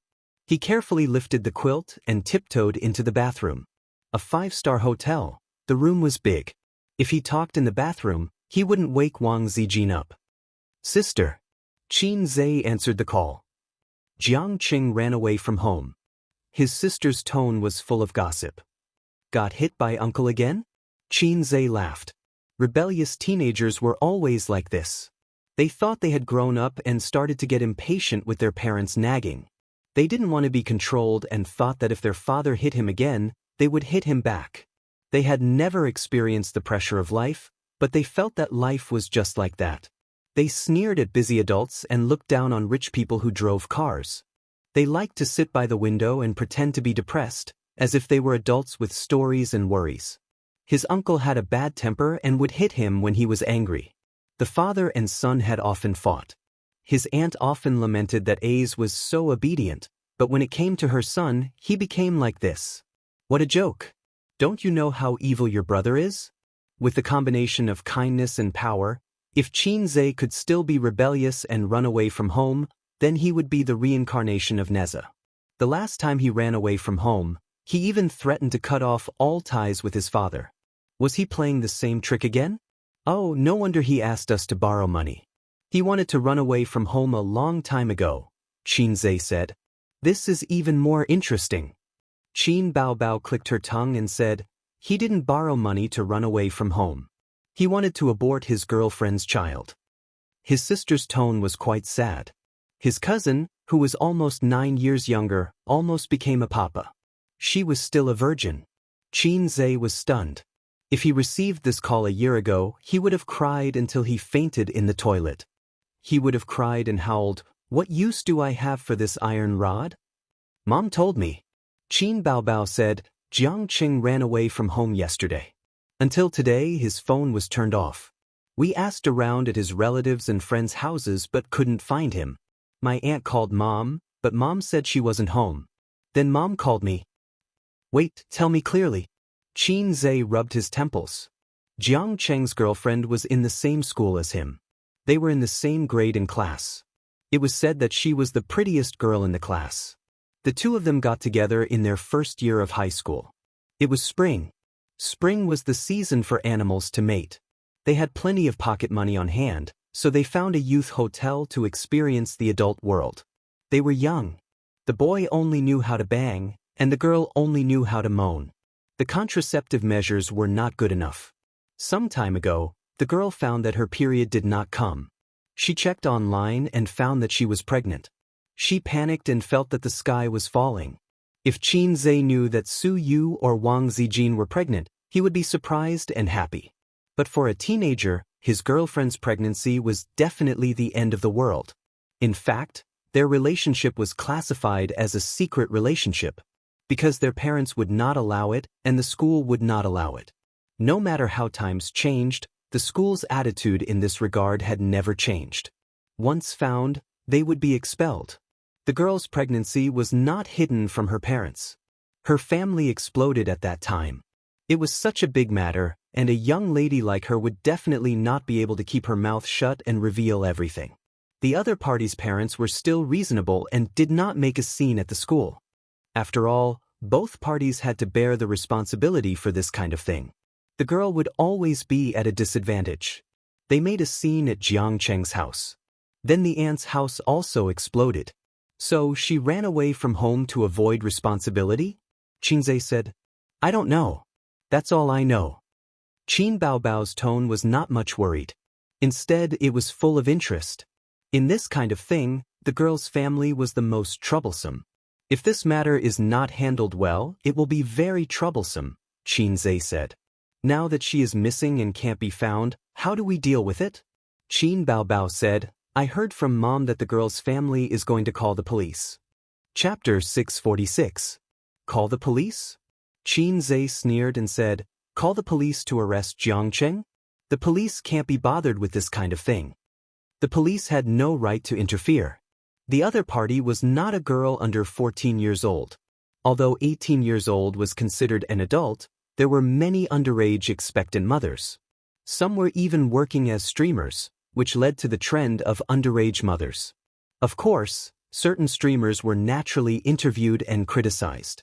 From this, it could be seen that the existence of regulatory authorities was very necessary.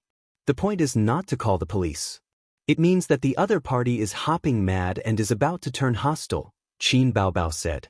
Sai, Jiang Cheng is our cousin. Can you not be so gossipy? Qin Baobao, now you are like an auntie who likes to gossip, Qin Zhe said in annoyance. You also know that he is our cousin, not our biological brother. Although this matter is troublesome, boys will not be at a disadvantage. Qin Baobao smiled. This was not wrong at all. Indeed, girls were at a disadvantage. Therefore, parents were looking forward to their own pigs eating cabbages while protecting their own cabbages. However, Jiang Cheng's situation was different. Moreover, at his age, he had not reached the age where parents were looking forward to him eating cabbages. Then if I accidentally kill someone, will sister be in a hurry to clean up my mess? Qin Zhe's heart skipped a beat.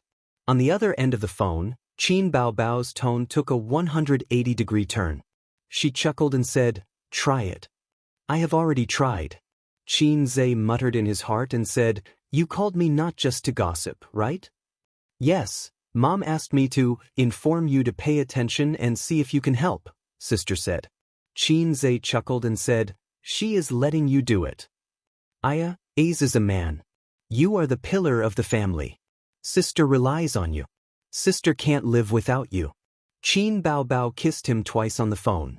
Sister liked to act pitiful and weak the most. But Qin Zhe just had to fall for it. Mediocre boys yearned to become someone's pillar of support, and his sister had taken advantage of Salted Fish Zhe's weakness. Just like before, he still fell for this trick. However, the difference was that the Qin Zhe of the past might not have been able to realize his sister's silent trick. After hanging up the phone, Qin Baobao called her mother back. Mom, I talked to Ace. He'll help. Mom asked you for help. Why are you looking for Ace? Qin Mu asked angrily. When it came to matters of the heart, she felt that it was more reliable to look for a daughter. After all, a woman's feelings were more delicate. After all, they were relatives within 3 generations. Qin Ma was still very concerned about this matter, and so was the old man. However, he also felt that he didn't know where to start. I don't know how to deal with it. In my opinion, we should just agree to compensate them, Qin Bao said. You're so useless. Ever since you were young, you've been throwing problems to your brother. What can you do? Qin Ma complained and hung up. Qin Zhe had something to say about whether his sister was capable or not. Qin Bao Bao hung up the phone and wrinkled her nose at the phone. She grabbed the lollipop on the table, tore off the icing, and licked it with relish. If there was a problem, she would definitely throw it to her brother. Men were just puppets. The ones who really controlled society were women. She had understood this principle when she was 16 years old and shook her butt at her brother. In the hotel, Qin Zhe dialed his aunt's number. It rang for a while before it was picked up. Hello, Ace. His aunt's side was in a mess. She lowered her voice and said, "Wait a moment." After a few seconds of silence, the noise disappeared. His aunt said, "So annoying. Are the girl's parents still causing trouble at home?" Qin Zhe asked. "Yeah, it's been 2 days." His aunt was exhausted. "Where's Uncle?" "He went out to look for Cheng Cheng. I'm the only one at home." "Then how are we going to deal with this matter? It can't be just cursing at them, right?" Qin Zhe said. Although the people of Shanghai were very particular about using their mouths and not their fists, and every single one of them was an expert in debating with a group of scholars, just cursing on the streets wouldn't solve the problem. For a family, if their underage daughter's belly was swollen by a pig, it was natural for the parents to explode. If this had happened more than a decade ago, Jiang Qing wouldn't have been able to run away from home. His legs would have been broken a long time ago. "Yes, they want compensation," his aunt said. "There didn't seem to be a problem. It was only right for them to compensate." Both sides were happy to use this method to solve the problem. "How much do they want?" Qin Zhe asked. He understood his aunt and uncle's character. They were in the wrong in this matter. If the compensation was within an acceptable range, they would have let it go. 5 million. His aunt paused and added, "Or a house." "In your dreams." Qin Zhe sneered. His aunt hesitated and sighed. "They know about our relationship." "So they want to extort a sum of money?" "Yes." After thinking for a while, Qin Zhe said, "Aunt, let me come over and talk." "No need is. Even if you have money, you can't use it like this." Before his aunt could finish, she realized that Qin Zhe had already hung up. Qin Zhe first called Jiang Cheng. Although he couldn't get through, it didn't mean that the other party had turned off his phone. Turning off the phone to calm down was the way adults would do.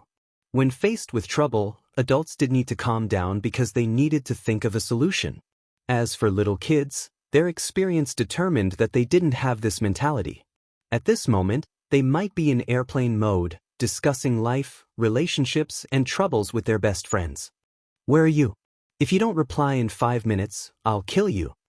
Qin Zhe sent a message to Jiang Cheng. The other party held out for 4 minutes and carefully replied, "Outside."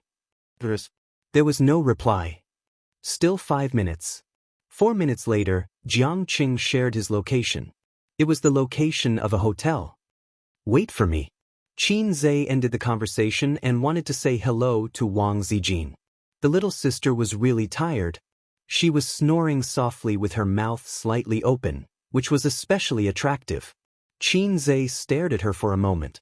Driven by curiosity, he stretched out a finger and slowly put it into Wang Zijin's mouth. In her sleep, Wang Zijin murmured and frowned slightly. Then, his finger entered the warm mouth. It was moist and soft. Wang Zijin didn't wake up. She subconsciously sucked 2 mouthfuls. Qin Zhe thought of the suggestions he had made many times but was rejected. Hell, women. After sending a message to Wang Zijin and briefly explaining the situation, Qin Zhe put on a mask and sunglasses and drove to Jiang Cheng's hiding place, 7 Days Express Hotel. Ru family, 7 Days, and Hanting were known as the 3 brothels in the pugilistic world.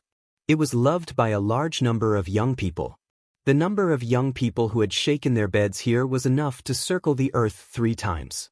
It was only 10 kilometers away from his house. It would take 20 minutes by bus. Xianxia entered the elevator. Awkwardly, he found that the elevator required a card to use. He sent a message to his cousin. "Come down, I'm downstairs." A few minutes later, the 17-year-old cousin came down from upstairs. His eyes flinched and he carefully called out, "Brother?" Xianxia didn't say anything and slapped him. The sound of the slap attracted the attention of the hotel's receptionist. Young people nowadays only knew how to comfort others and didn't know how to deal with the aftermath. Xianxia got up and shouted, "What right do you have to hit me?" Xianxia slapped him again. Xianxia got up and ran, but he couldn't outrun Xianxia. His cousin kicked him in the butt and he fell flat on his face. Xianxia put his head under his armpit, dragged him into the car, and drove away. Xianxia was just a teenager. After the beating, he curled up in his seat and sobbed softly. After calling his uncle, Xianxia glanced at his sobbing cousin and said, "Do you know why I hit you?" Not getting an answer, he continued, "You didn't do anything wrong, but you ran away. Your uncle taught me since I was young that men aren't afraid of doing wrong, but if a man doesn't take responsibility, then he's useless. The girl didn't run away, so why are you running away?" Actually, when high school students encountered such things, running away and following their hearts were 100% of the time. Xianxia sobbed and said loudly, "Of course she doesn't have to run away. If she runs away, how can she take our family's money? Am I the only one in the wrong? I didn't force her. Why should she take our family's money?" That's true, but that's not the reason. If you want to be serious about this, then think about it.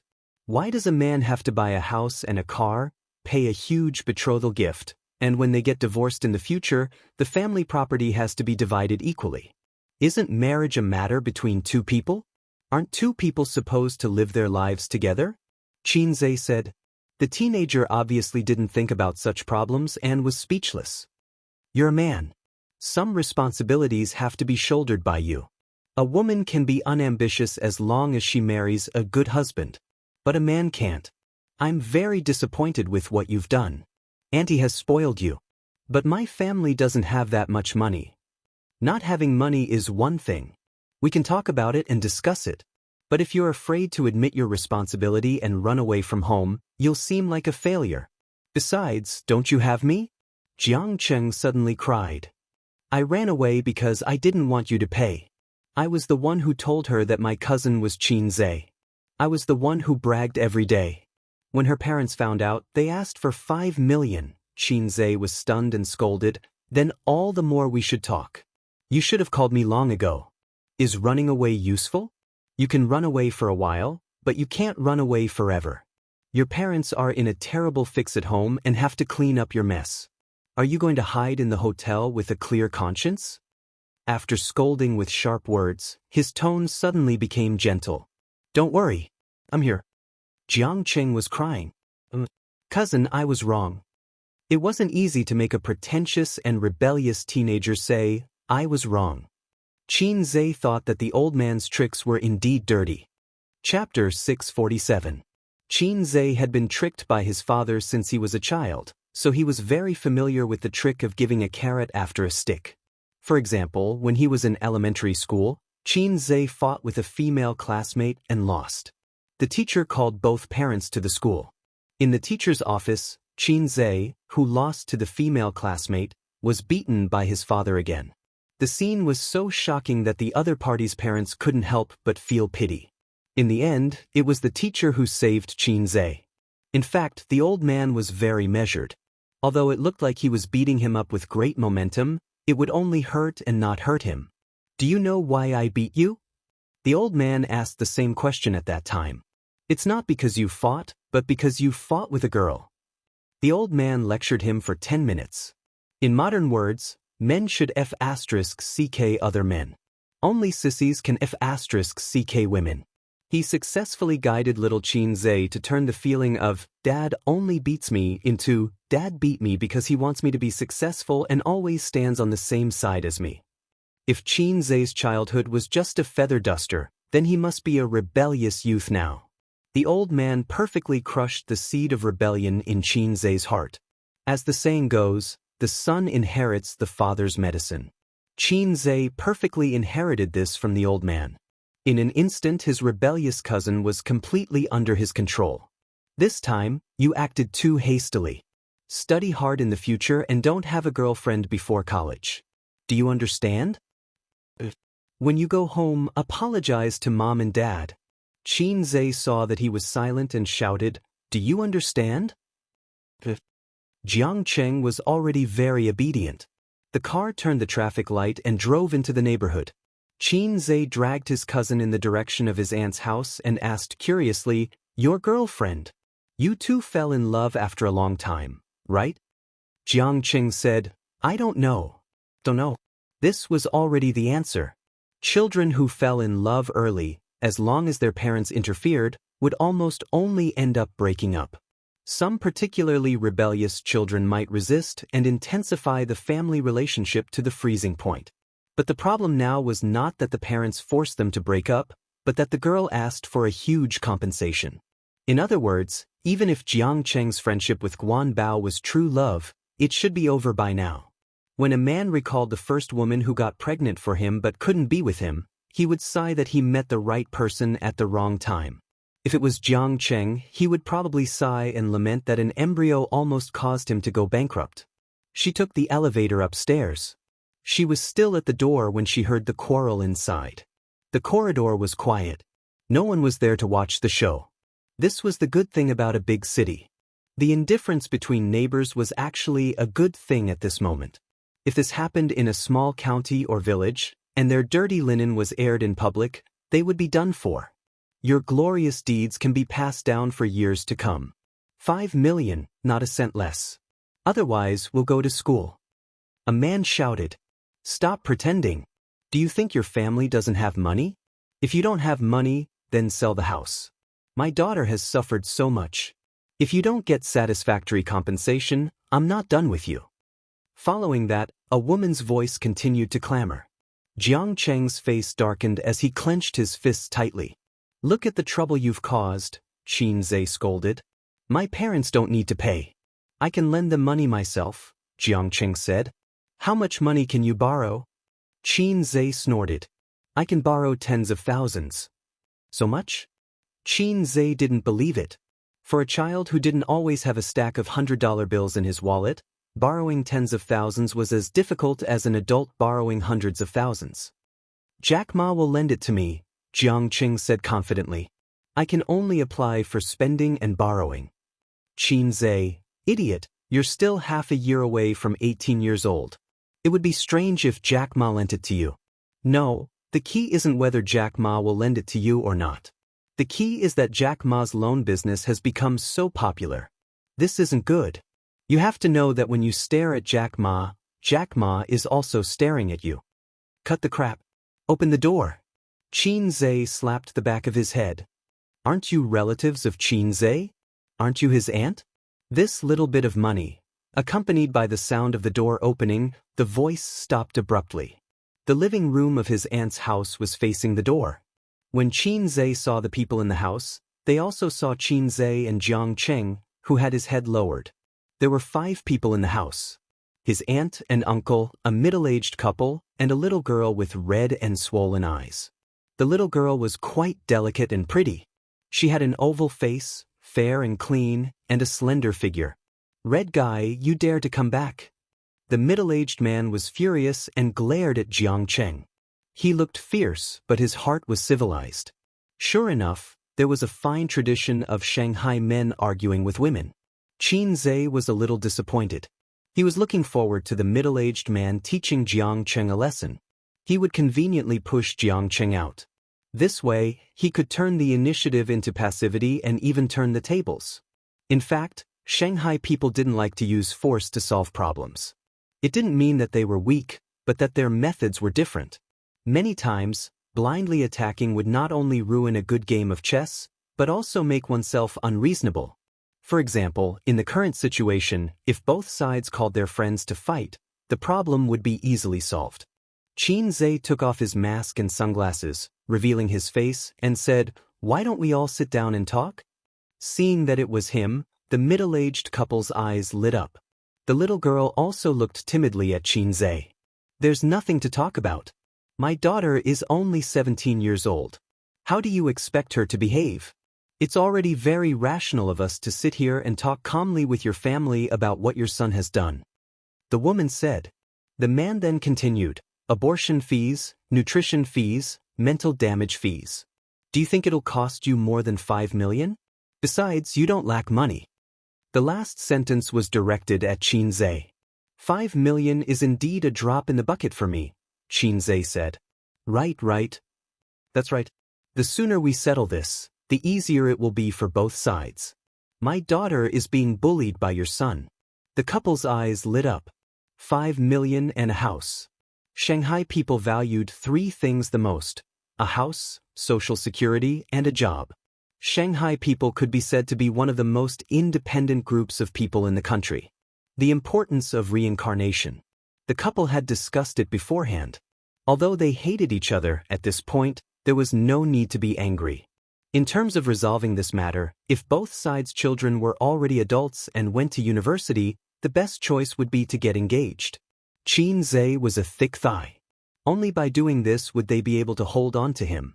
However, the 2 children were not adults, and their futures were too uncertain. Getting engaged would not work, and they might even lose everything in the end.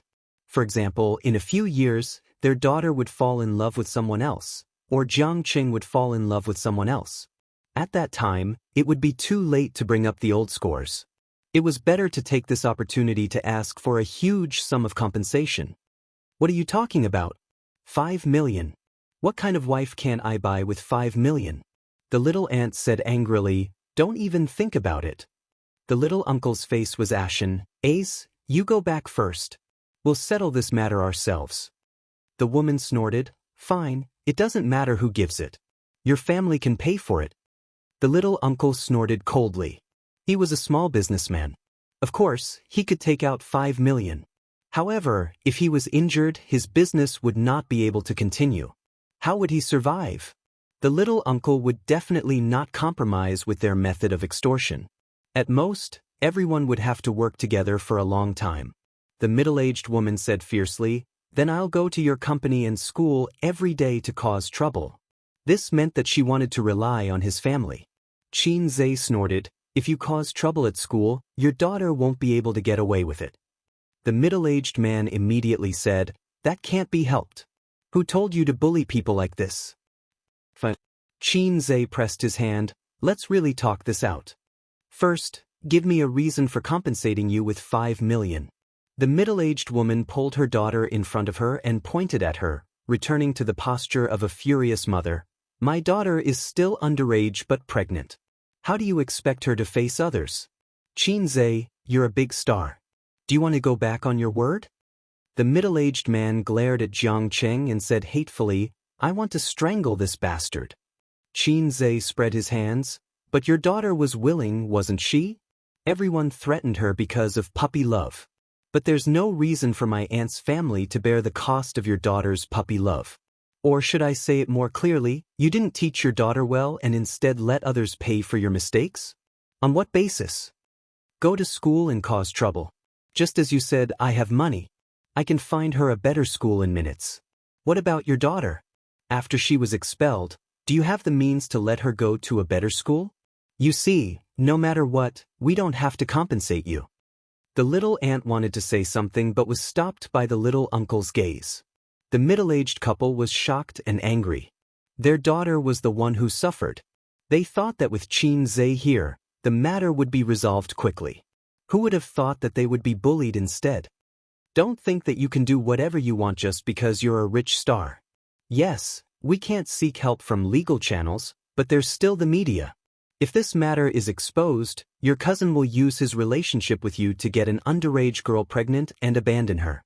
It will also be a huge blow to your reputation. You'll lose more than 5 million, the middle-aged man said in a deep voice. If you think that this matter will affect me greatly, then you're thinking too much. He's not my son. There are many famous people in the entertainment industry whose sons are doing drugs. And I have an entertainment company with a professional public relations team. Some time ago, I beat up the paparazzi at the airport. Did it cause any huge damage to my reputation? Xianxia sneered. Get lost. I won't give you a single cent. If you continue to stay here, I'll call the police and let the police take you away. The couple's expressions changed. They looked at each other and the woman suddenly burst into tears. You bullies. Your son got my daughter pregnant and threatened us. I'm going to call the police and expose this to the media. The little girl was out of her wits and started to cry.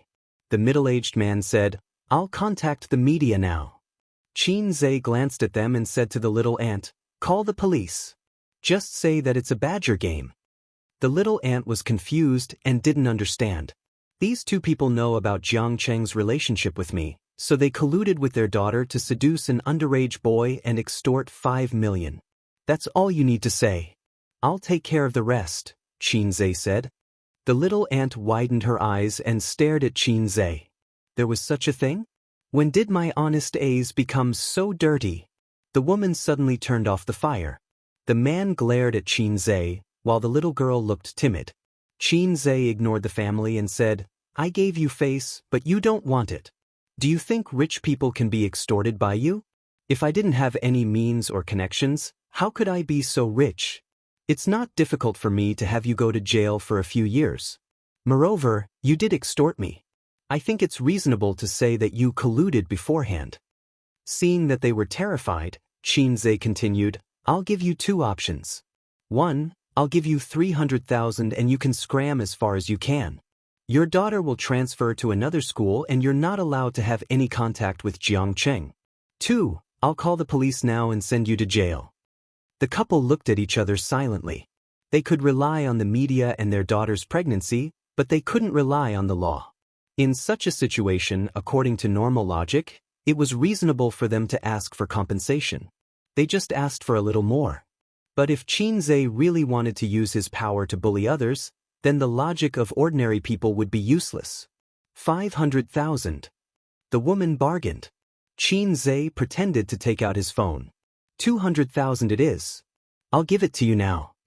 The middle-aged man gritted his teeth. There was still 200,000 in cash in the safe at home. His uncle gave them money on the spot. The middle-aged couple left with their daughter. The little girl stopped at the door and glanced at Xianxia. Xianxia ignored her. Love was a matter between 2 people. If there was a problem, both of them should be responsible. But in this matter, he seemed to have become the biggest villain. In the young man's heart, he was betrayed by love. The heavy sound of the door closing highlighted the middle-aged couple's unwillingness and anger.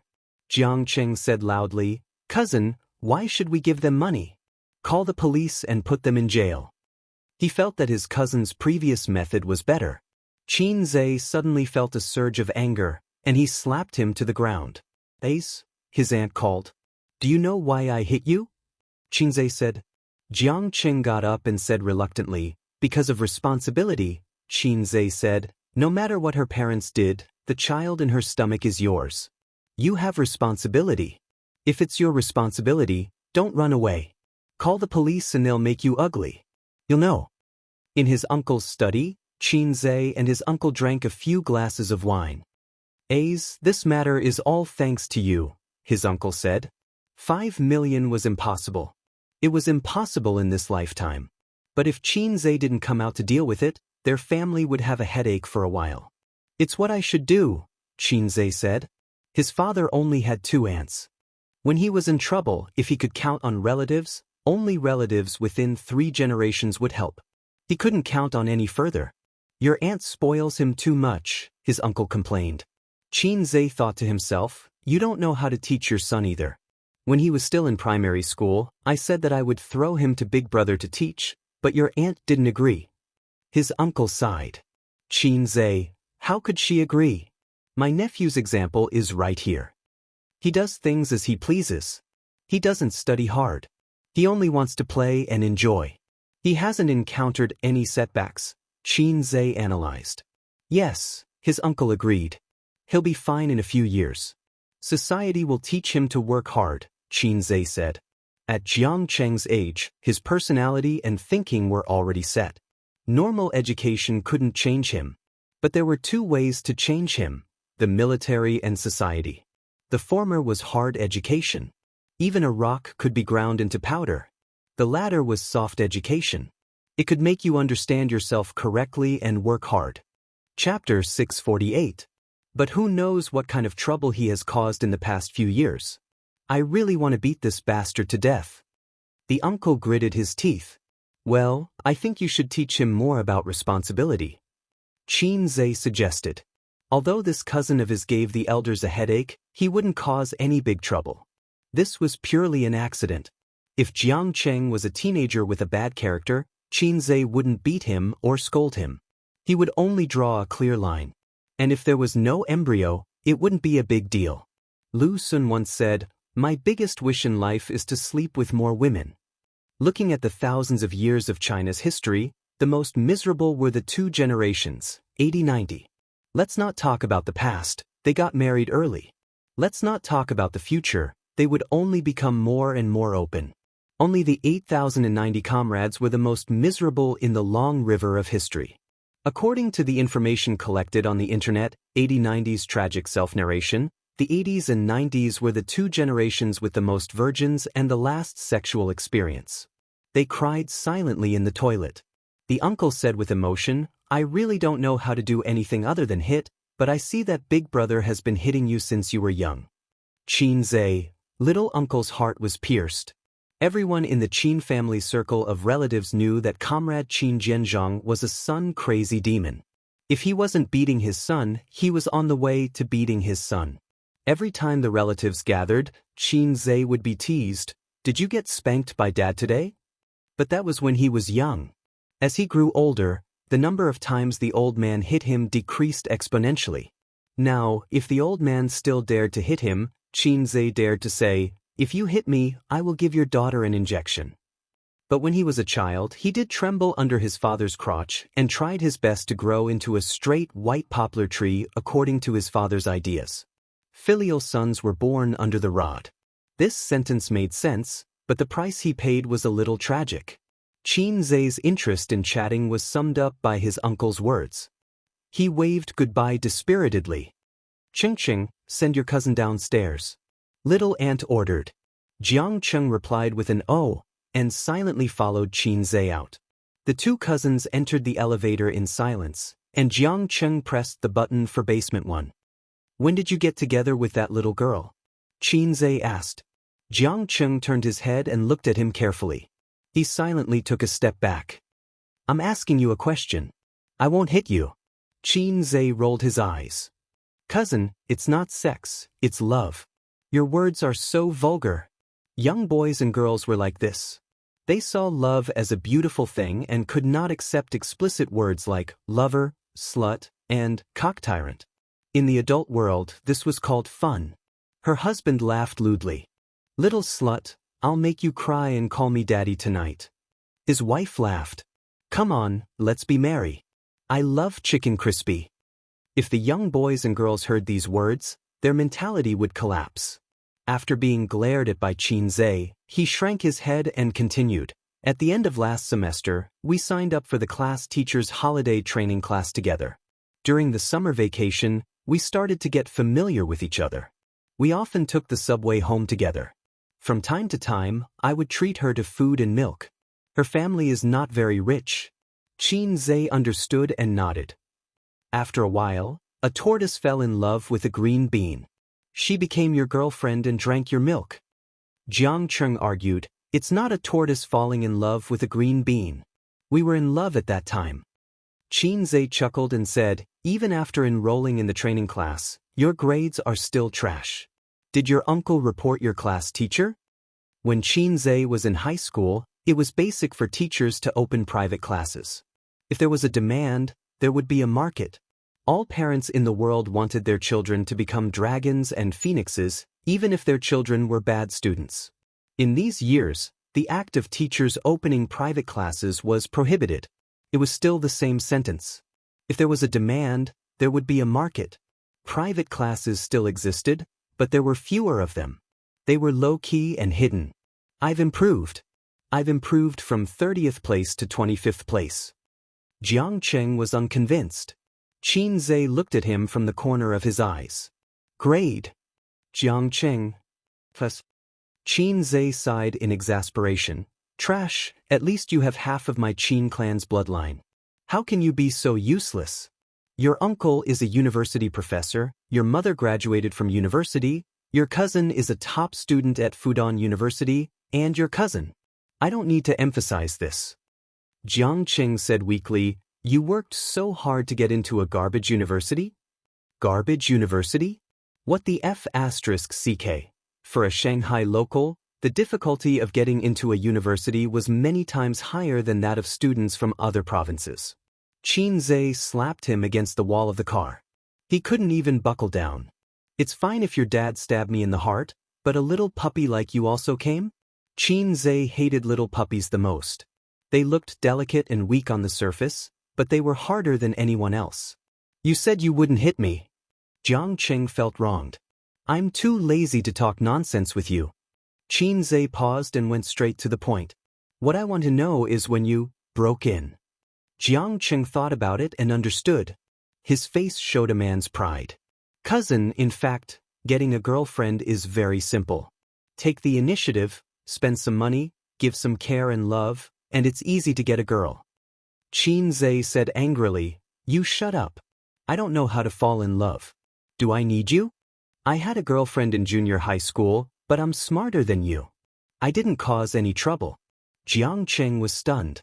He didn't know why his cousin was suddenly angry. We were honest with each other at the end of August. Jiang Cheng answered truthfully. Qin Zhe thought about it. It started at the end of August. She was pregnant at the end of October. 2 months, in other words, they had an embryo in September. So fast. Was it because puberty was easy to be frightened? Why didn't Su Yu's stomach improve? Was it because she was too old? Although her skin was as delicate as a young girl's, and her figure was very slim, it didn't change the fact that she was older than the girl next door. But Qin Zhe's good Chinese medicine knowledge told him that it wasn't because of age. At this moment, the Edo 48 hands flashed through Qin Zhe's mind. Bang! Qin Zhe once again slapped him against the wall of the sedan. He got up again and looked at his cousin with grievance. He didn't know why he was hit again. What's there to be proud of? Qin Zhe snorted. Jiang Cheng had an idea. His resentment retreated, and he showed a gossipy expression. Cousin, you're going to have a baby with? Zijin? Jiang Cheng knew about Wang Zijin's existence. Although he didn't talk much with Wang Zijin, he had been in the Qin family for 2 years. Later, he heard his mother and father gossiping and found out that the dignified and generous sister was his cousin's girlfriend. Qin Zhe warned, don't talk nonsense. Otherwise, I'll break your legs. But Jiang Cheng said, does cousin have a boyfriend? Qin Zhe said, just take it that she does. Jiang Cheng's face suddenly became excited. Who is it? Who is cousin? It's none of your business. The boys in my class like her a lot. They always say that they won't marry anyone but her. They also think that they have a chance because she doesn't have a boyfriend. They also say that she's one of the few female celebrities in the entertainment industry who doesn't have unspoken rules. Jiang Cheng chattered on excitedly. He was obviously very interested in his future cousin-in-law. He cared more about Qin Zhe's love life than he did about it. Although Qin Baobao had a bad attitude towards him and often played with him when they were young, Qin Baobao had been a top student since she was young. She was pretty, smart, and had good grades. Therefore, Jiang Cheng worshipped his cousin very much due to the influence of these deep-rooted beliefs. She abused him thousands of times, but he treated her like his first love. On the other hand, he only had a vague idea of his cousin's net worth, wealth, and ability. But his cousin had been a salted fish for so many years. The image of a salted fish trembling under his uncle's crotch had long been imprinted in Jiang Cheng's heart. As for my cousin-in-law, it has nothing to do with you. How can it have nothing to do with me? I'm your only cousin. Whether my cousin's wife is good or not is related to whether I can ask for more red packets from him. A good cousin-in-law and a bad cousin-in-law have a huge difference in benefits. Just as Jiang Cheng finished speaking, he was slapped to the wall by his cousin again. Qin Zhe said, a good cousin won't be stingy with his slaps. A good cousin-in-law should be like that. Xianxia? Ding, the elevator door opened. Study hard. Don't be a person who muddles through life. Now you're using your parents' money to pick up girls. You have to rely on yourself in the future. Women in society are very caring. They like small animals, such as BMWs, Hummers, Jaguars, and Land Rovers. Of course, there's also lynx. But they won't like a little puppy who has nothing. Then what kind of animal is my cousin-in-law? Jiang Cheng asked curiously. Seafood? Qin Zhe walked out of the elevator and turned around. Study hard while you're in your second year of high school. In the future, if you can't even get into a garbage university, I'll bring my cousin-in-law to dote on you. He waved his hand and left. Qin Zhe drove out of the neighborhood and went straight to Tianfang Entertainment. On the way, he talked to his sister. Aunt's family matter has been resolved. Qin Baobao, you've worked hard. Sister will reward you with a kiss. Qin Zhe, 200,000. Qin Baobao, small money. Qin Zhe, I didn't pay for it. Aunt and uncle paid for it themselves. I know. It's only 200,000. Aunt must have paid for it herself. I didn't ask you to go over to pay 5 million. I asked you to solve the problem. Qin Baobao said, by the way, how did you solve it? Qin Zhe told him what happened just now. His sister laughed especially happily on the other end of the phone, giggling like a little hen. Ace, you've been led astray. You can even think of such a dirty trick. But evil people will be punished by evil people, right? That's right. That's why I gave that little brat Jiang Cheng a hard time. Qin Zhe said, it's so unfair. When I was his age, I only knew the 5 dragons embracing the pillar, but he could study all kinds of postures. Bah, don't talk about this with your sister. Qin Baobao pretended to spit, and with a seductive tone, she said sneakily, you've been living with me for so long. Did you use the materials here to cultivate your 5 dragons? I still have them. Qin Zhe said, after all, with an expert like my sister by my side, I have to cultivate well.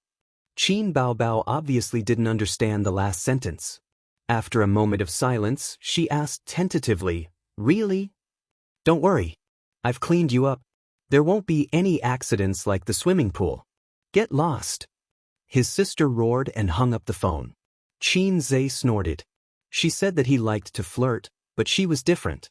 She was obviously a coward, but she pretended to be calm and seductive. Qin Baobao felt indignant. She sent another message to him. I'll give you something exciting.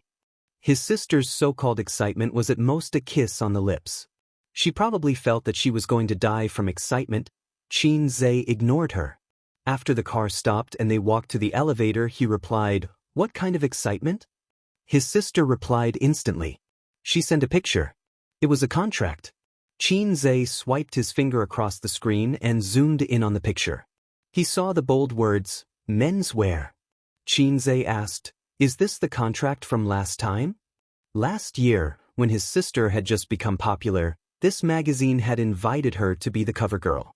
They claimed that they came with great sincerity and enthusiasm, hoping to cooperate with his sister. Qin Zhe had heard of this magazine before, but unfortunately, he couldn't bear to spend money on it. Besides, to him, the trendy men in the magazine were not as sexy and attractive as the cover girls. They had long legs that could make a young man's mouth go dry.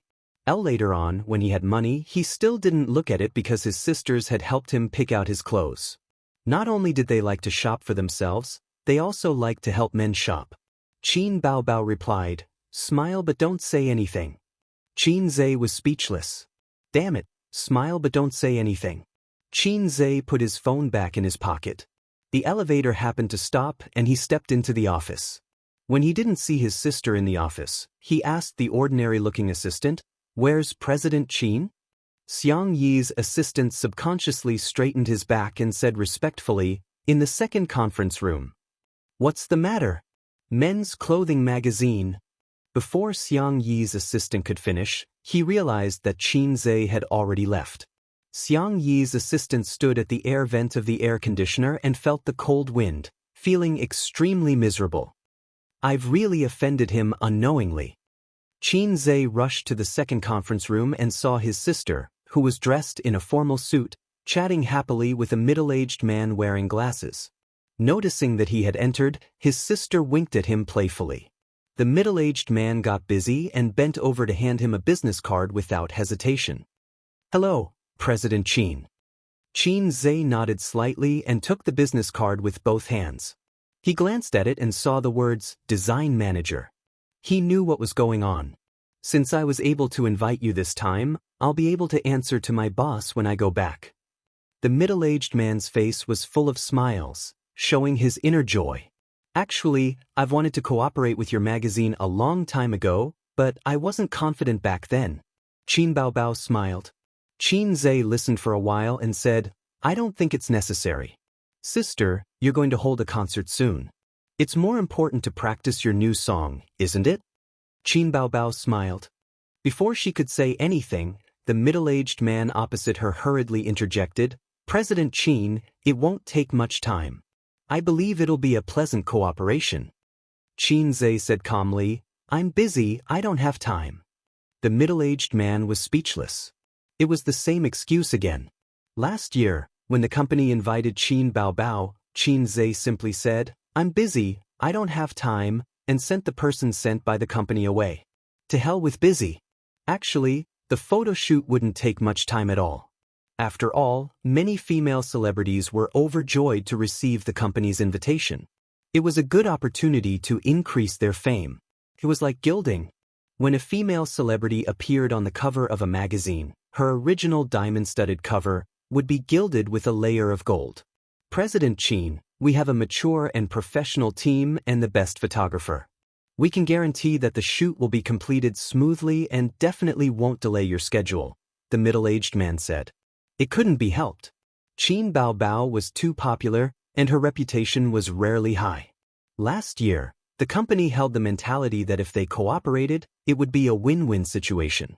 This year, it was the men's magazine that wanted to use Qin Baobao's fame.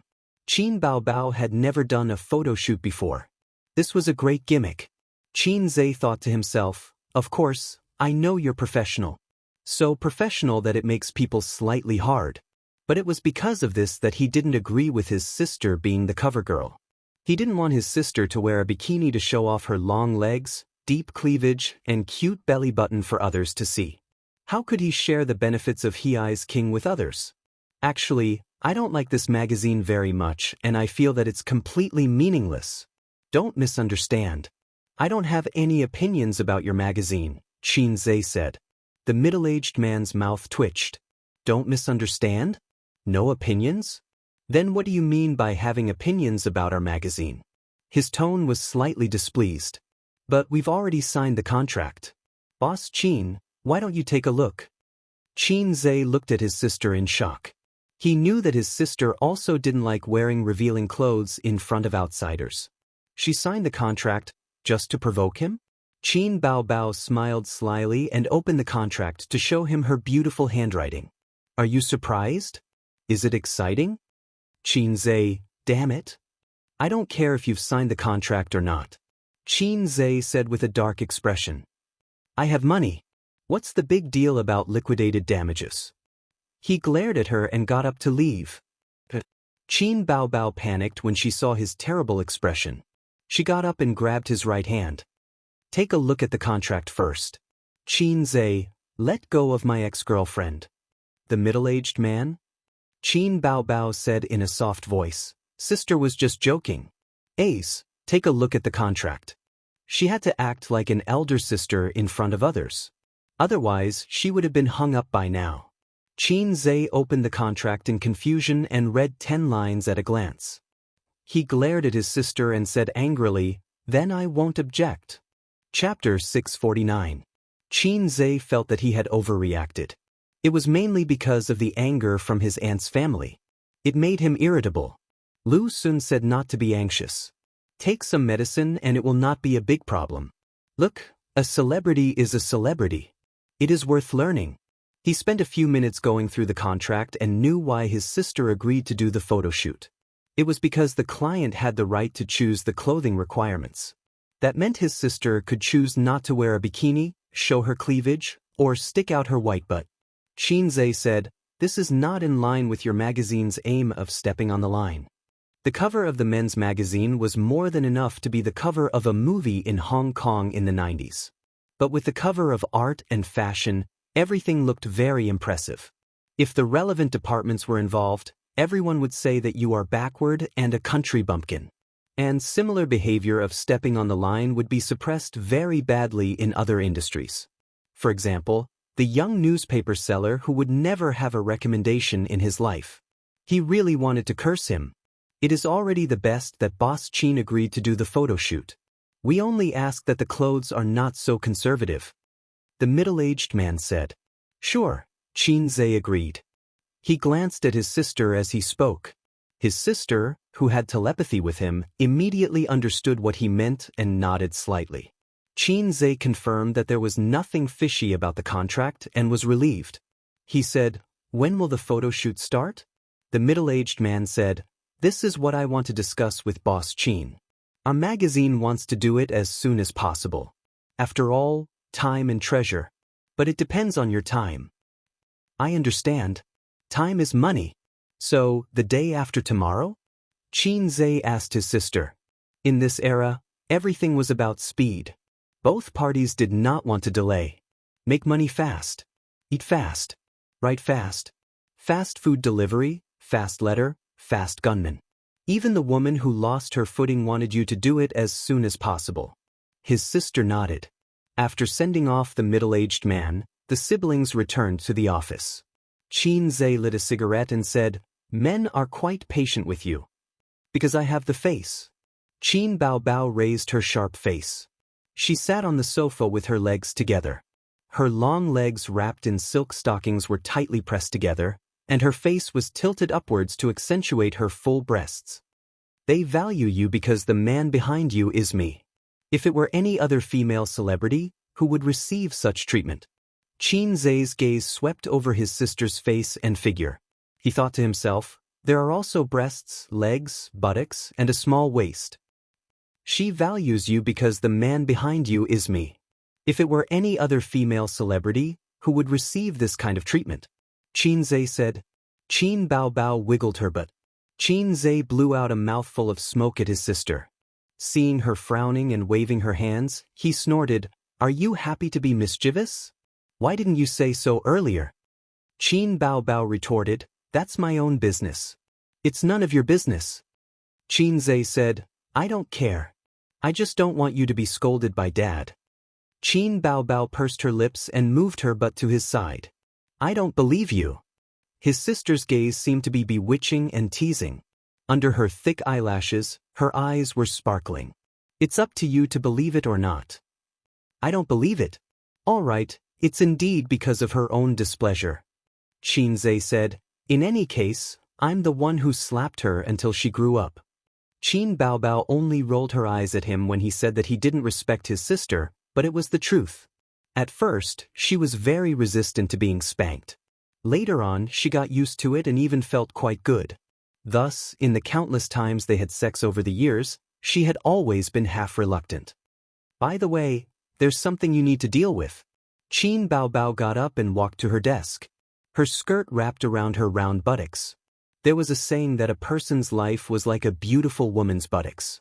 They were in pairs, beautiful and happy, but a third party must be strictly prevented. The two deputy managers of the Public Relations Department had some conflicts a few days ago. Now they are like fire and water. It has greatly affected the work of the department. Qin Baobao pushed a notebook to him.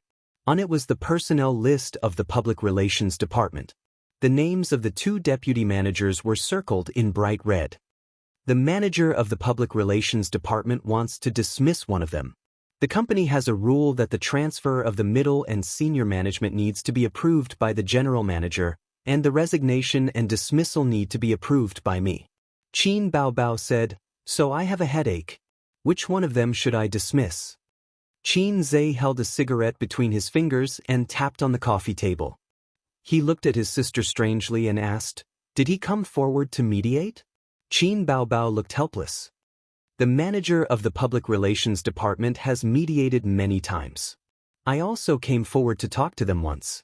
But no matter how good it is on the surface, they still fight behind their backs. What's the situation? This is also what the manager of the public relations department told me. Qin Baobao looked hesitant, as if she was organizing her words. Actually, the conflict happened because of a woman. Love rivals fighting each other? Qin Zhe understood. Femme fatale. He had a foxy face at home, so he knew best. That's not it. Qin Baobao said awkwardly, as if she found it hard to say.